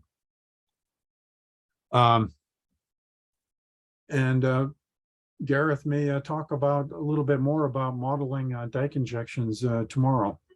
Unlike a fault that where the two sides move sideways or up and down, the dike injection, the two sides of the dike actually move apart. So there's three different types of motion that you can model with faults. And I have a notebook that does it, but not supported. We didn't have time to go through it. But if someone is really, really keen, maybe at office hours, we can have a look. Okay, so let's see, we're getting close to the end here. The next step is to do filtering on the two sub-bands. If we were doing the ionospheric effects, we're skipping that because we're not doing ionospheric phase today. Then there's phase unwrapping. And we're going to do the phase unwrapping on the filtered phase, which is easier to unwrap. We're going to use the ICU unwrapper, which is much faster in general. And it unwraps in patches. In this case, the patches, the scene is not very big, so it actually unwraps the whole thing. Because this is a 46-day interferogram at L-band, the coherence is quite high, and the phase unwrapping is relatively easy. The ICU program also uses the coherence image to decide where to unwrap. It sets a threshold, and you can see that here. Minimum unwrap coherence threshold is 0.1, and it Therefore, if the coherence is too low, it doesn't even try to unwrap the data. So it's very much more efficient because it doesn't try to unwrap the ocean, unlike the SNAFU program, which tries to unwrap everything, even if it's water. So here's the unwrapped interferogram, and the panel on the left here is the original wrapped data. The middle one is the unwrapped. You can see it goes in a smooth trend across the scene. And then this third image is what we call the connected components. ISCE uses an algorithm to estimate what parts of the image are well connected by phase that's more or less continuous. And it shows you that in this particular case, the whole image, the land part of the image is well connected. There's no separation. And that means that we can believe the phase unwrapping is probably pretty accurate. If you start to see components that are a lot of separate components, then you'll know that those pieces are probably not well, the phase between them is not likely to be correct. And then it also, the blue area here is where it's determined that the coherence was too low because that's ocean and did not unwrap. So we can take profiles through this unwrapped phase. The first part of this profile is just a small piece. In this case, on the left here is the wrapped, and the center is the unwrapped. Over a small area, the two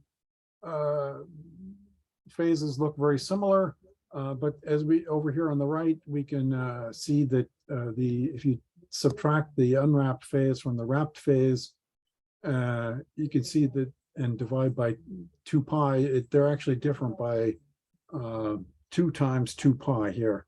So that means that the phase unwrapping process added 2 times 2 pi in this small area. But then if we look at a bigger area of a profile, here, now we can see that the unwrapped phase has these discontinuities or jumps where the phase stays between minus pi and plus pi.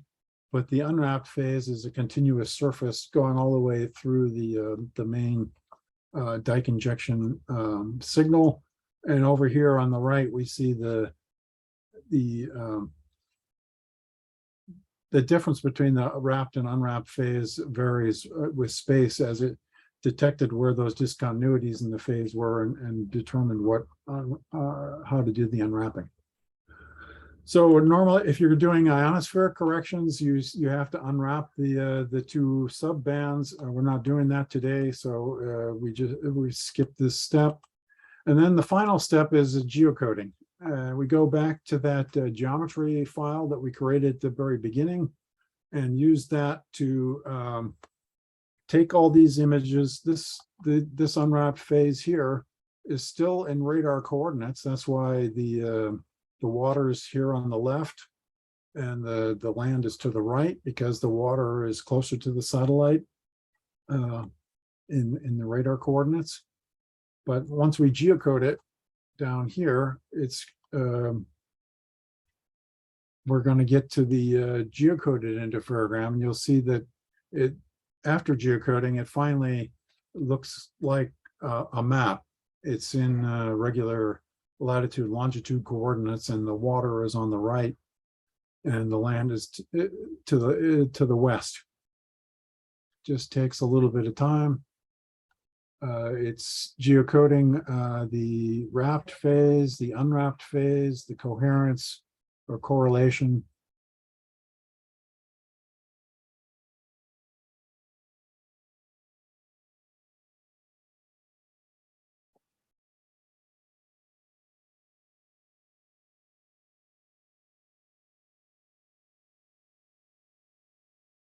Now it's unwrapping the correlation.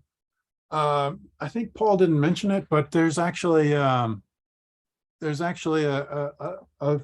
another type of correlation that's used in ISCE, a lot of ISCE programs. It's called this phase sigma correlation, PH sig core. So this is actually an effective correlation that we calculate using that Kramer-Rao equation that Paul mentioned. It's after the filtering is done, we look at the local variation of phase, and then the variance of phase, and then a phase sigma, and then back calculate what the correlation would be.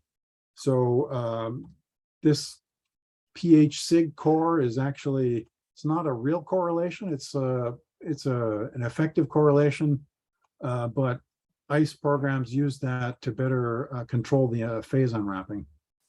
And then we also are geocoding the topo phase.core is the actual correlation calculated from the original interferogram before filtering. And then filt topo phase.unw is the filtered interferogram with the topography removed, unwrapped, and then geocoded. So finally, we get down to this. This is the geocoded interferogram.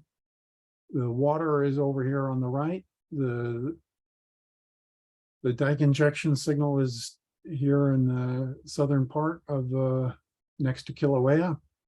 And this is what we often call now geocoded unwrapped phase, or GNW. You're going to see later in the ARIA data product descriptions that there's something called a GUNW, and that's a geocoded unwrapped phase. So that's what we have here. So that's the final result of your interferogram strip map app processing.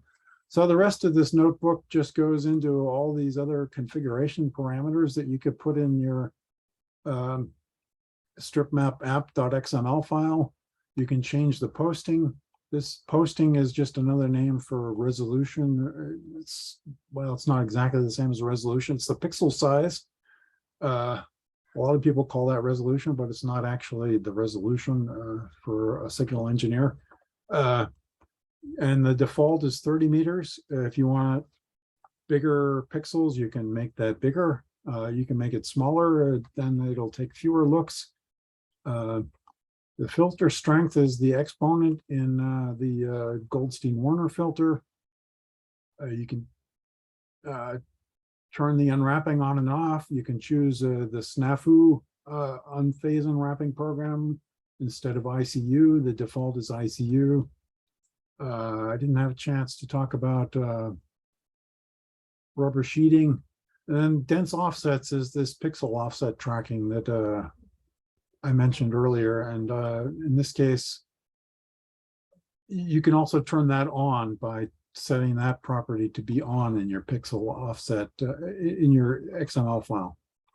You can also define, so then we'll be talking about this on Wednesday, the split spectrum method for doing the ionosphere correction. This is the list of different sensors we saw earlier.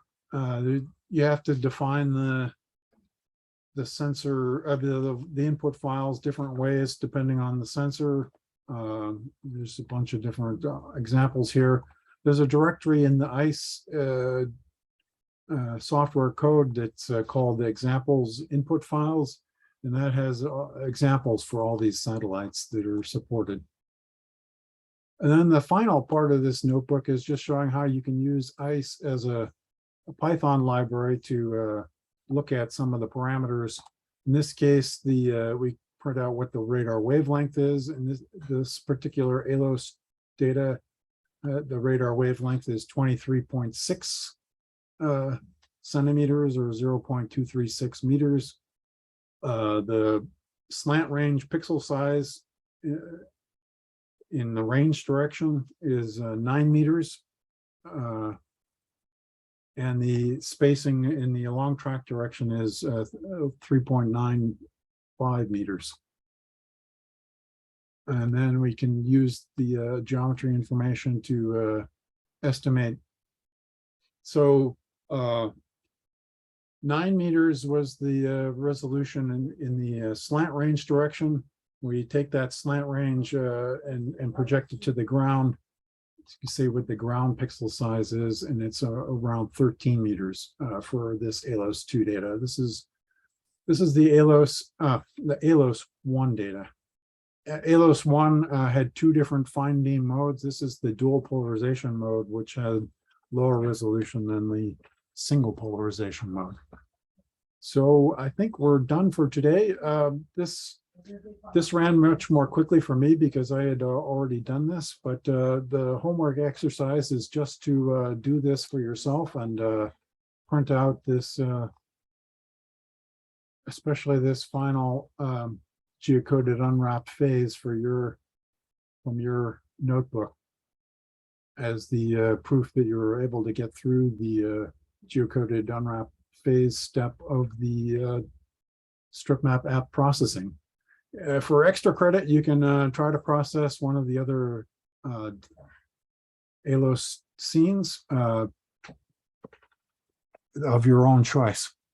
And we can talk about that tomorrow in the homework review. Thank you very much. Are there any more questions? Let's see. Let me stop sharing. So Gareth answered the last question. Yeah.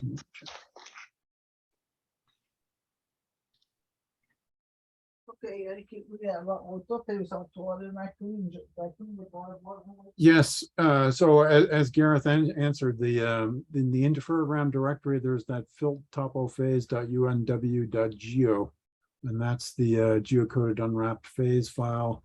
With there's a .vrt file with the same name, and that's what GDAL Translate can use to convert to a GeoTIFF. If you're using QGIS, it can natively read the filttopophase file. Yes. Yeah, you don't even need to convert it to a GeoTIFF with QGIS. That's a great feature. It's a great feature because I think previous developers of the ISCE code made such heavy use of GDAL that they had it added as a native format for GDAL, and all these things are built off of GDAL. And well, QGIS is built off of GDAL, but ArcGIS, I don't know. I don't think so. Yeah, I think for ArcGIS, you probably have to convert to a GeoTIFF first. There's an ISCE application. Let me go back.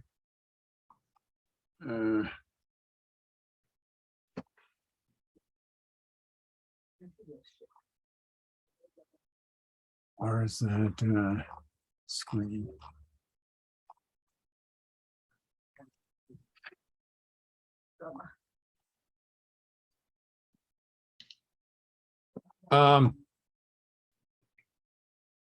I've installed ISCE here.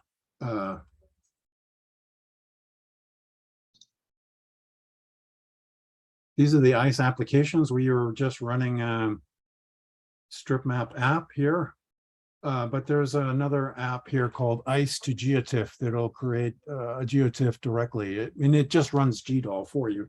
And there's an ISCE to GIS that can convert to other formats. The big difference with other data sets is that with NVSAT and ERS, you have to get a separate orbit file. And so here is the input file for a NVSAT scene. There's a data file here. Oops, double clicked.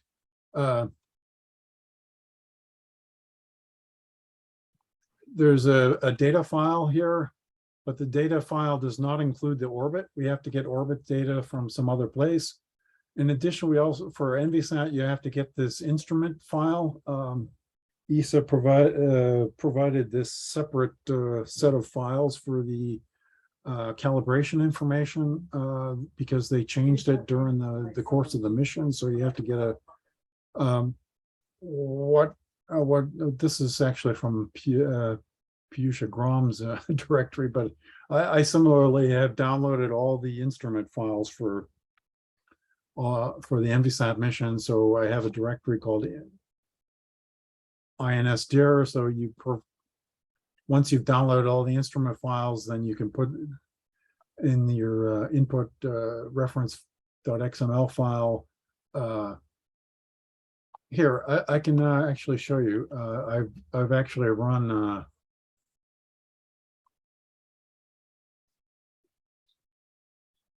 the processing here for the Envisat scene over Baja California that was in the Cicera download example. So this is the strip map app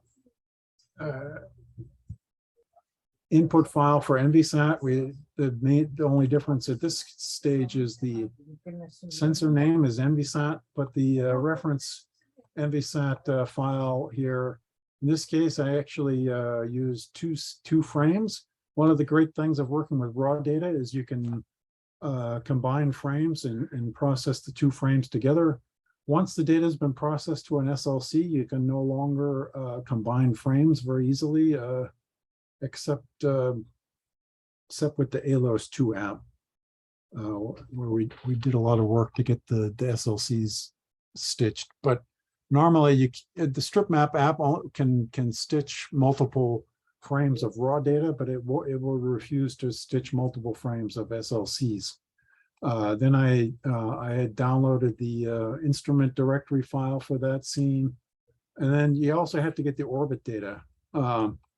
So this is the instrument directory file, instrument file here, the ASAINS file. You have to get this from the ISCE website, and then there's a DOR, VOR. This is the Doris verified orbit for the two dates. Those come as separate files, and again, because I've processed a lot of Envisat data, I just went and downloaded all the possible Envisat orbits. It's, I don't know, 50 gigabytes or something. I think it's only 1 or 2 gigabytes. But and so I would normally just keep those in a directory for processing Envisat data, or you can go and download just the one orbit that you need. So then similarly, the secondary scene has the two frames from the secondary orbit, and in this case, I just put all the instrument file and the orbit files in the same directory. If you want to see the interferogram from this is from the Elmayer-Kukapa earthquake, and the interferogram is unwrapped here.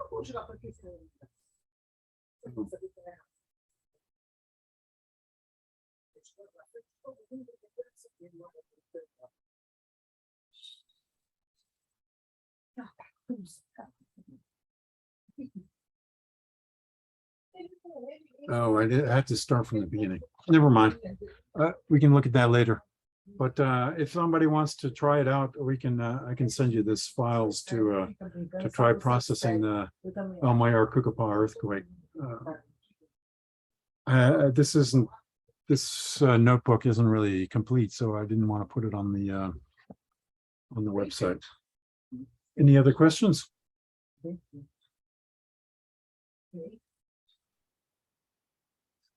Well, I think maybe we can stop for today and come back again tomorrow. Yeah, one more thing, I guess, if I could take over the screen. For those heroes that made it this far, mine is still running, so I don't have that to show. I just wanted to mention what we have for homeworks for today, just to remind you what you're supposed to finish before the end of the course, preferably by the start of tomorrow, but I understand that we've overrun and people are busy. There are two things. One is to complete the module 1.2 notebook, the modeling notebook that Franz showed you this morning, to do the part where you solve for the depth and the pressure change or volume change. And the other is to complete this processing, just as Eric has demoed, to make sure that it all works and you can see everything. And you have at the end the same processed interferogram. And for both of those, you print out the notebook the notebook output as a PDF and upload it to your homework folder on Google Drive. And maybe there are questions. And oh yes, people asking about Paul's notebooks. He said was homework. I think that's more for your own benefit rather than official. But if you want to do that as well, as Paul said, he will be on early tomorrow in the office hours to talk to people who want to talk about that.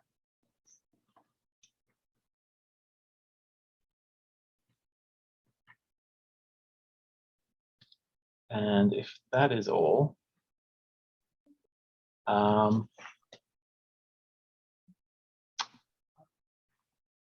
we can end it. There was a question, do we have access to those Slack programmings which Eric was showing? I'm not sure what you mean by Slack. ICE. Well, yeah. No, you don't, but actually buried within the ICE directories and ICE files, that all the inputs you need to set up one of these things to run NBSAT or something else, they're already there. And maybe Eric can share them somewhere. All of the ICE applications are already pre-installed on the Openstar Lab's server, so they're available.